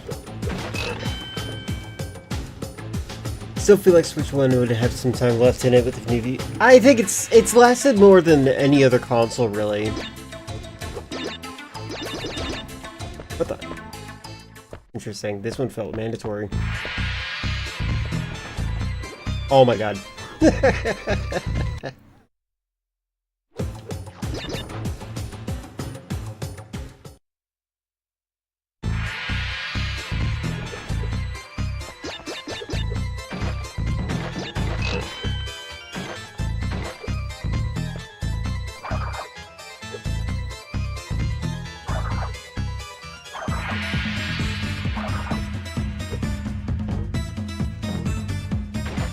Oh my god, it worked.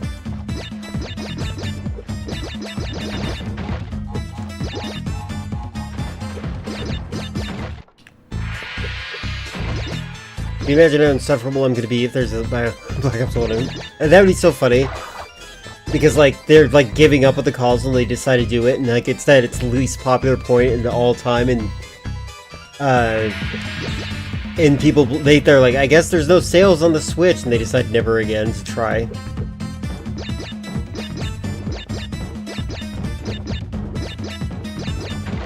Oh my god, what? I didn't realize I was jumping on that one.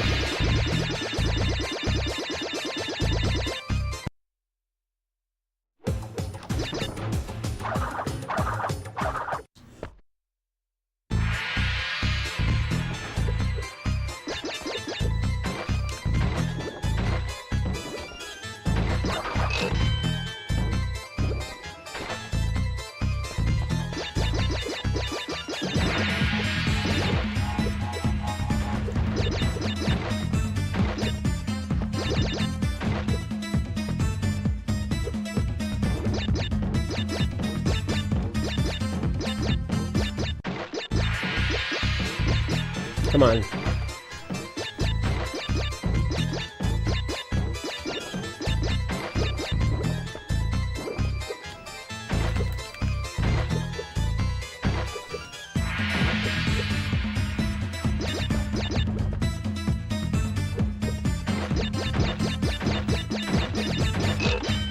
Yay. First try. It's one like the thing that Switch 1 needs before it dies. Accomplished everything else. Improve except for Call of Duty. I don't think it could work. I bet they tried. I bet you there's a prototype out there.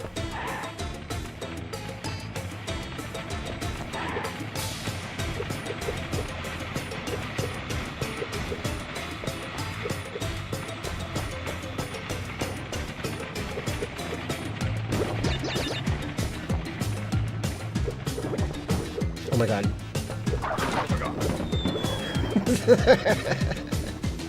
The depth perception is terrible right here.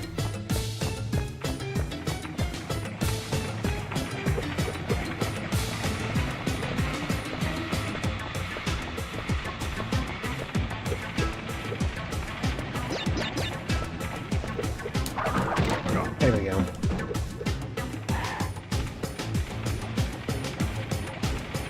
The 360 and PS3 can do it, Switch can. Maybe.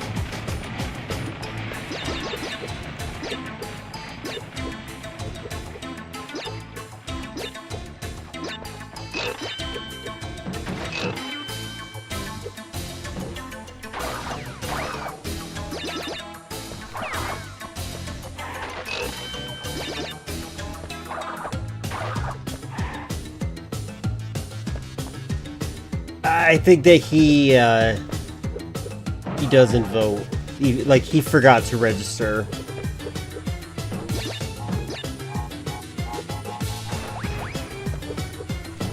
And Coco's like, Crash, I told you to register last year.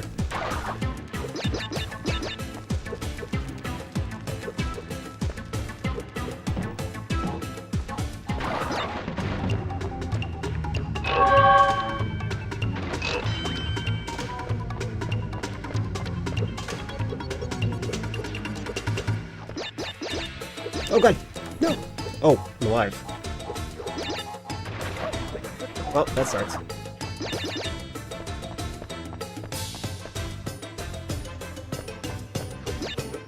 Oh, wait, how? Oh my god, no way. Alright, kill me. Wait, why do I explode at the end? Got no original jokes going on this week? Don't ask where Crash was on January 6th. You know what? I probably shouldn't hear where he was either. Oh my god.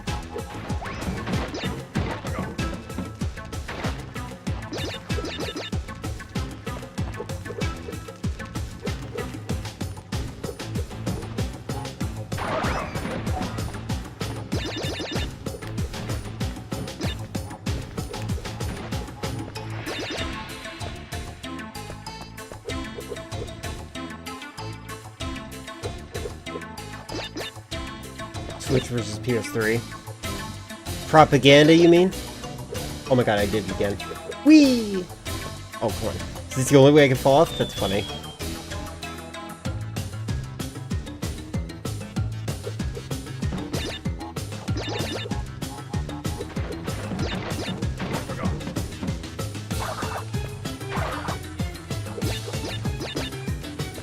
BioShock is, it's not that intense compared to Call of Duty, I feel like.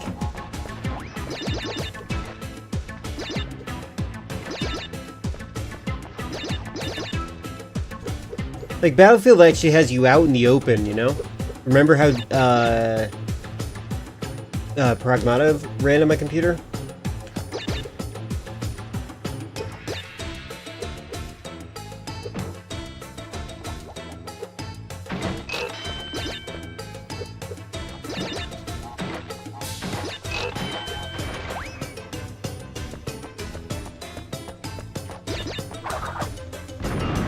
Ah, I'm missing 2 boxes. Imagine a Crash running up the stairs of the Senate with the dumb music. Oh, right. I'm pronouncing it incorrectly too. Playing as he spins the riders away. Probably unintentionally too.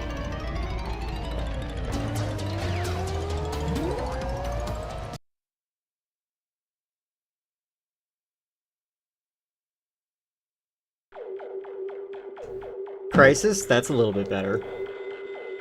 But, like, imagine that in a multiplayer setting. That could be a netcode issue on that point, but I don't actually know.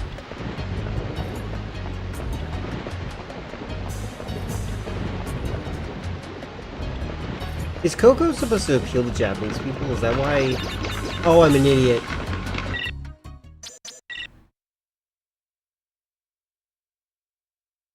I forgot she can't crouch.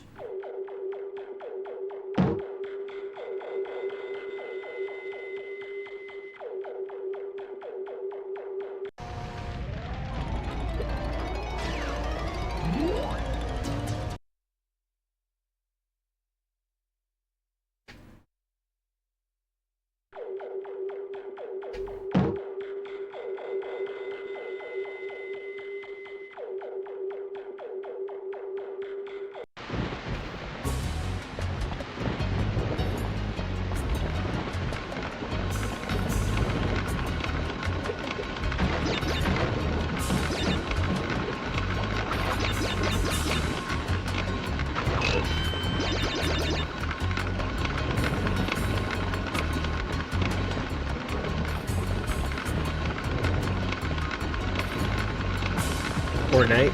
Now that's a good one.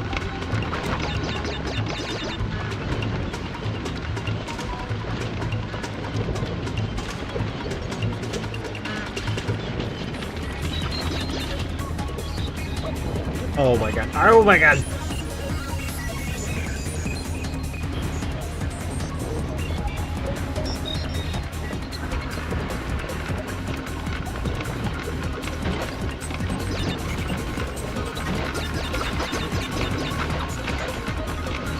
I just think that if there was going to be a Call of Duty, it would have existed by now.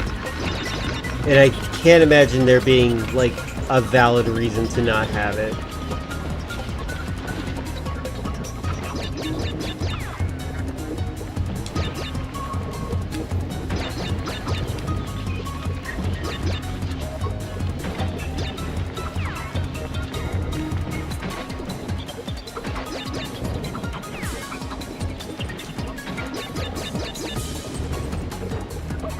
Oh my god.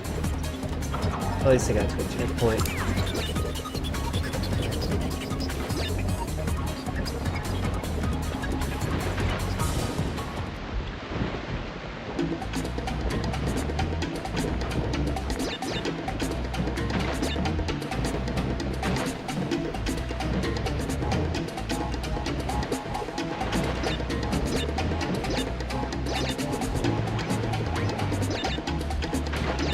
Oh, what the?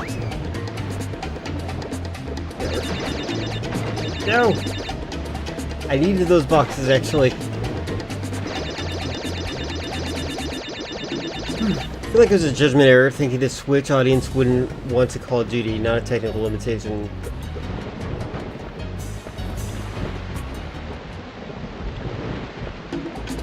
I actually don't know.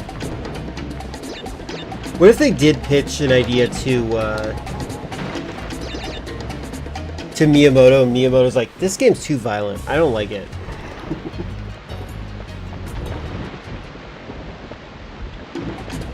I actually don't know.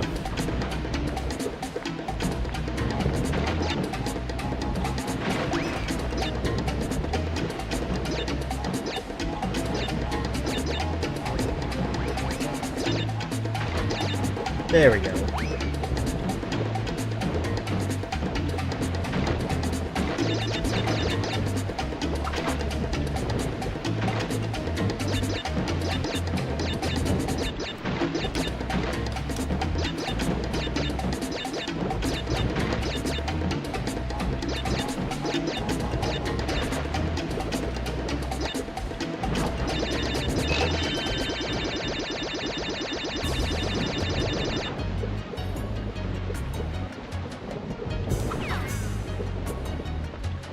Oh god, a vehicle part.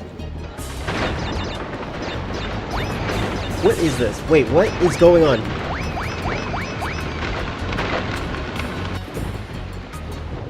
What?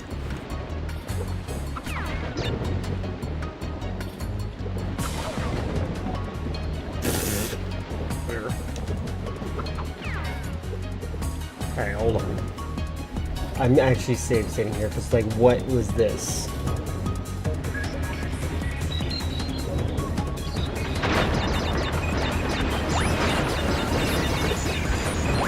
Like, is there a speed boost? Oh, there we go. It's different than Crash's speed boost when you're in the car.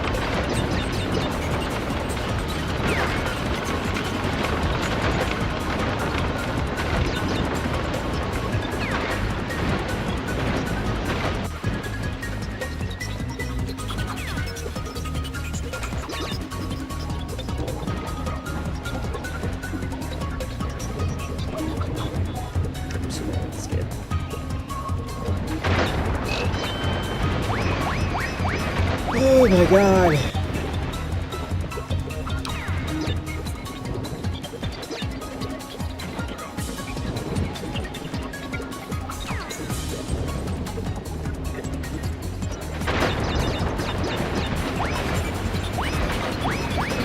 I'm gonna load.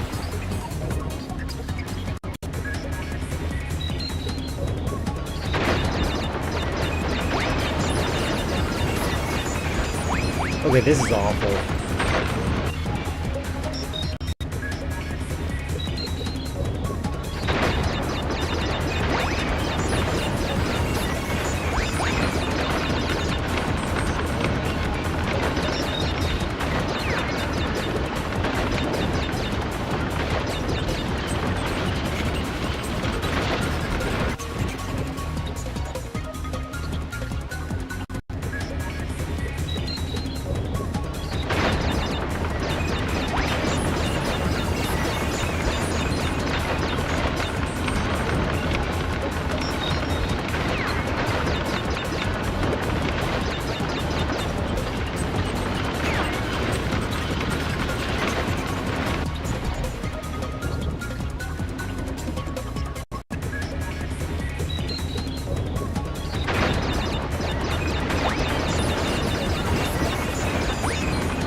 What exactly is this scene?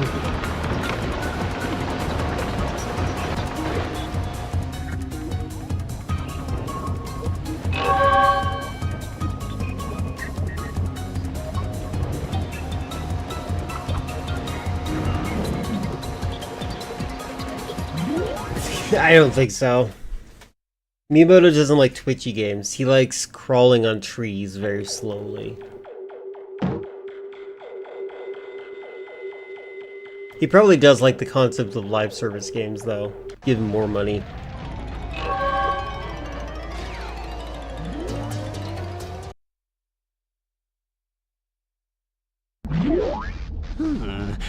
I have a taste for some deep-fried Bandicoot. Is that Mark Hamill? I don't think so.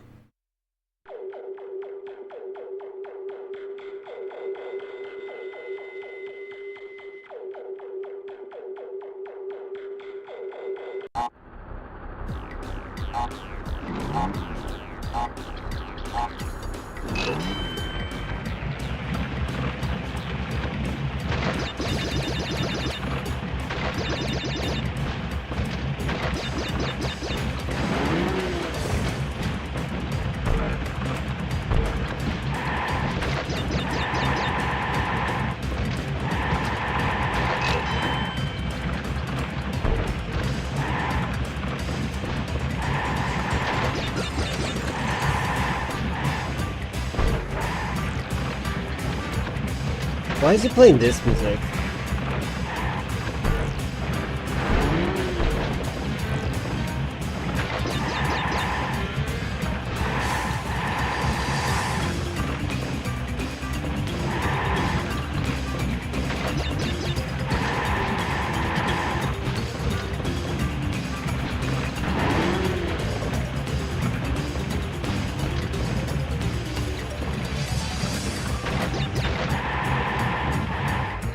Oh god.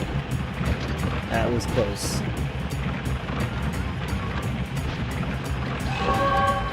A series that already had a legit car racer, except the game that plays it significantly worse. Yeah, this is... I was actually kind of surprised they're not using the normal mechanics for it. Also, that was way too easy.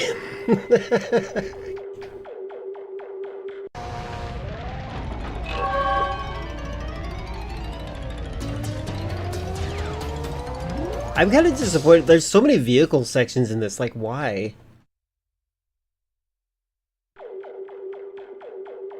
Is it really just because they're like, crash cart, crash cart?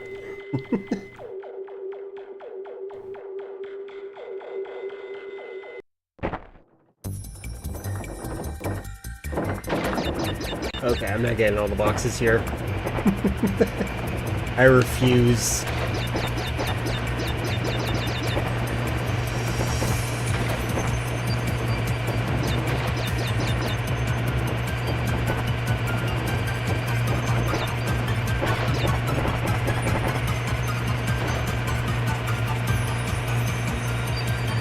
Well, that's an anticlimactic death. Maybe we'll go to the little city, to the city a little earlier than to see a thrift store. The find Crash 4 there, or whatever, Crash Bandicoot Wrath of Cortex. Leave it.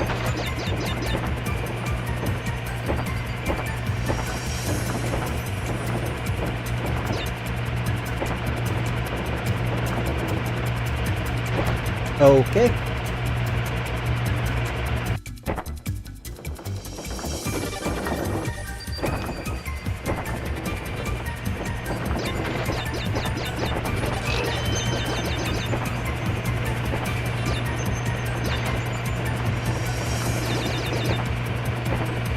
Oh my god.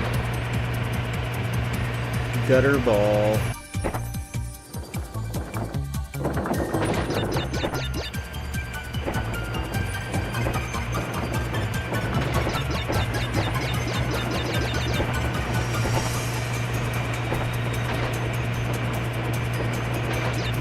Am I supposed to like go high speed and knock him out? No? Okay, I'm not letting there.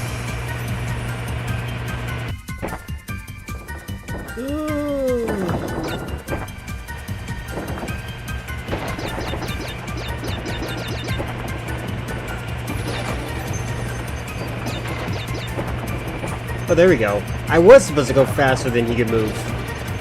What the heck? Unless I just sequence broke myself.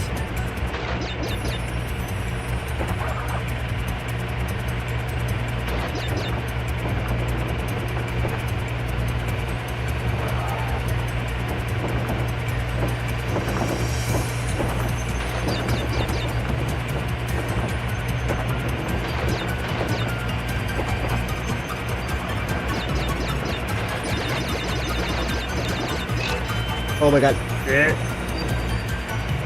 I'm definitely not getting all the boxes here. This seems insane. Oh my god, him. That's cute. He's just an enemy in this.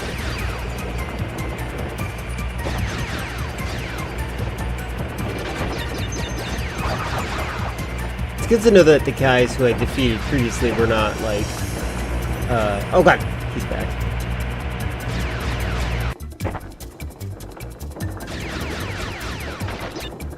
It's good to know that they weren't like...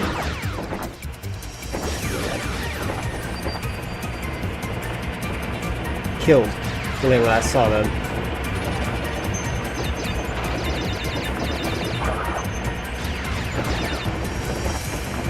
Oh no, oh no, oh no!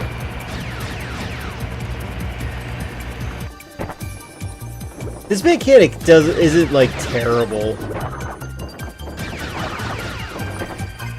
It feels jealous of Monkey Ball, though.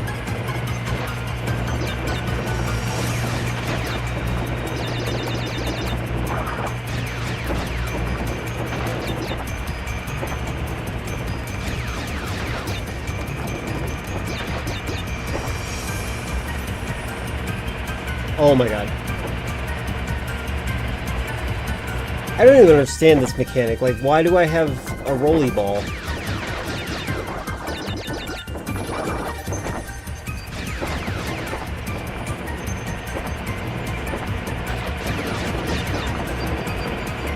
How many boxes are there? 82. Not as many as I was worried about.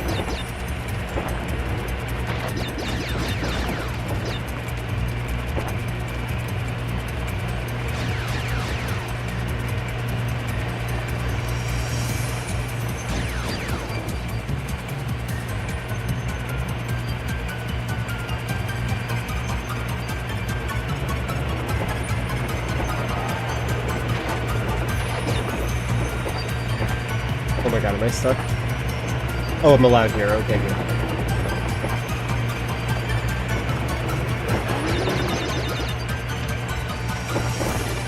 Oh, the clock guy. For some reason. Oh god!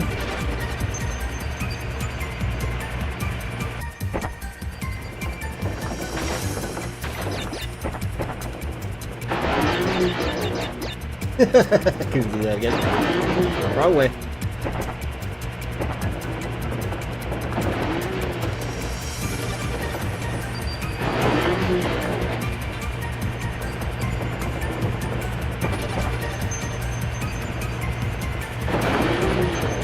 Why does that speed me up?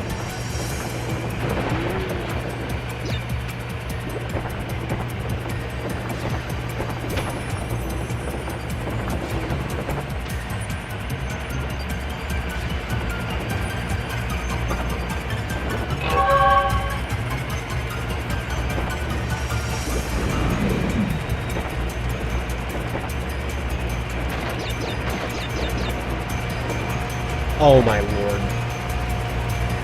Do I still have the thing after I... Yeah, I do. Yeah, so I can just keep moving.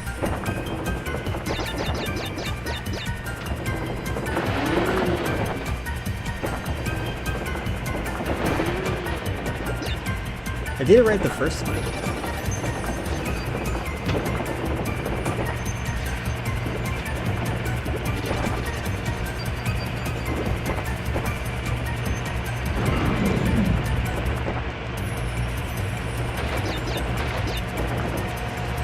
Oh my god, I did it again. Same spot.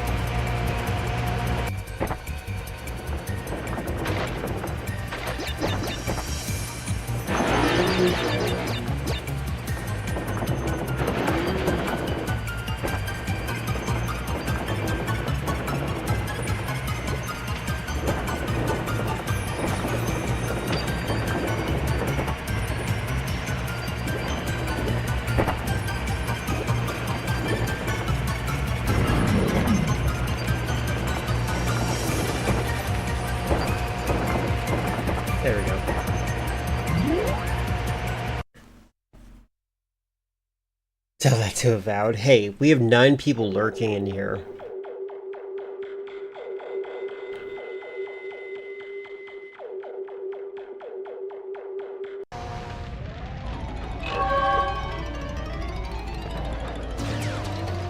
If I would have played Avowed, there'd be only one person. That would be just you, my bot, and Gilfoy's not here. You brought your sunscreen, cause you're gonna burn!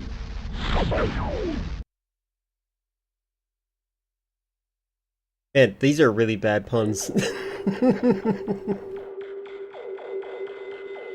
It's true, mentioning Avowed will make everything drop by 3.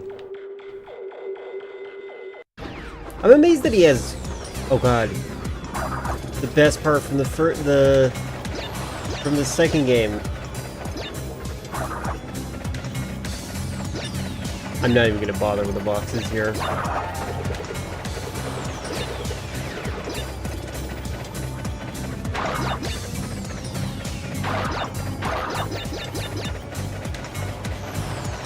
Oh.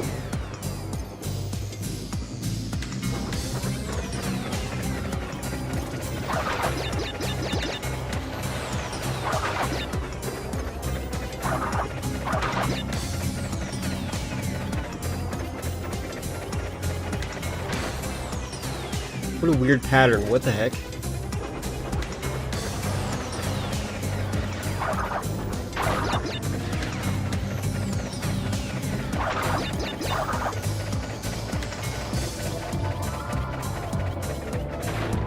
What?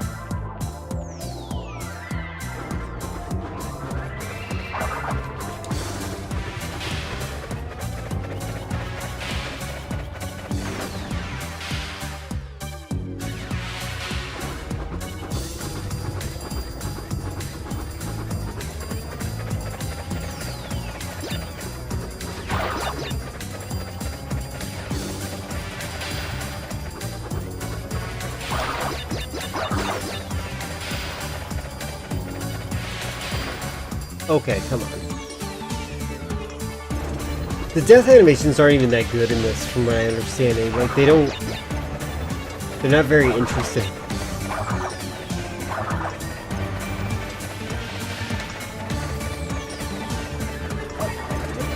Worth it.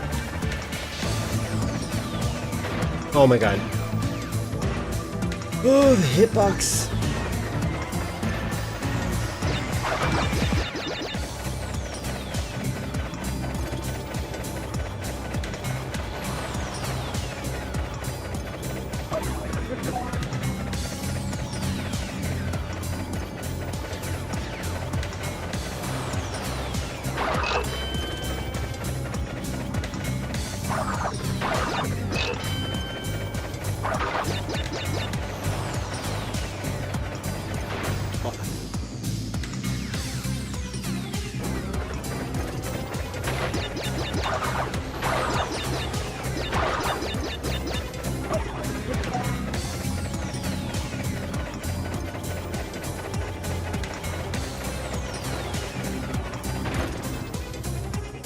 I'm genuinely bad at this.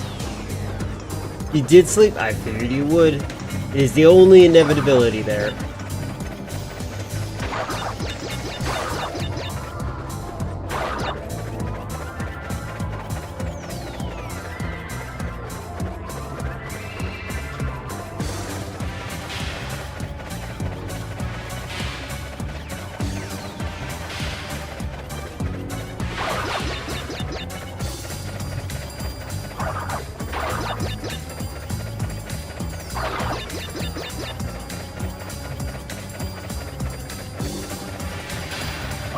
Ah.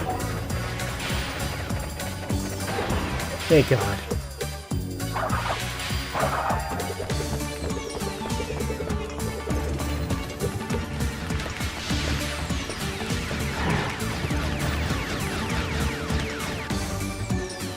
It's worth noting, I figured out being sleepy for Best Pancake Theater stream since they're showing The Rock today. Oh, they're gonna watch The Rock? Metal Gear Solid 2, the video game that I like to talk about a lot. The music was done by Harry Gregson Williams. who made the music for The Rock. Oh my god. Well, that was a cute animation.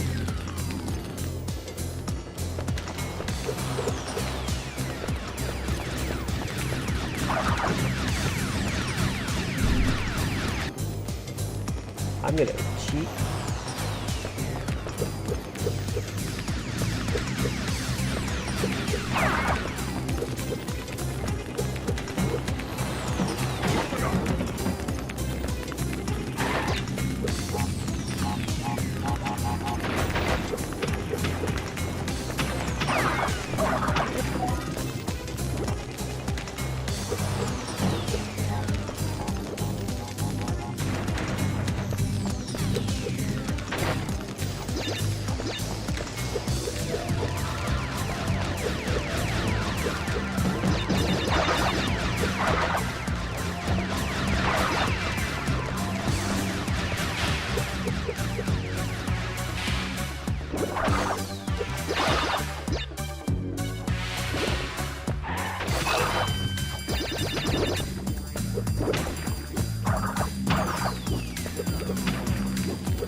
What the heck is this?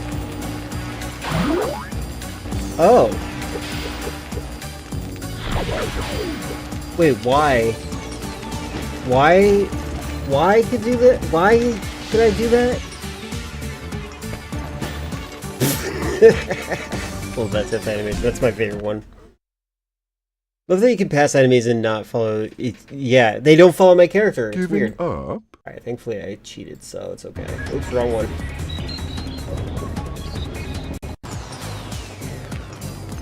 Yes, howdy, howdy. So what's the point of the stealth if they, I'm confused.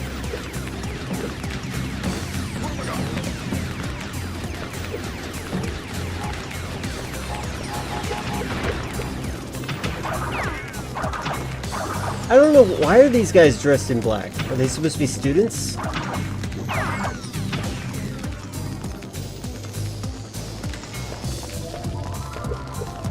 Why can't I turn invisible? What perk is that for?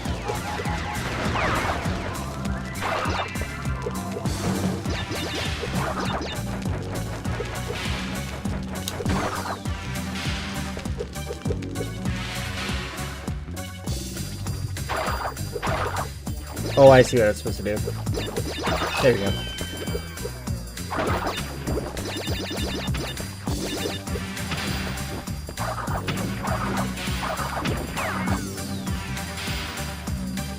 Alright, so hold on.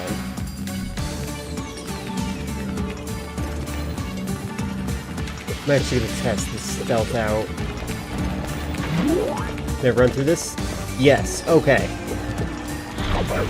It's to avoid the lasers, apparently? That's weird.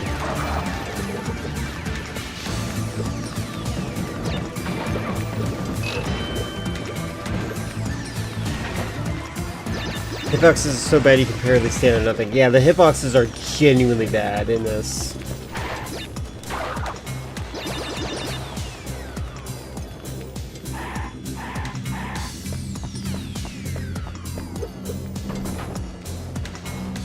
By the way, links.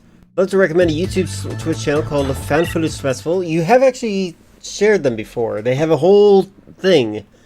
They have a streaming service, don't they? They have a stream where they do is obscure VHS tapes they found and edited down to the best parts. Yes, you have shared some of them before. They are great.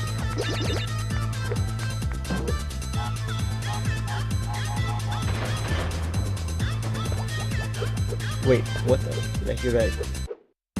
Yeah, no.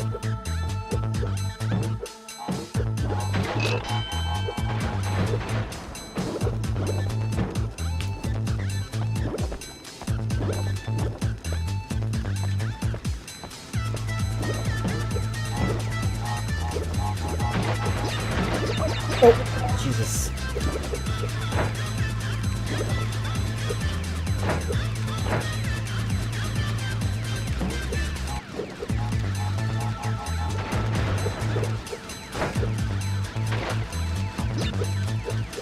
Oh my god. Oh, okay, okay. I thought I fell to my death. I haven't mentioned their streams. Got it. Okay, the streams they show quite a lot. It doesn't end up on their channel. Interesting. I would love to have, like, an archive of their archive. Obviously, that's not gonna work out, but yeah. I kind of want their streaming service, is basically what I'm saying. Oh, that's a glass floor, okay.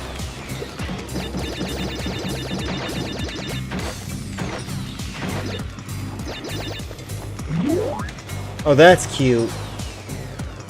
I like this. This is really cute.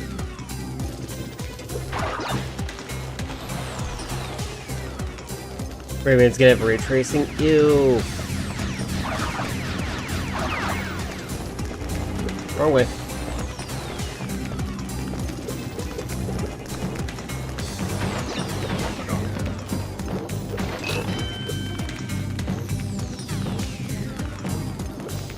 Even on Switch 2. That's weird. I don't really understand the appeal of ray tracing, to be honest.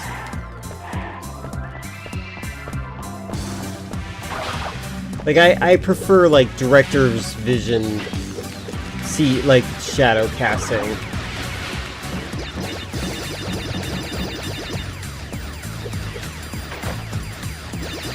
I like how you're trying to normalize RT.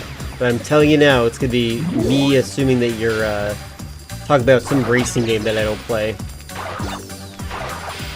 This is a really cute mechanic. I like this.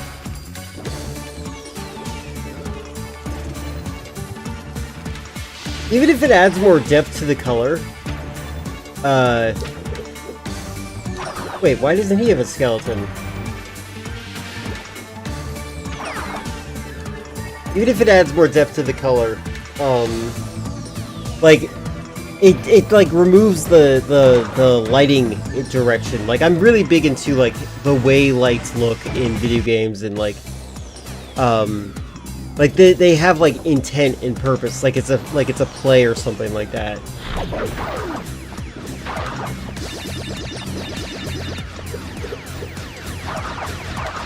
See, if I quit the game, I never would have saw that X-ray part, and that was pretty cool.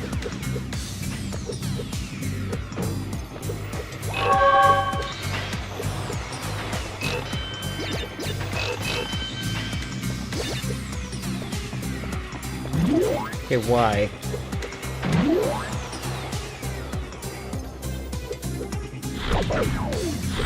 I don't understand the ability to turn visible.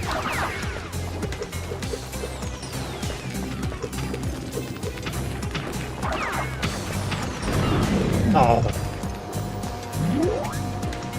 Are you implying that ray tracing results in shadows and reflections that aren't intentional? Not necessarily not intentional, but like more bland looking. Like it might look realistic. Like, see how the light's coming from at me like this? Like, it's just a realistic light.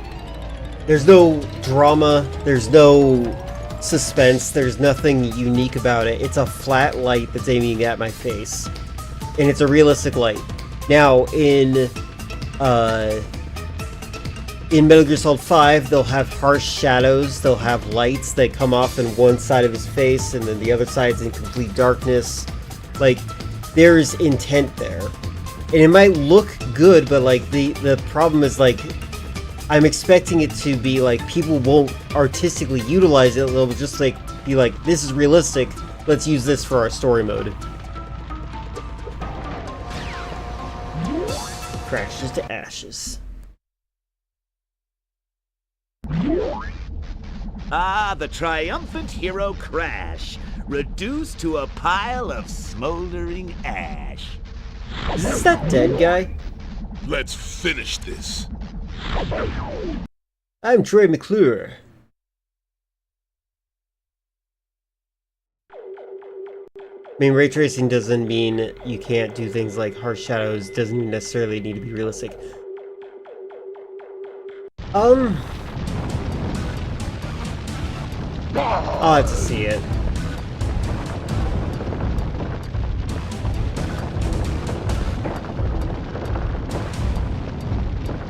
Oh, what the? What is this?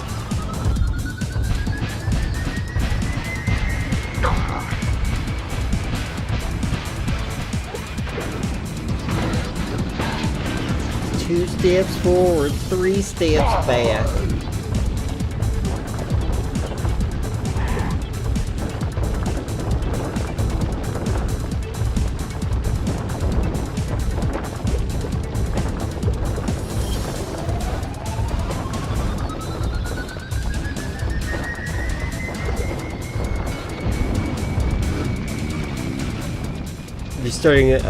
Standing in grass during a bright day, the grass might reflect subtle green shade to your pants.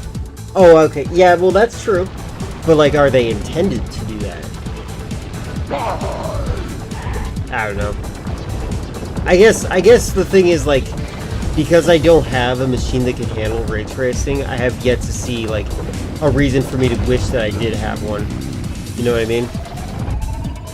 Like, most of it's like, it looks so real. I'm like, I don't really need video games to look real for me to enjoy them. I missed.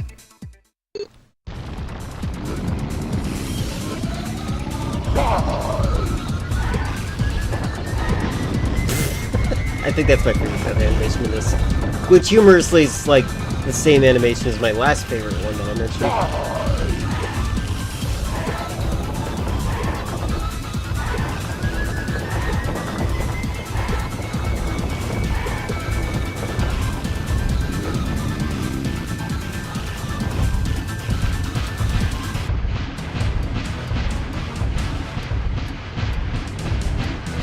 Oh, I slow down when I'm using it. Have I played Marbles on stream before? I have. I made sure to make fun of all the gambling viewers for it.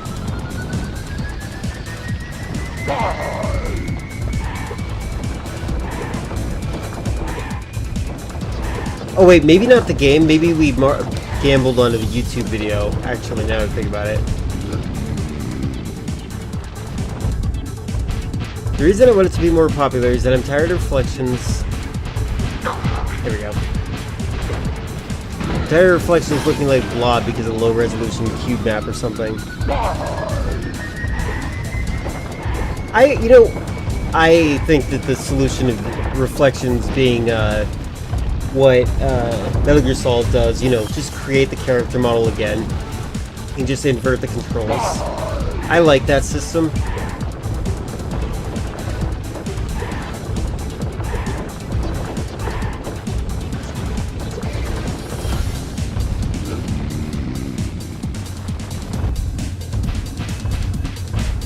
I do like reflections, though.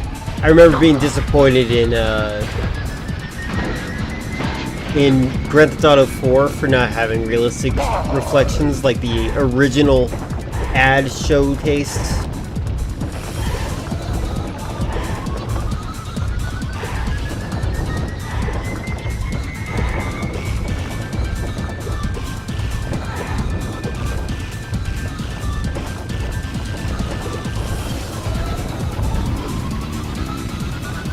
I actually don't know if they have any reflections except for at the very end. I think they do the same thing as the last... Oh my god, I'm an idiot! I forgot he did that. I think the last scene is the only scene with a mirror, and I think they just repeated the model. Oh wait, they do also... They just do the model thing. Same thing they do in MGS2. I'm certain of it because Venom Snake's reflection in the helicopter is actually your avatar.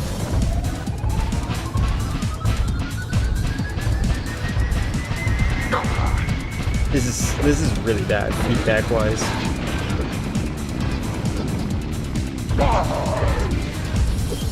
Oh my god.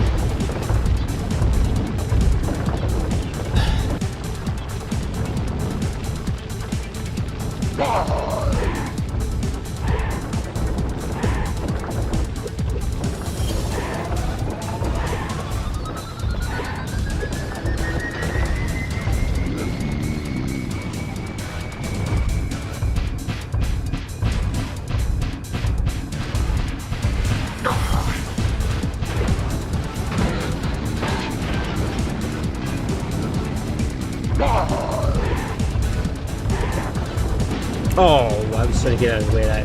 The hitbox in this is really bad.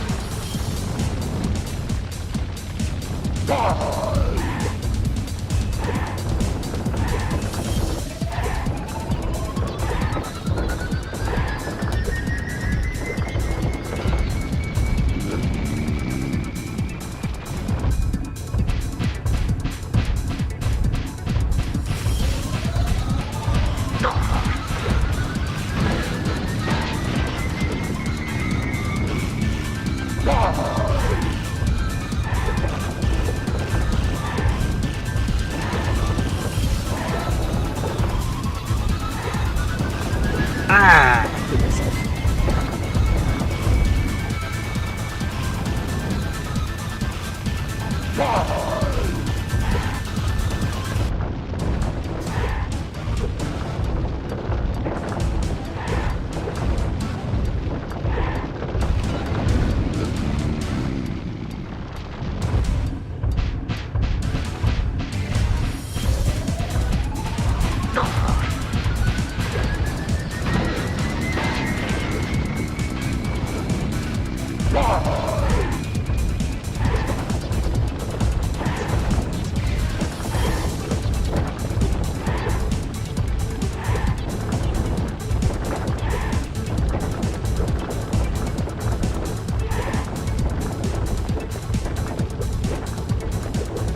Watch out for the mines. Yeah. Again, I don't think Phantom Pain, I strongly believe, is not finished. Oh my god, I'm an idiot. I hate being stupid.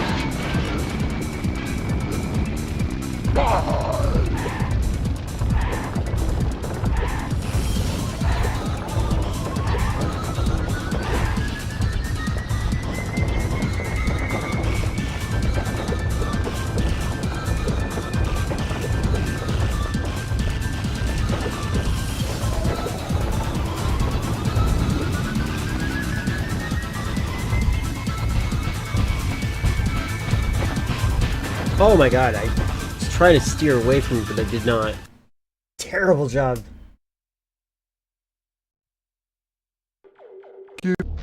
Ah, the triumphant hero Crash, reduced to a pile of smoldering ash. I think that is Let's finish this. who I think it is.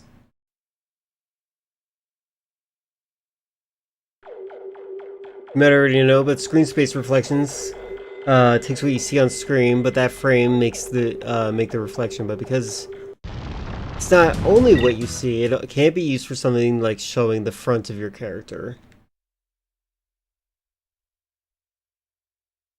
That makes sense.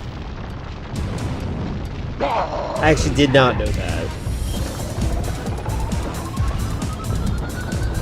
Because if it's reflecting specifically what you see, then it's facing the wrong way.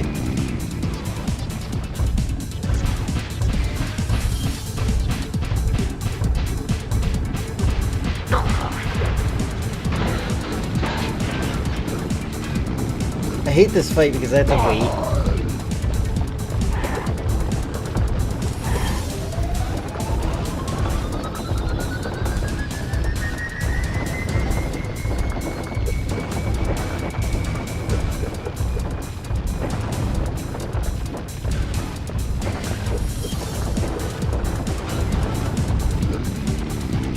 Oh boy, they gave me him.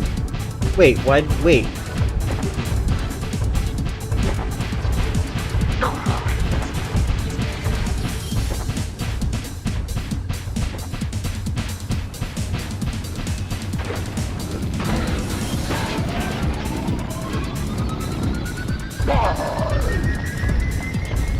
Oh god, what the?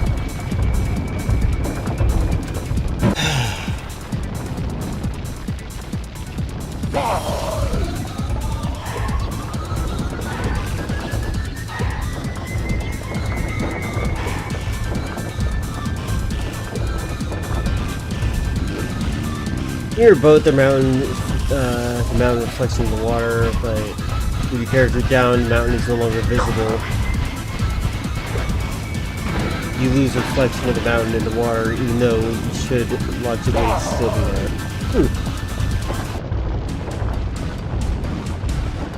And ray tracing naturally would just make it so we can always see it.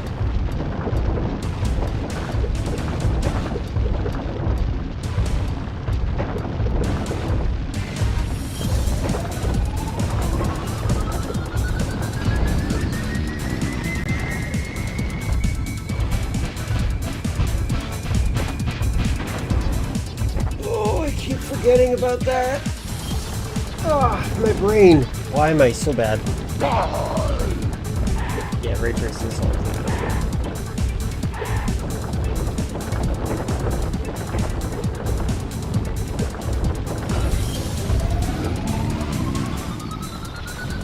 By the way, I've been seeing on, even though I haven't really been typing necessarily, I've been seeing on Twitter, some people saying, if you hate Metal Gear Solid 4, you're actually a fan of Metal Gear Solid. It's funny. I don't hate Metal Gear Solid 4 for the record, but I thought it was a funny statement.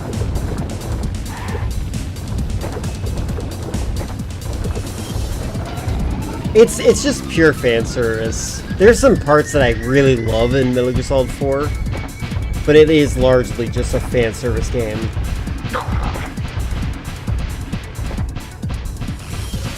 Alright, I'm gonna cheat here because this is so unfun.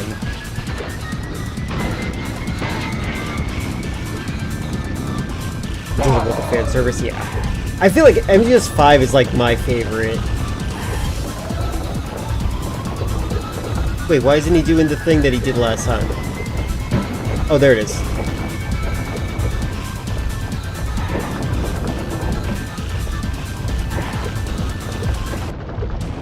Alright, he's dead now. I win. I didn't even need the save state.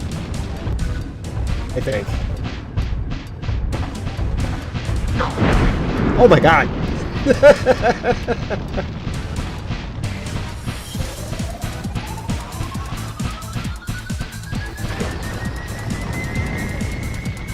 I will be definitely playing it on stream at some point. But yeah, it's pretty long. Oh good! I love this one. This is my favorite ability. I'm glad that I have to unlock it again, apparently.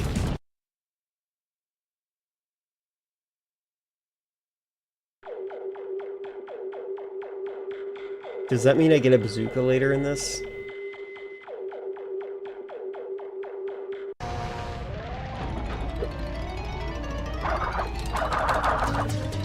Oh.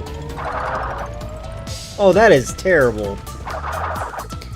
Very bad sound design. Cortex! Why is that mindless Marsupio still collecting those crystals? He's defeated Rocco and Wawa! I'm beginning to question the value of your super weapon! I don't need another mask's help. I could take this crash punk out with my metal arm tied behind my back. Oh, Crunch.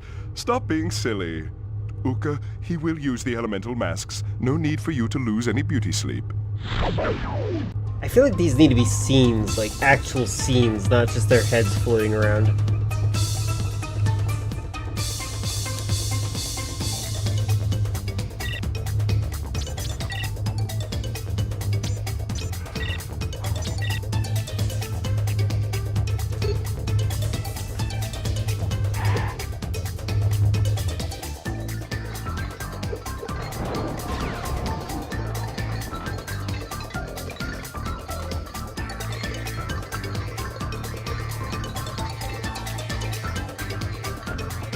So many forced vehicle sections. What were they thinking?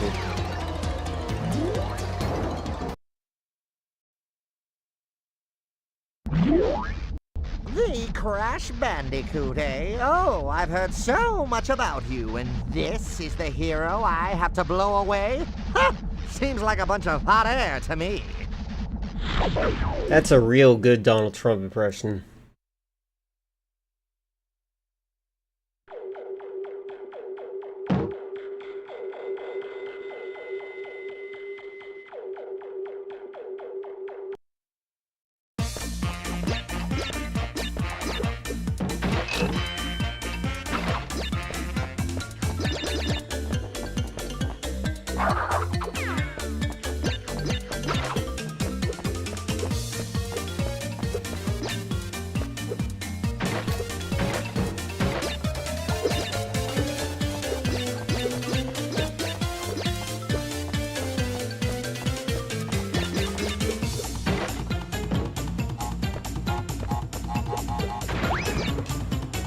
heck? This is her theme song?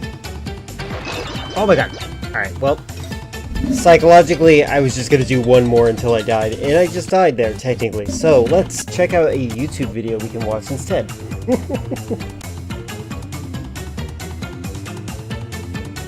Alright, let's see.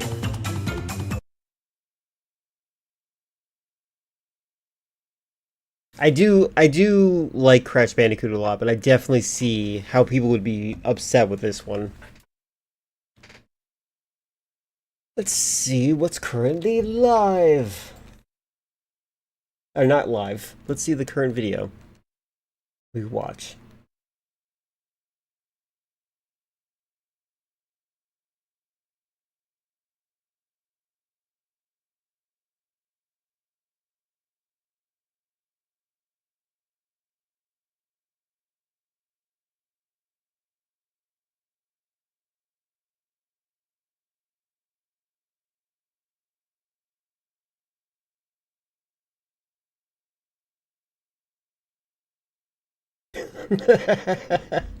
Sorry.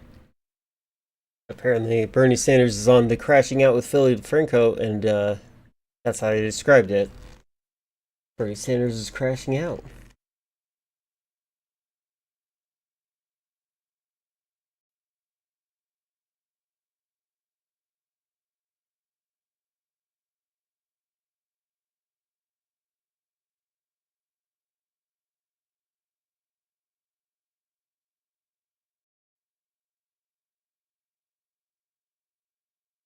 I'm sorry.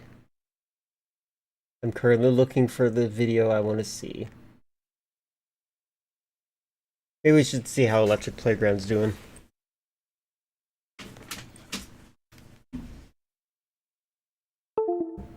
Do-do-do.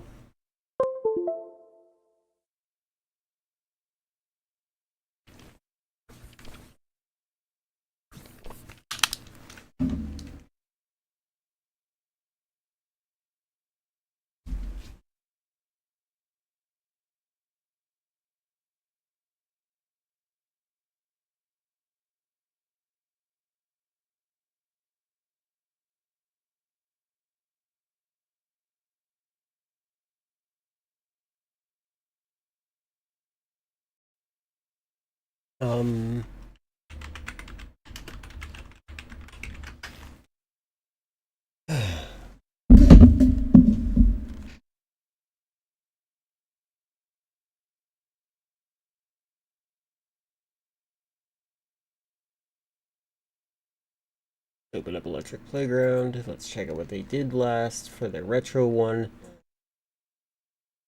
Red Dead Revolver. Batman Dark Tomorrow, Indiana Jones. Alright, Indiana Jones, that's all I needed. Oh no! StarCraft Ghost is listed here. How tragic. It's gonna make me sad.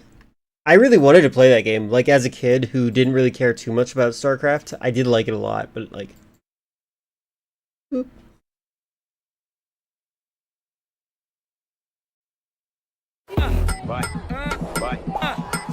Dark mode, please.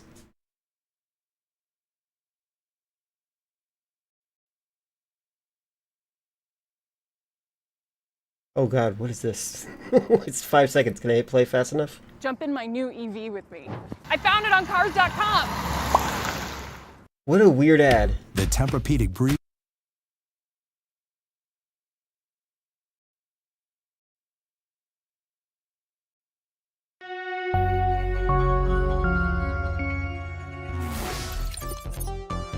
This classic episode. Maybe when I do the raid sound effect, it should play that little jingle. Playground is brought to you by PNP Games, your source for everything video games.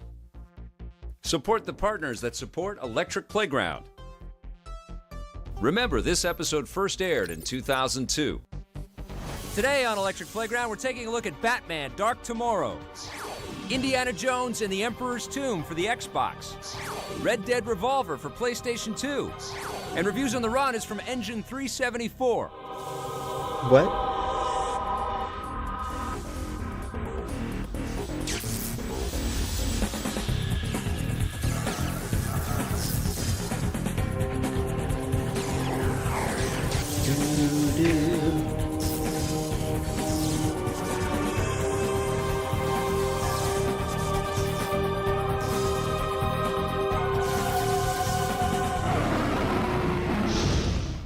Batman game coming out from Kemco. Of course, he would have his own Batman mask and suit made of actual rubber. It's called Batman Dark Tomorrow. I highly recommend... Batman here, can you help me out? Who are you supposed to be? The Green Arrow? Well, yeah.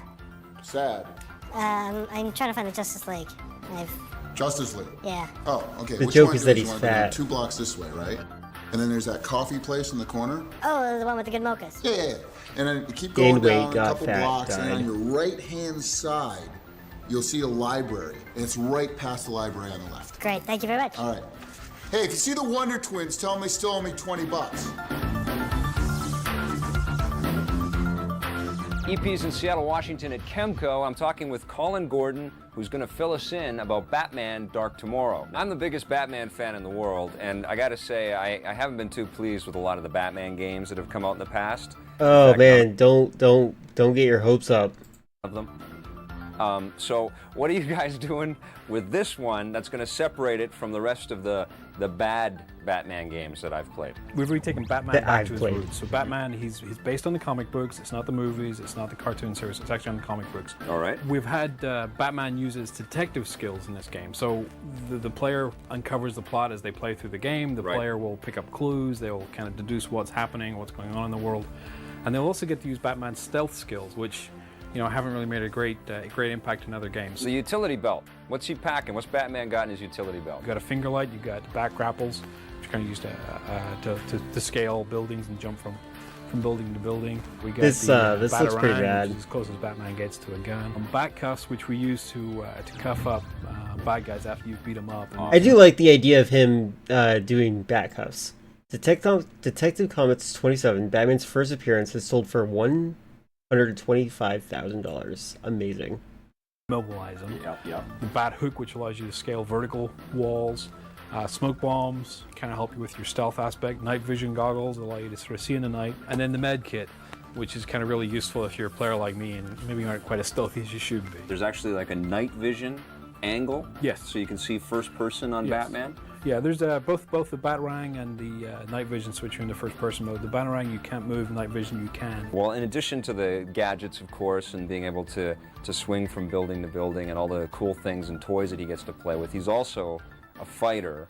Talk to us about the fighting mechanism in the game. You've got your standard, beat 'em up tactics of the kick and punch buttons combined with jump, as you would expect. But when you throw in the stealth, you've got the ability to sneak up behind an enemy and kind of cuff them from behind and pull them down. Cuff 'em and from Batman doesn't behind. kill anybody. Right. So at that point, when you get the guy and you knock him back, you knock him unconscious. So Right. kind of like the old Vulcan nerve pinch. You then got to cuff them and immobilize them, or they get back up and you got to deal with them a second time. This time, obviously, stealth isn't on your side. Check out Batman Dark Tomorrow. After this, Indiana Jones. Lee from PNP Games here. Do you remember where you were when you first watched this episode of the Electric Playground? I think I was at a different house. Or perhaps you Oh, wait, experienced this some one. nostalgia or a vivid recollection from a feature or review on weeks previous. Do you miss when video game coverage felt this way?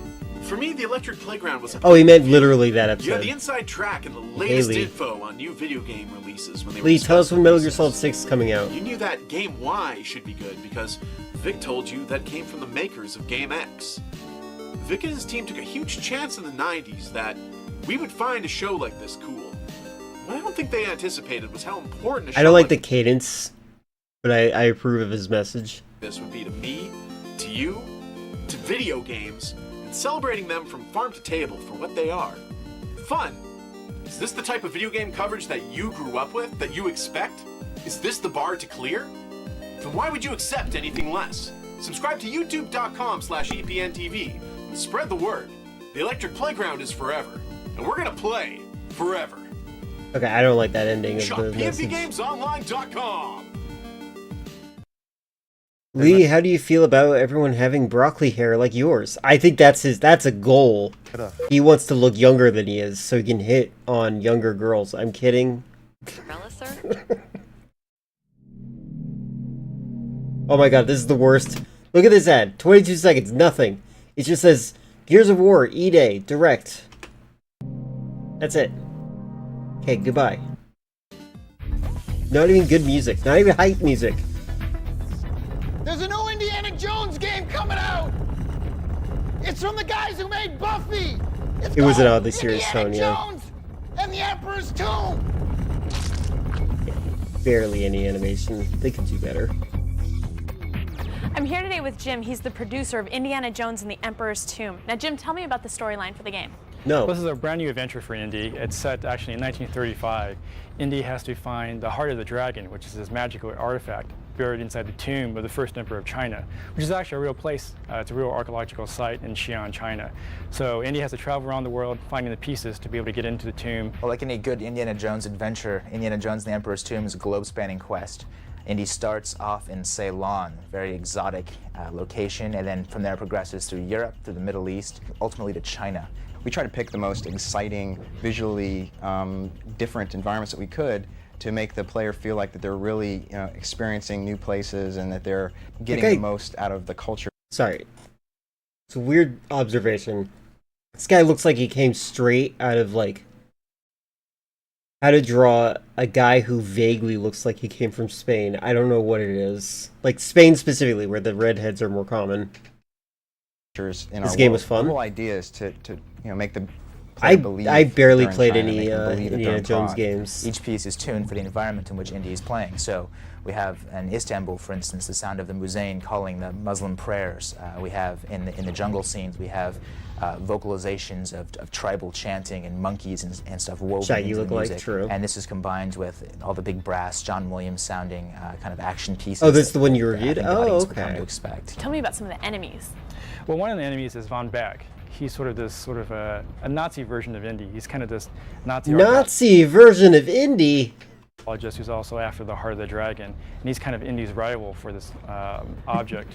And of course, the Nazis are there to stop him, but they're actually only one of the bad guys. He's also got to fight the Chinese triad. And these guys they're great. They're a Chinese criminal organization that's into weapons, drug smuggling, but also black magic and the martial arts. And we got some great characters, these really sinister, agile Chinese opponents that will flip and throw knives. They'll use swords, nunchucks, you name it. Indy has your standard fare of running, jumping, whip. The whip is probably the most exciting part of Indiana Jones, so we wanted to extend it from past titles. He has an arsenal of moves and animations that really allow him to kick some butt. To me, Indy is the spirit of American Pulp Fiction. He's a classic loner hero fighting against the tides of darkness to save us all, and he represents what's best in all of us. He's courageous, he's witty, he's a ladies' man, and we see sort of a brash, bolder Indy. Throughout the course of the story, his character develops, and he becomes wrapped up in this huge conflict that's bigger than himself. We were very lucky to have Drew Struzan do the cover for Indiana Jones and the Emperor's Tomb. It's a fantastic piece. It feels like all the movie posters you had on your wall when you were a kid. And it just feels like we've created another chapter in the Indiana Jones universe. Well, Jim, thanks so much. It sounds awesome. Indiana Jones and the Emperor's Tomb. Check it out. She didn't care. There's a new game coming out from Angel Studios, brought to you by Capcom.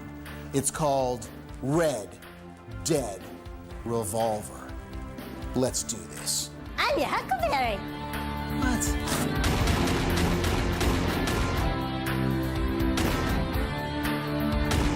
Okay, now that's the homophobia.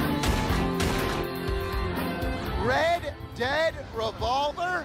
Red Dead Revolver. What an awesome looking game. Where did this come from? Well, this came from the market's need for a Western game. We haven't seen Western games forever.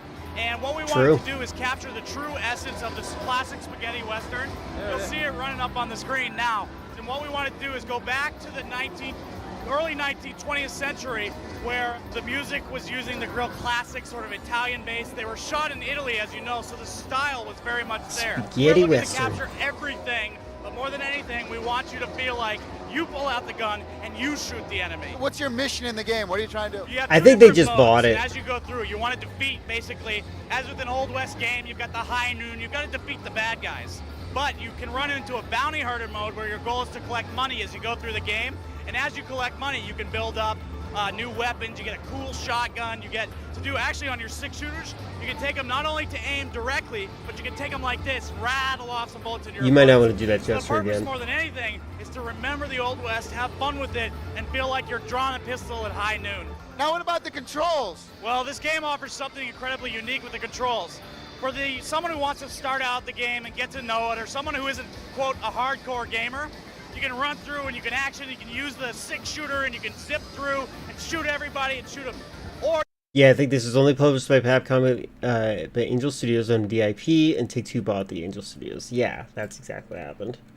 And they did a good job with the IP, in my opinion. The revolver mode is much more precise, where you're I would like to play this game at some point. This is another game I haven't played yet.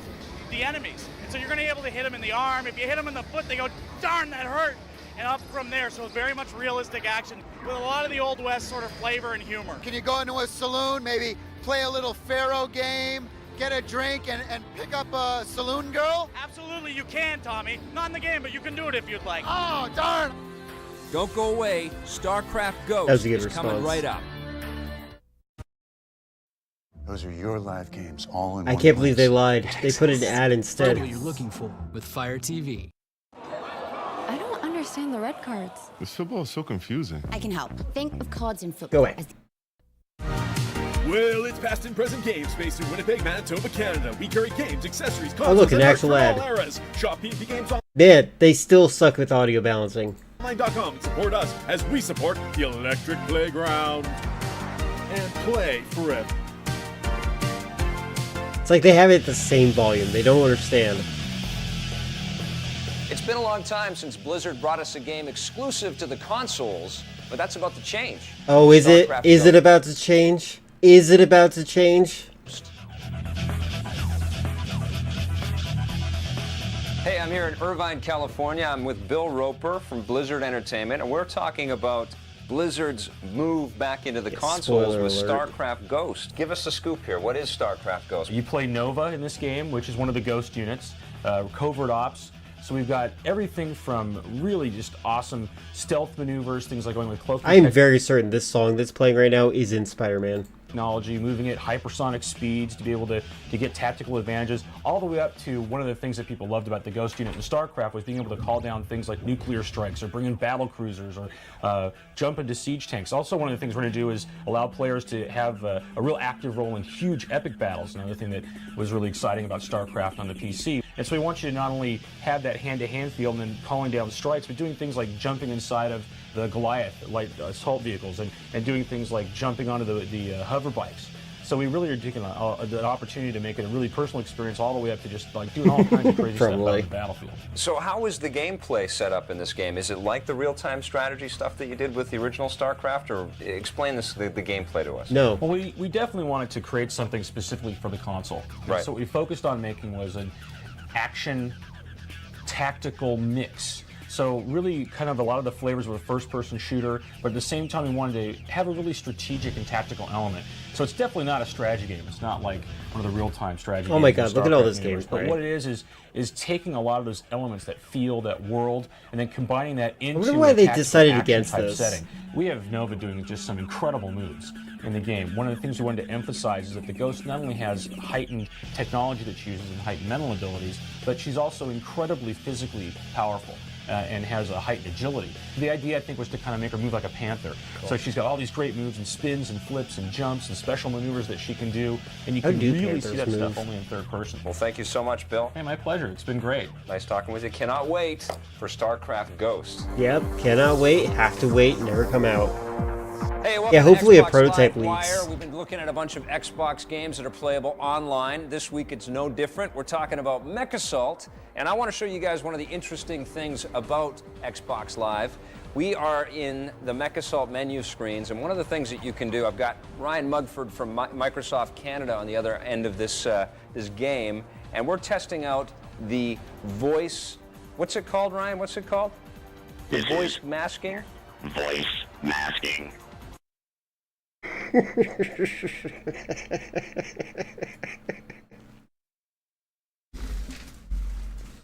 Now you can say the N-word and no one will know that you're 12. Vic, why don't you choose voice for you as well. Okay, cool. I'm going to switch through some of this, cycle through some of the voices in here. There's a big guy. There's big guy, Ryan. Oh, fantastic.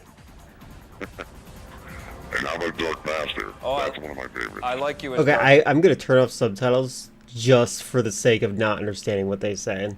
Master. It's very macho. Okay. Anytime you're ready, buddy. Okay.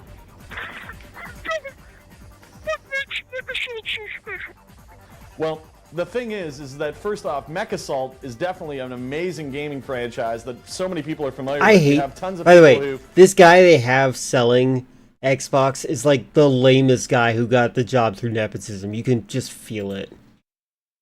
have basically grown up with the Mech Assault and the BattleTech franchise. What we did is we actually took the franchise, but we actually did it in a very different way, one that is particularly focused to console gaming, so it's a much quicker game. What I love about the game is you can fully interact with your environment, so you can see that I'm able to basically blow up the buildings and actually use my environments to take out my opponents at the same time as basically using and unloading weaponry. Hi, Franklin.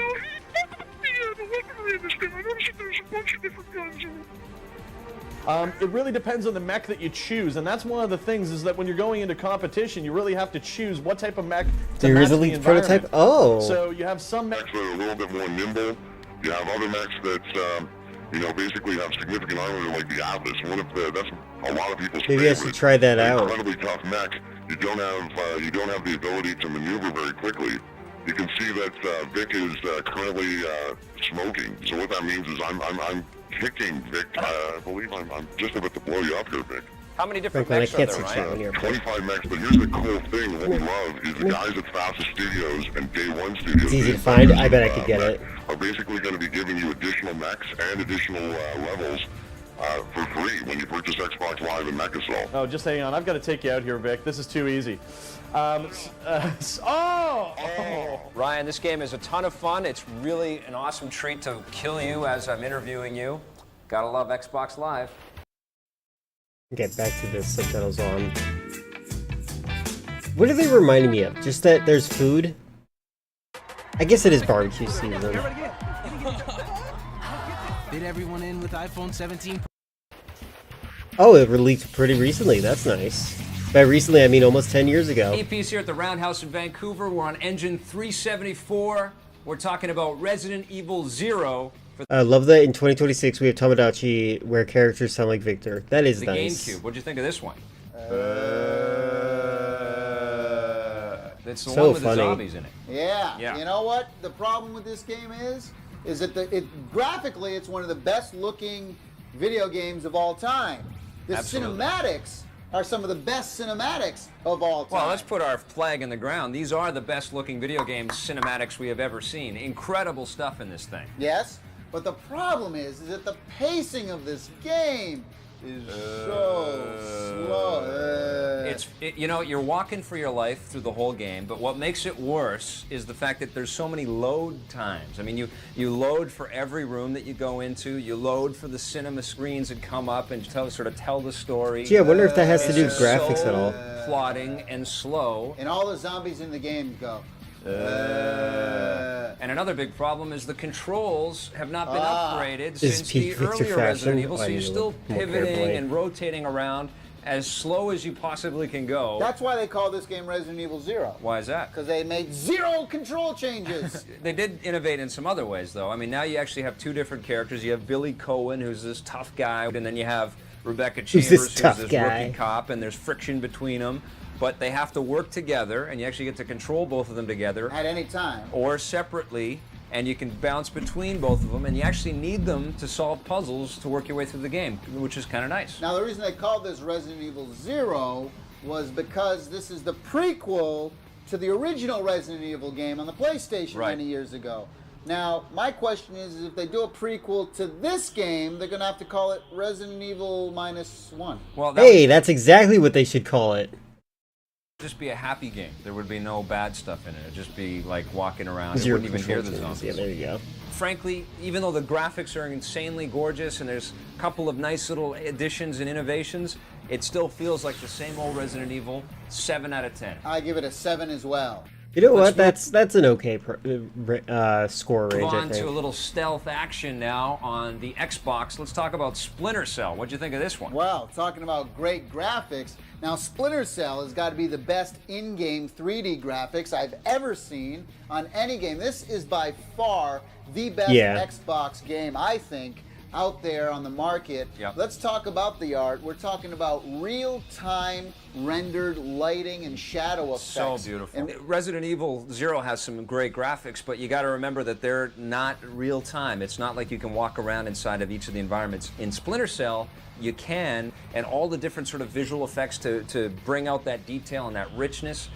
It is really a completely new experience. We've played stealth action games before, but because the details are so out of control in this game, it's like jumping into a completely new, revolutionary video game. And it is equal to Halo as the best you can buy for the Xbox. And the audio in this game and the sound design is absolutely second to none. I mean, this is unbelievable. It's got to win all the awards this year for best sound design. The environments it creates are phenomenal. In a game like this that looks so real, the audio the current physics, the game was really good. Pulled it off perfectly. I think Splinter Cell's first game and Chaos Theory are very good. Get the story development and the voice acting. You'll give it a and 7 all out of the 10? How scripted dare stuff. you. I mean, you're picking up data sticks and going through the computer terminals and learning more about the backstory of the game. The one problem that the game does suffer from is the camera angles. It takes a while to get used to. The controls of the game are good, but the fact that you constantly have to move the camera, you're actually controlling the camera angle just as much as the player. Same thing as in Mario Sunshine. Mario Sunshine, you had to move the camera around all the time. And that was a problem in Mario Sunshine, too. I still think this game is absolutely astounding.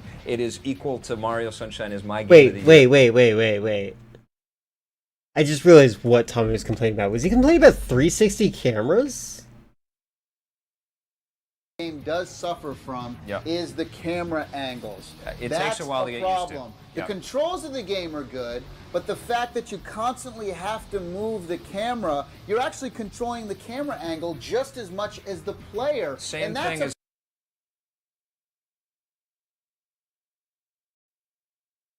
That's just being bad at the game, Tommy. Yeah, go play MGS2. in Mario Sunshine. Mario Sunshine, you had to move the camera around all the time. This is like the early era of 360 camera. Can I tell you right now, I played my first 360 camera video game that I ever played, other than first-person shooters, by the way, was Metal Gear Solid 3 Subsistence. And I was like, oh my god, why isn't every video game like this? And honestly, I'm pretty happy that a lot of video games have stuck with that. Yeah, you probably stopped playing it. Actually, it's funny because I definitely have seen game footage of them like showing them playing in first-person shooter games, and they you can tell they stop to use the left analog stick before they use the right analog stick. Then they start moving again. It's really weird. Mario Sunshine too. I still think this game is absolutely astounding. It is equal to Mario Sunshine as my game of the year, 10 out of 10. I'm giving it a 9.5. Stick around, there's lots more reviews coming up after this. Visit our website at electplay.com. Hey man, start filming. Yeah, you just wearing sunglasses out there. Oh look, you're wearing sunglasses too. So I would ask the board, what if our next...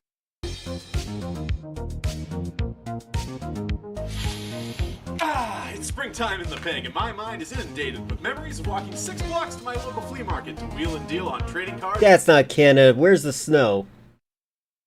Friendly friend, I think they're lying to us.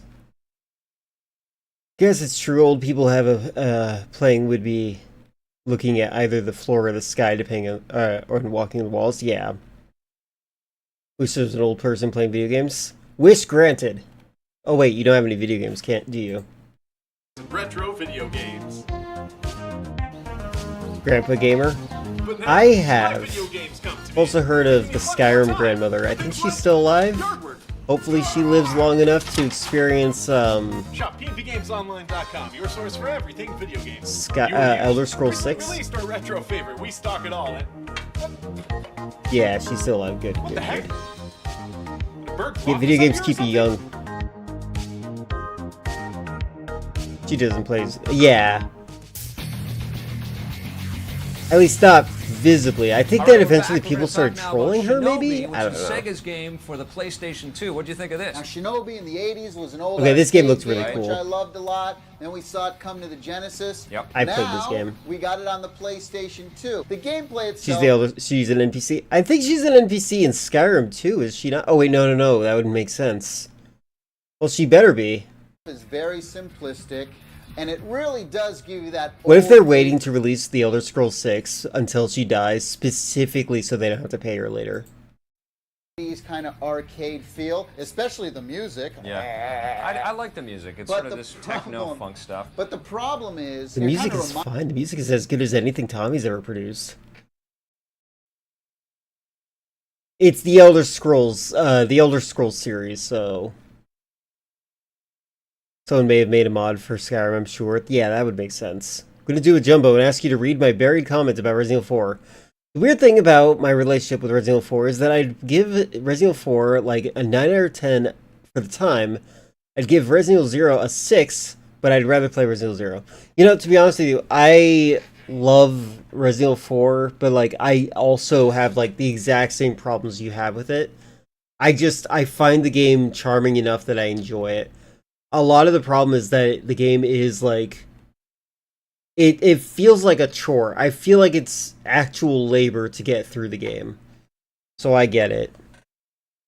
Yeah, I know you love Resident Evil 4, and I think it's okay to love Resident Evil 4. I don't think your opinion is lesser for liking it, but yeah. I get it.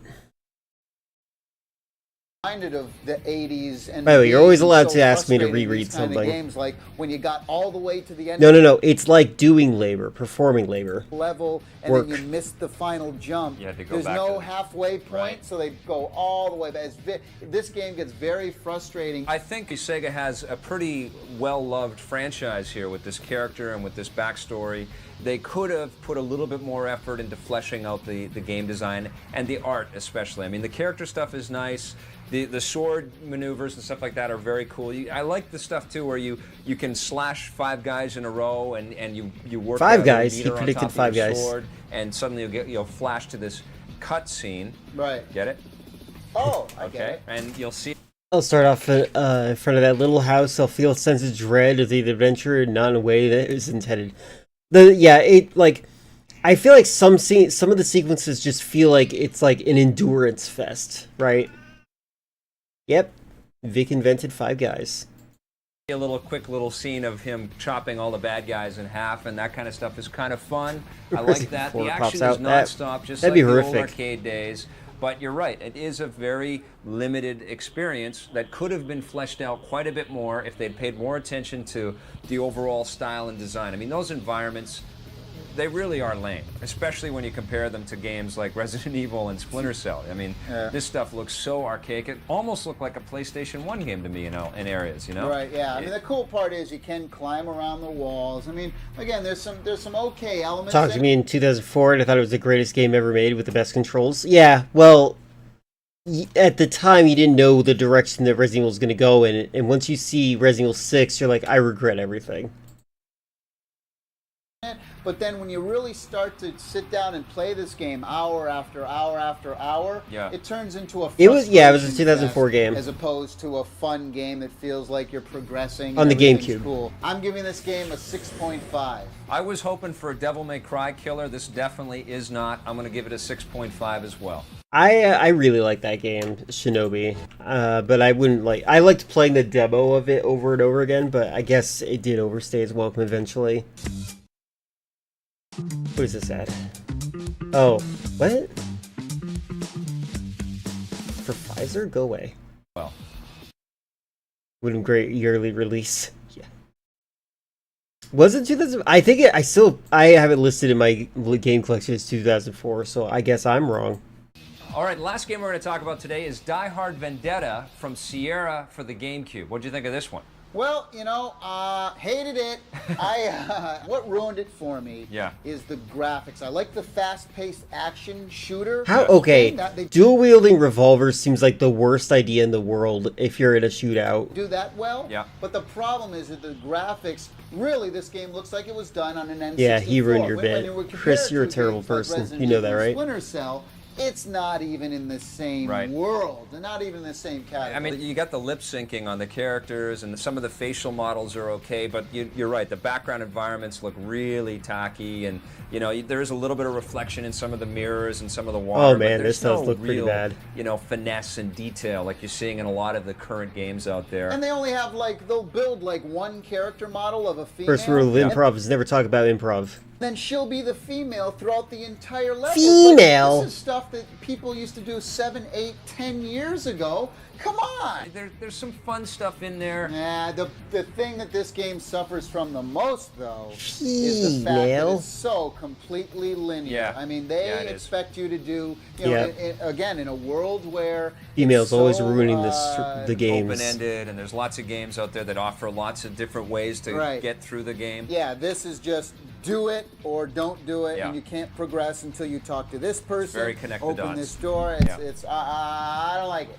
Biggest problem for me, no multiplayer. If you're gonna do it is Die like Hard. this where it's all just fast action. This does look pretty bad. This looks like a pretty bad game. I think I've watched someone play this game on Twitch before. This is a pretty bad game looking thing. Shooting, lots of crazy sort of action stuff. You gotta throw in a multiplayer mode in there, especially if it looks as ugly as this game does, you know, comparatively to the other stuff that's out there. He's not wrong. Ugly games deserve multiplayer. Throw in the bonus of being able to get your friends together and have a you could try it. I won't judge you. I won't forgive you. Sure. I still had a little bit of fun with this. I like the speed and I like the weapons. 6 out of 10. I'm giving it a 5. Very average. Here's a recap on our reviews, including scores from Electronic Gaming Monthly and Computer Gaming World. Visit our website at www.electplay.com, or if you're mobile, wap.electplay.com. Well, that's it for the show. We'll see you guys next Friendly week. friend, On would you like to be the one who suggests? What are you playing choo choo? I love how Vic is like done with him. You need one of those conductor hats. You got one of those for me? No. My God, he's gonna break something. Never grows up, this guy. The T-Rex. Production assistance for Electric Playground is provided by Thankfully, Sony. Flair isn't here. She's probably the only woman on Twitch. It's true. And Microsoft, Eldergoth doesn't count. Mechasalt for Xbox and Xbox Live.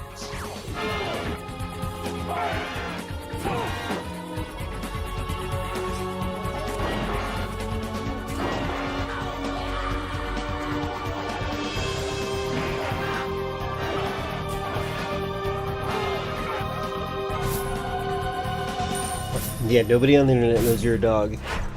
I remember that was one of my favorite memes when I was a kid. Nowadays, it just doesn't work. But the meme was that women don't use the internet. Anybody that claims to be a woman is actually just a dog, or something like that. Like just pretending to be a woman. Ground was brought to you by P&P Games. If you know more about the meme, then you understand why I didn't say the full meme. Support the partners that support the Electric Playground. Thanks for watching, and play forever.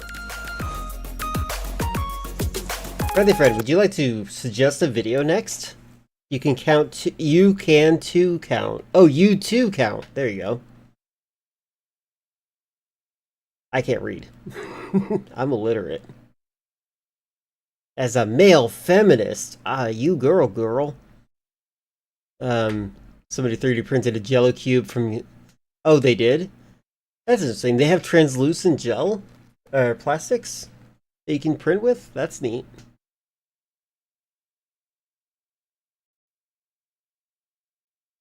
You go grill. Yeah, grill would have made more sense. It's just light blue. Oh, okay. I was gonna be really impressed.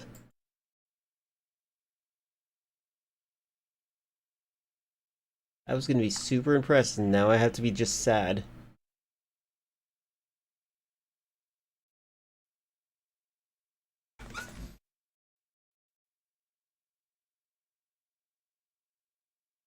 StarCraft Ghost. I'm actually going to quickly see if I can quickly find StarCraft Ghost. One moment. Here, stare at Miyamoto's face.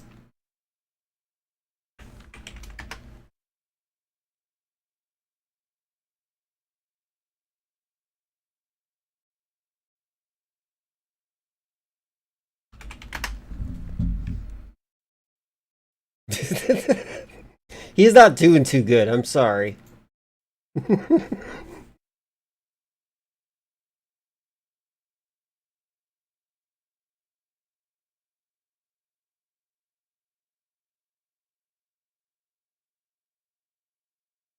Yep, that's Miyamoto. He's not doing too good. Yep, that's exactly what he looks like. There's no explanation otherwise. Well, the prototype wasn't immediately available. Is this the word for prototype? It is. So I'll have to look for it elsewhere. Alright, let's try to find something else to watch. Let's watch one final thing. Chris, would you like to be the one who opts in? I offered Friendly Friend, but apparently Friendly Friend doesn't care enough about the stream to actually pay attention to when I talk to him. Also, for the record, I said M. I need to get M out of my lexicon. I don't know what gender Friendly Friend is. Hidden Palace.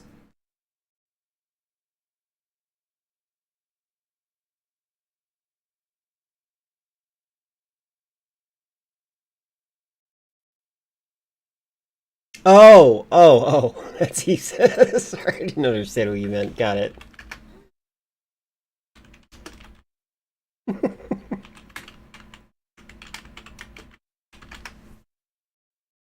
But he's so sad.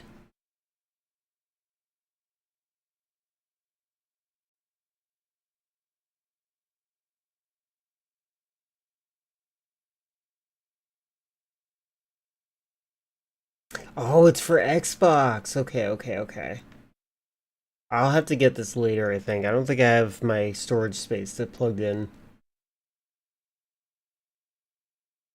Anyway. Chris, would you like to pick what the last video we watch is? Are you currently doing that, I'm assuming? Montezuma?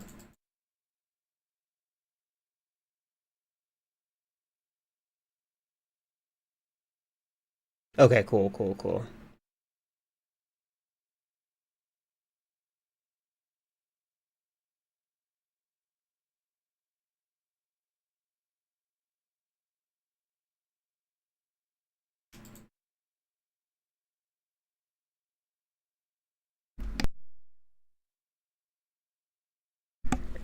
Cough.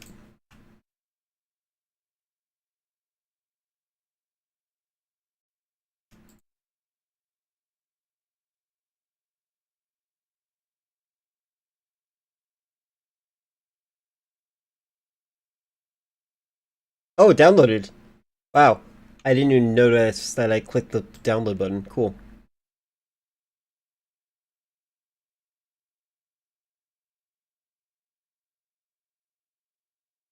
I wonder how far it goes before it crashes out.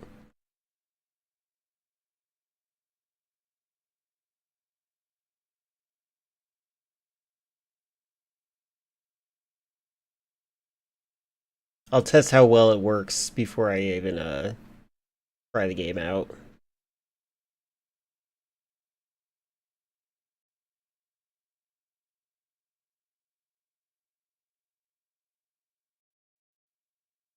Got one sec, no problem. Me when I feel like I'm not here and thus I'm losing my street cred. Yep, you're losing your street cred. That's FOMO. Don't let FOMO influence whether or not you're in my stream. I will never hate you. You will never lose your diamond unless you do something really racist and stupid. That's the only thing that would happen.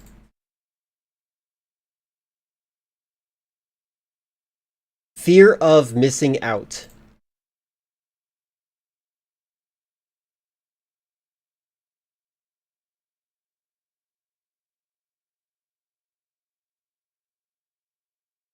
Yeah, it's a video game mechanic essentially too.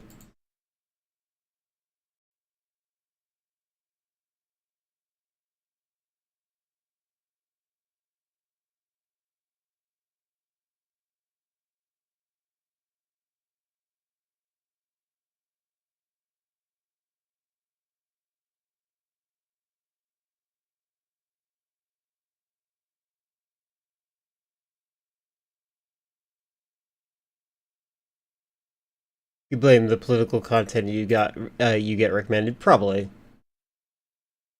Be careful though. Don't start doom scrolling. There's some like if you ever feel hopeless and whatnot. Oh, my camera. If you ever feel hopeless or something, there's other YouTube channels that can make you feel a little bit more hopeful.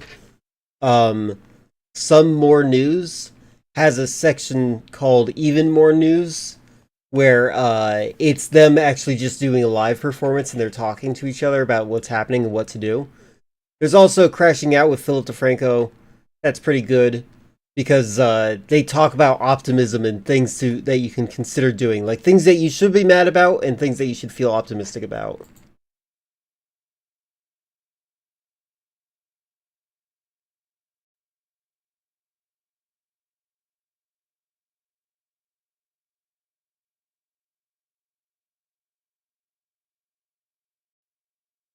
In live chat, thank you. Sorry, I was just processing something.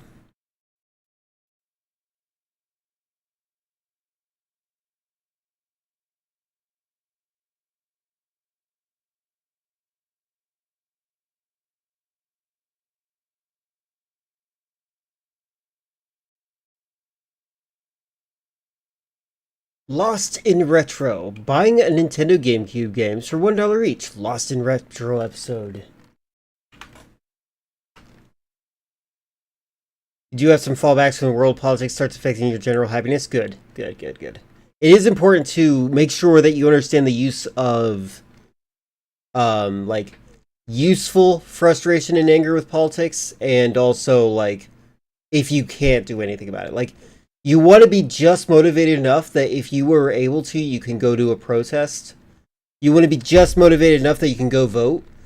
But if you're just bringing yourself down and you feel useless, that's when you're hitting a limit that you should not be entering. Had I made recommendations? Don't know this guy's videos. Well, it's time to find out. What accent do you think this guy has? I'm just guessing old. There's a GameStop inside this wall. Let's go ahead and walk inside and see if we can find anything for the video game collection.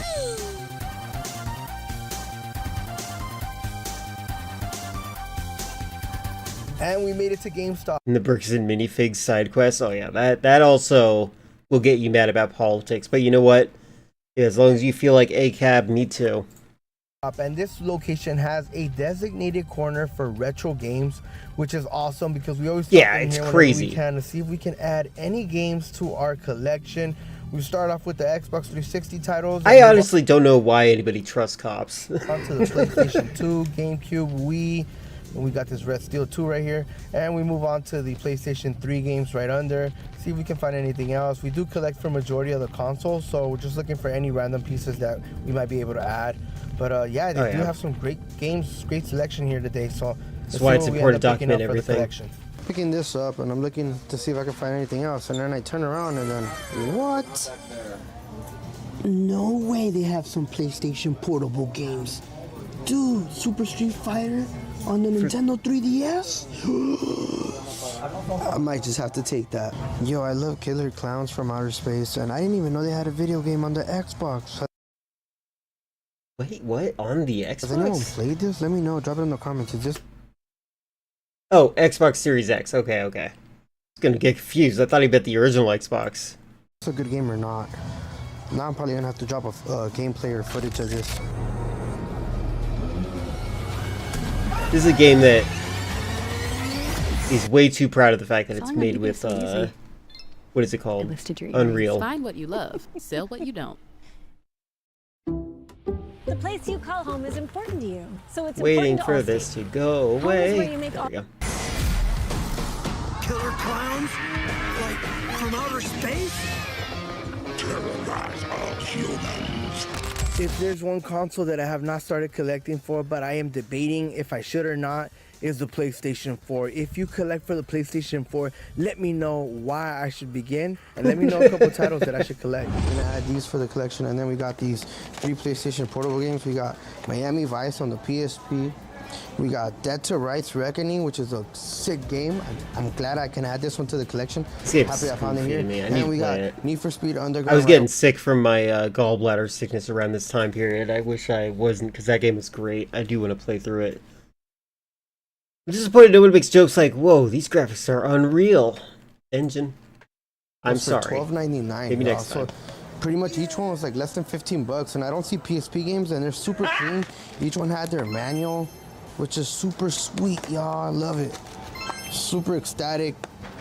Look at that. Each one had the manual. Love that, dude. And then even the Nintendo 3DS game had the manual. Kids trying to be at the camera. CIB. You would think that the mall wouldn't have any retro video games. Well, they proved us wrong. Hey, y'all, so I'm walking out with a stack of games, and then I just seen the homie from middle school, y'all, that I grew up with. The homie Gilbert, yo. Shout out to you, Gilbert, dog. This is so weird. This is definitely the guy who's like looking forward to being famous on YouTube. But you know what? I hope he does his best. Oh, I can see him forgetting. I hope you and your family are doing good. But yeah, we got some games, y'all. Let's go. We stopped by GameStop earlier in the day. Now we're at Dollar Tree getting a couple of snacks and some food things for the house, whatever. But tomorrow morning we're heading out to the flea market, see what we can find. Hopefully, if someone was recording in my store, I'd be like, please just don't record the other customers. Don't make them uncomfortable. Get some good stuff. I'm excited, y'all. We made it to the flea market, and yesterday I stopped by GameStop, and this is what I picked up. You didn't see it, huh? GameStop. Yeah, I stopped by GameStop boy. I stopped by GameStop. Yeah, he does all the time. More than me. PSP games, dude. This guy is acting like he's still in 4th grade. That is the mannerisms of a guy who's still in 4th grade. What the heck? Hold on, I'm rewinding just to look at that body language again. GameStop boy. I stopped by GameStop. Yeah, he does all the time. More than me. PSP games, dude. Look at that. Oh, wow. I picked up yesterday, as I was showing you guys earlier in the video. Yeah. Dude, complete in box too. I never seen these. I didn't think they had Street Fighter on the DS. I just decided I started picking up some. If they're $1 for SpongeBob, I'm gonna start picking these up. I would not get paid enough to babysit a grown man. Film all you want till management or whatever, whoever sends my check tells me to tell you to stop. Yeah. What Mila doing over here? What's up, dude? I picked up an Xbox One, the old one, the brick. I just noticed a bunch of dust on it. I know it's super dusty, dude. But look at that. The lady was like, "Give me 20 bucks." No, I was like, "For 20 bucks? It's not bad." Yeah, I'll pick it for 20 bucks, and it doesn't look like it was run over by a vehicle. No, it has everything, and look at this controller. Oh, what? That's cool. I was You know like, what? alright, This 20 is. bucks. What are you using this on Xbox? There's a story missing here. I was like, wait, it came with that? Yeah, that is definitely a which is steal. weird because That's cool. why would For 20 bucks with the Connect? Yeah, and the controller. I was like, yeah. That sounds Oh like a boy, pretty deal. it comes with the Connect, guys. Isn't that great? Clean up. The controller's cool. A few moments after, a vendor arrived with video games. Oh, we gotta go right now. He's over there. Let's go. Go, run. Yeah, we gotta go. This has to be one of the craziest free-for-alls we've experienced at the flea market. You guys ready? Come on, open the hood. Okay, ready? Ready? Are you ready? As you guys saw, I pulled out a stack of games, and there was a couple of GameCubes, so I ended up picking up Star Wars Rebel Strike and The Lord of the Rings, the 2 Tower for the collection. And we also ended up picking up this cool Superman shirt. This is a weird video. So I have nothing against this guy, but like I feel like this is like consumerist brain rot degree. Like this is weird feeling. This feels like it feels very close to that Australian guy we used to watch, The Last Gamer, Joel Hopkins. Like it feels very in that same realm. And reaching into that bin felt weird. Yeah, it's just strange. The tag on it, nice. I'm gonna give this one to my nephew. But the pickups here, what's a butt of? Butt of the games Emilio picked up Lord of the Rings at Two Towers on GameCube and Rebel Strike from Brian. And from Brian, I picked up Mafia, Xbox, Spider-Man, GameCube, SpongeBob. Which one? Battle for Bikini Bottom. Okay, that's a classic, I guess. Rack Pass. I wouldn't be okay with this from Walmart either. And did I see Rack Pass? And Carbon, Need for Speed Carbon. Carbon. Oh, and that makes me hungry. You want some salad today? Dude, it smells like hot sausage. It's right there. It is? Salchich. Oh, it is. It's right there. Mmm, so good and tasty. You're at the dollar table, Caesar. What'd you just pick up? Is this Star Wars thing? Does it move down? I mean, I don't break it, but it's missing what? R2-D2. Well, one of the robots, the droid, right? No, it's R2-D2. For sure. Yeah. And 2 cassettes? Wayne's World and Cool World. Oh, what? Dude, that's sick. Boom. How do we keep finding Cool World stuff? Right, recently? And I haven't seen the movie. I still need to watch it. I've seen it a long time ago. I should rewatch it. I should watch it, though. It's not that good. Yeah, you should. I have so many weird opinions of Bakshi. I need to understand who he is more. Oh my god. Buy home and auto and pick up the real victory savings. Pop quiz. What does State Farm do? Don't look at the screen. You don't know? Once you put that arm around me, it's been kind of a tough day. Rated PG-13. Starts Friday, July 10th. Something cool. Okay, what? With thrift store videos counted as look at two that. source Oh. videos. Well, this is just weird because it feels like it's it feels like they're collecting for the sake of collecting.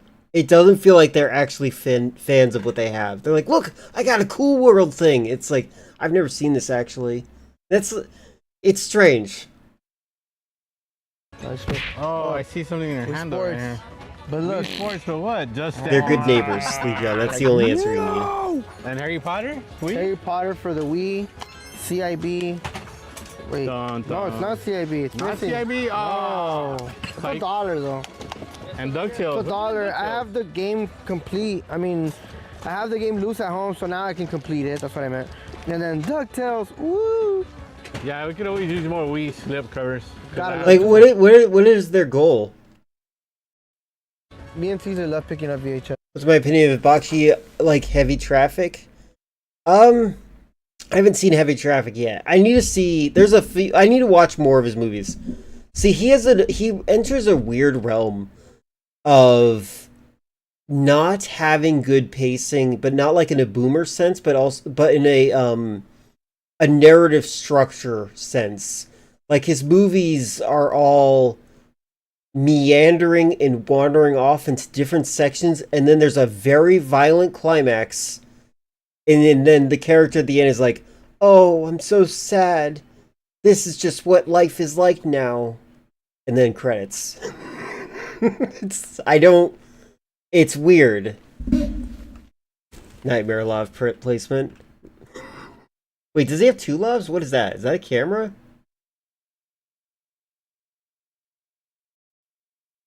It's the one about a boy living with his parents trying to become an animator. Oh wait, maybe I have seen that one. I might have seen that one.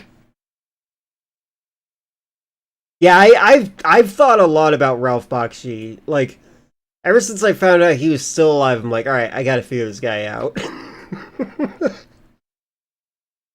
He's a very strange guy. I think that it's drugs mostly.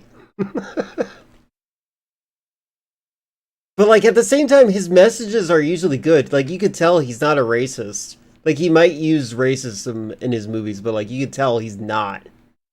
Like, the way he uses it is, like, he weaponizes it against racists. There is something funny, though. It also makes me question what I know about Robert Crumb. Because with Fritz the Cat, right? Like, Bakshi's movie, pretty much same formula I just described. But, like, Robert Crumb disliked the movie for being too Jewish, and I still, like, I think about that, I'm like, what does that mean? And I'm like, do I dislike Robert Crumb now? Like, what's going on here? And I feel like these are 2 people I need to get really in the head of, and I still haven't been able. I don't think anybody knows who we're talking about when I say Bakshi. I think, wait, there's one person. I don't remember who it is. We talked about Ralph Bakshi recently, and I don't remember who brought him up. It was another video person that loves movies.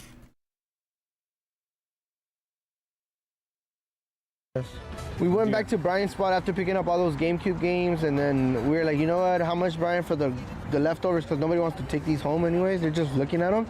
And he was like, 2 for $5. So there you go. We got Gears of War Judgment, Mercenaries 2, Call of Duty 4, Bioshock Infinite, Mafia 3 on the Xbox One, Perfect Dark Zero, Fable 3, and then Far Cry New Dawn on the PS4. What I liked about all the Xbox 360 games is they were all minty. Like, they were like, if they didn't even play them, dude. Manuals and everything. The discs are like super clean. You use these for trade or yourself? Some upgrades maybe? Some are probably upgrades, yeah. Like, dude, these are super clean. Look at that. Yeah, I've seen it. Yeah, that's why I was like 2 for $5. Easy score, dude. Come on. Yeah, it's all very good. I am. This is quite a trove they got here. Video game stuff. You never know what you're gonna find. If you were gonna introduce someone to Ralph Bakshi, what movie would you suggest, friendly friend? I don't even know if you know all of his movies. I know a lot of them. And if you feel uncomfortable typing the name of one of them, I know which one that is. You can feel free to just say that. Unluckily, there was nothing cool. Everything was broken here. But you never know. You always gotta try. We always mention that we're not gonna show off clothes, but guess what? We're gonna show off clothes. What? You got me a shirt? E.T. E.T. the extraterrestrial. Oh, hell. Ooh, I like that. Okay, that feels like that's a fake shirt. It's a collab. It's Universal Studios and it's Shoe Palace. What? We are halfway through the year, and honestly, the flea market keeps giving. We picked up a couple of DVDs. One of the homies gave me this No Mercy DVD with No Mercy. Bradshaw Layfield, I think that's his name, JBL. And we got some Yu-Gi-Oh DVDs. But we come back to the flea market the next day because it's not over. We got to get back to the hunting, baby. What can we find today at the flea market? Let's get right to it. We just made it to the flea market, Caesar. Let's go have some fun. Let's go find some video games. Let's go!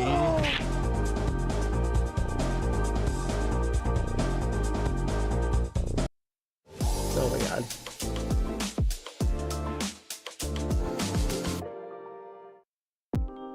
Halo chocolate chunks in every bite. Bye.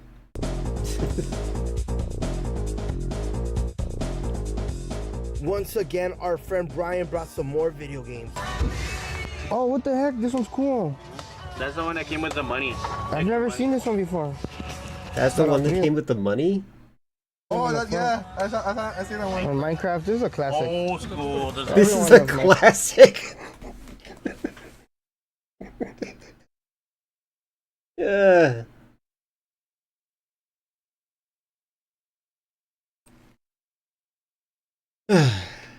I've only seen Heavy Traffic, the skin one, Fritz the Cat, the skin one. Yeah, that's it's one that I feel like I actually have it in me to say it, but like at the same time, like it needs heavy context. Fritz the Cat, a bit of Lord of the Rings. The Lord of the Rings one is a really weird one. You could tell Bakshi was like at the end of his rope. Cool World. I watched Cool World. I was disappointed in that one. Chris might get a kick from watching Fritz the Cat and Heavy Traffic. Heavy Traffic might be the most popular one. I liked Wizards a lot. Have you seen the movie Climax? It's insane. I don't even know how to describe it. There's just violence and dancing. It's very stylish. Climax. That sounds super familiar. I might have seen it. Let me see if I have. Hold on.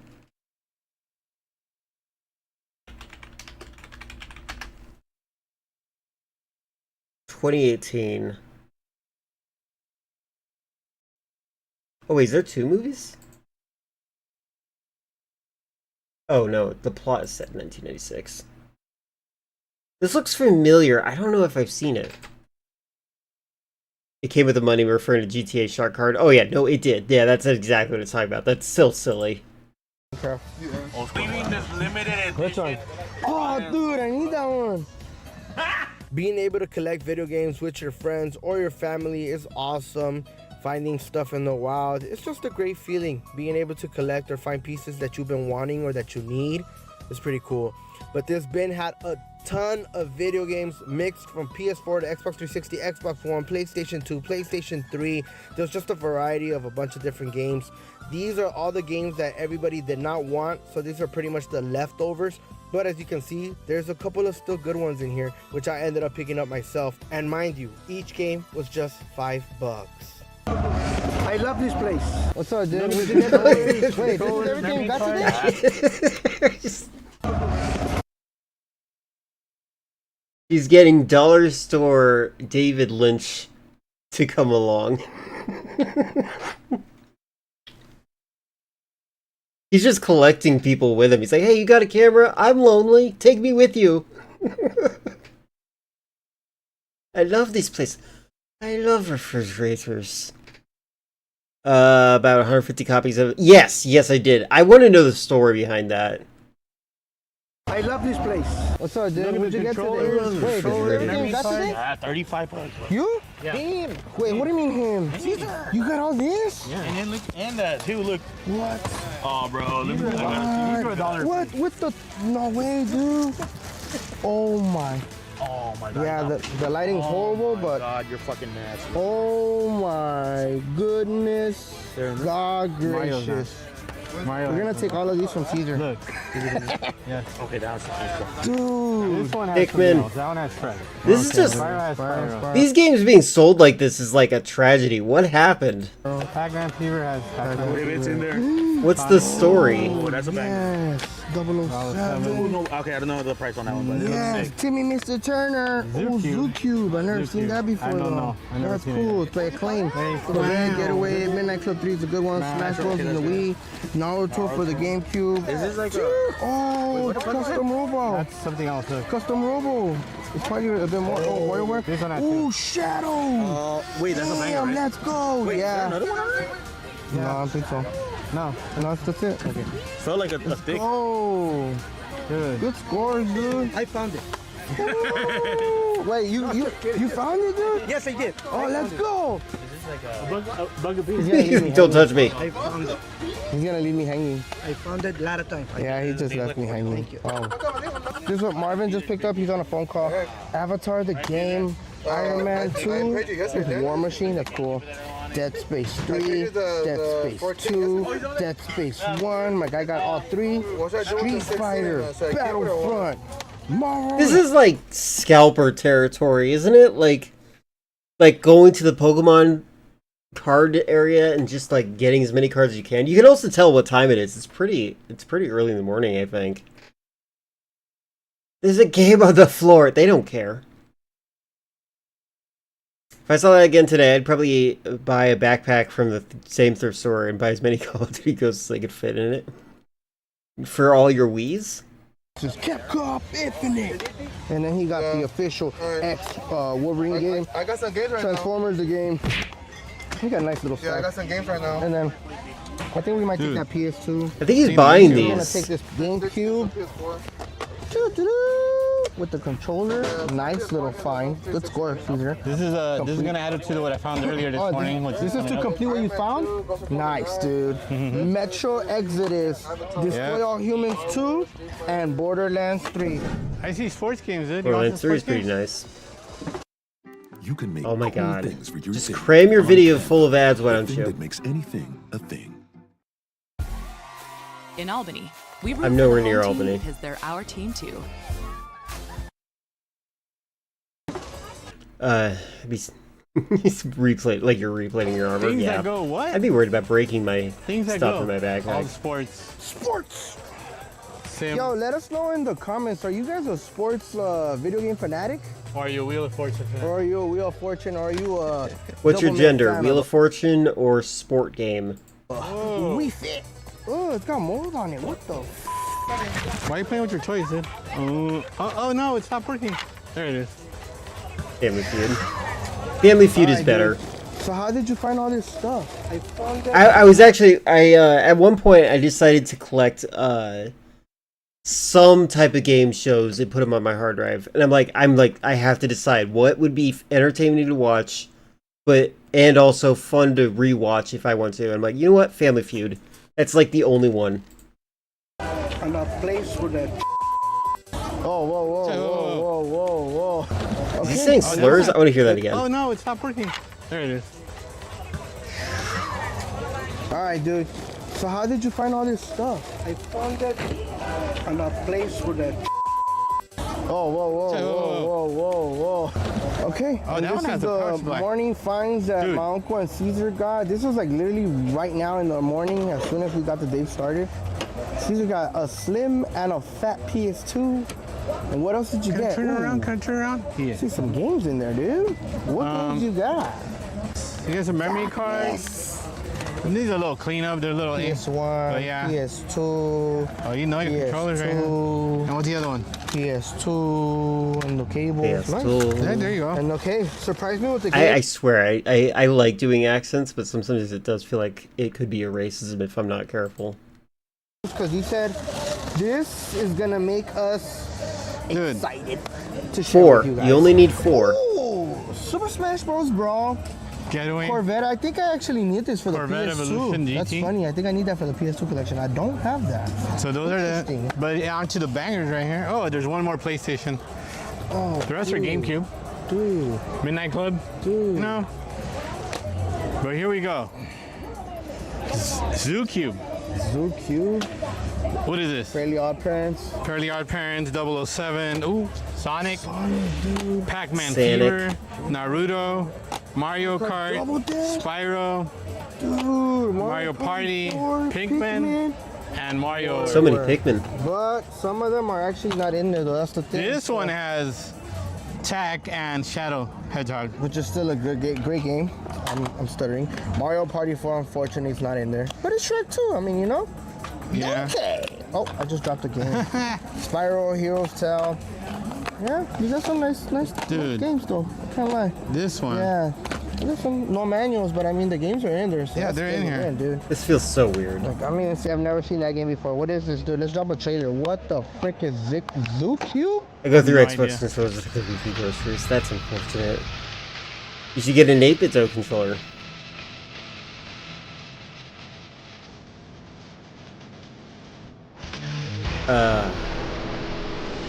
And then he also What picked was- up Midnight Club 3 Dub What was Edition. that? I think this one's CIB. Yep, it is. And we got Corvette, which I think I'm adding to the PS2 collection. I think I don't have that. You gonna take that one? And then the Getaway Black Monday. I don't even know if I have that one either. I don't think I do, dude, because this is the second game. I have the Getaway, but not Black Monday. Oh, I think I need that one too. And then Smash Bros. Damn. Yeah. What does his Dude, that's a setup good look like? score Does for he the have a right? setup? Does he have like a dude, he did display unit? wonderful. Dude, that was a good pickup. So we were just having a conversation with Kai. He was like, dude, you barely see GameCube stuff at the flea market. Caesar got lucky today, dude. Yeah, I mean, You got lucky, dude. I like came up. And then this is what I picked up right now from Brian. Caesar, what did you pick up from Brian? Show me after. I got this PS2 with the memory card. Got the controller, which I think is for PlayStation 1, if I'm not mistaken. I think it's PS1. I know we gotta go. It's a nice one, though, and I do have the PS1, so I'll keep that for sure in the collection.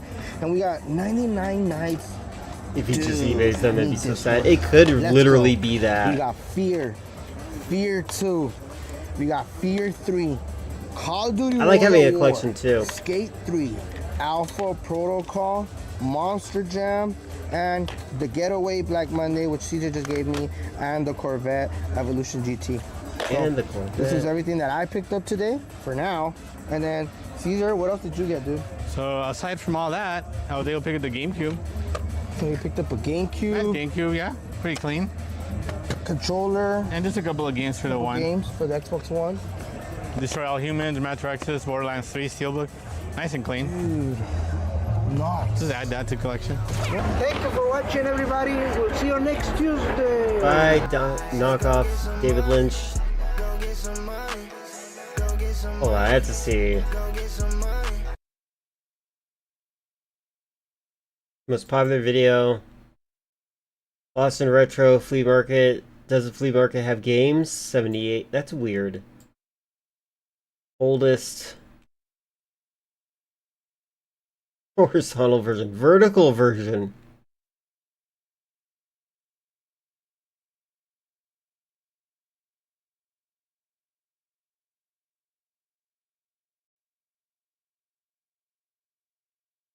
This looks like a guy who probably just sells them on eBay again. I'm not seeing anything that shows his collection anywhere. If anything, we see like a tarp and then that's it. These games do not stay in his collection.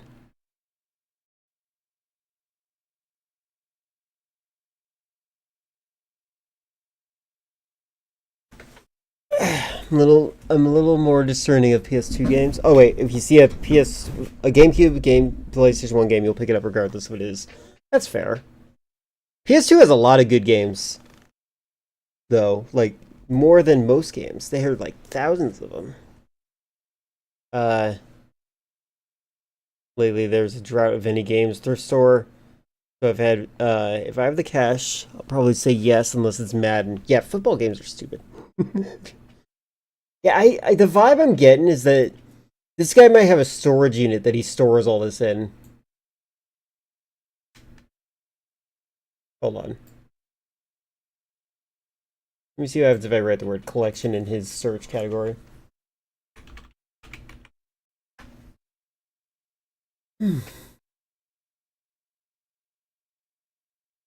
Like, we don't see any of it. Oh, is this guy? Is this it? The PlayStation? There we go. 9 seconds. Not even like a display. He's selling these. Wow. That was a pretty bad video. Yeah, that doesn't look like a collection. That looks like, I set out the labels so I can, find them easier so I can sell them. Oh my god, my cat hit the 0 button.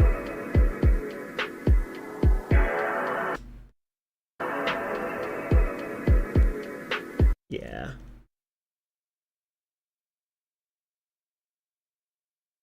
That's a bit of a red flag. Looks like a table DEA sets up to take public photo show of their latest drug bust. Yeah, exactly. Oh, tragic.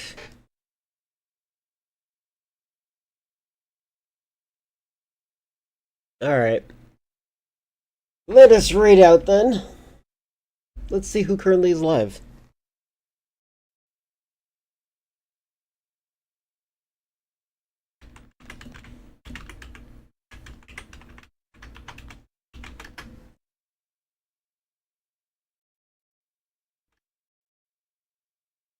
Time to get ready for trivia. Good luck to you on trivia. I hope that you baffle everyone, I guess is the goal. Ooh, DJ, I can read out to the CEO. I'm kidding. We got... Oh yeah, they're riffing the Rock, the Master Pancake Theater. I kind of want to see that. I know they're not going to ever network with me, but you know what? I am going to raid out to Master Pancake Theater because I do want to see the Rock and what they have to say about it. Thank you all for hanging out. Appreciate you. I'll be back on tomorrow where it is Thursday. What game did I say I was going to play on Thursday? I don't even remember what I played last Thursday. Okay, Chris. You know what?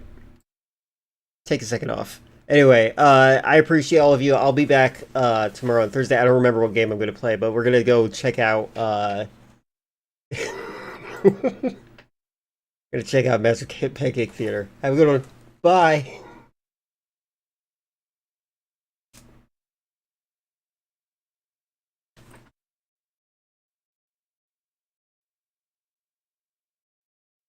Streaming it and show your old shed pal some love tonight by cheering on for Mercy Black.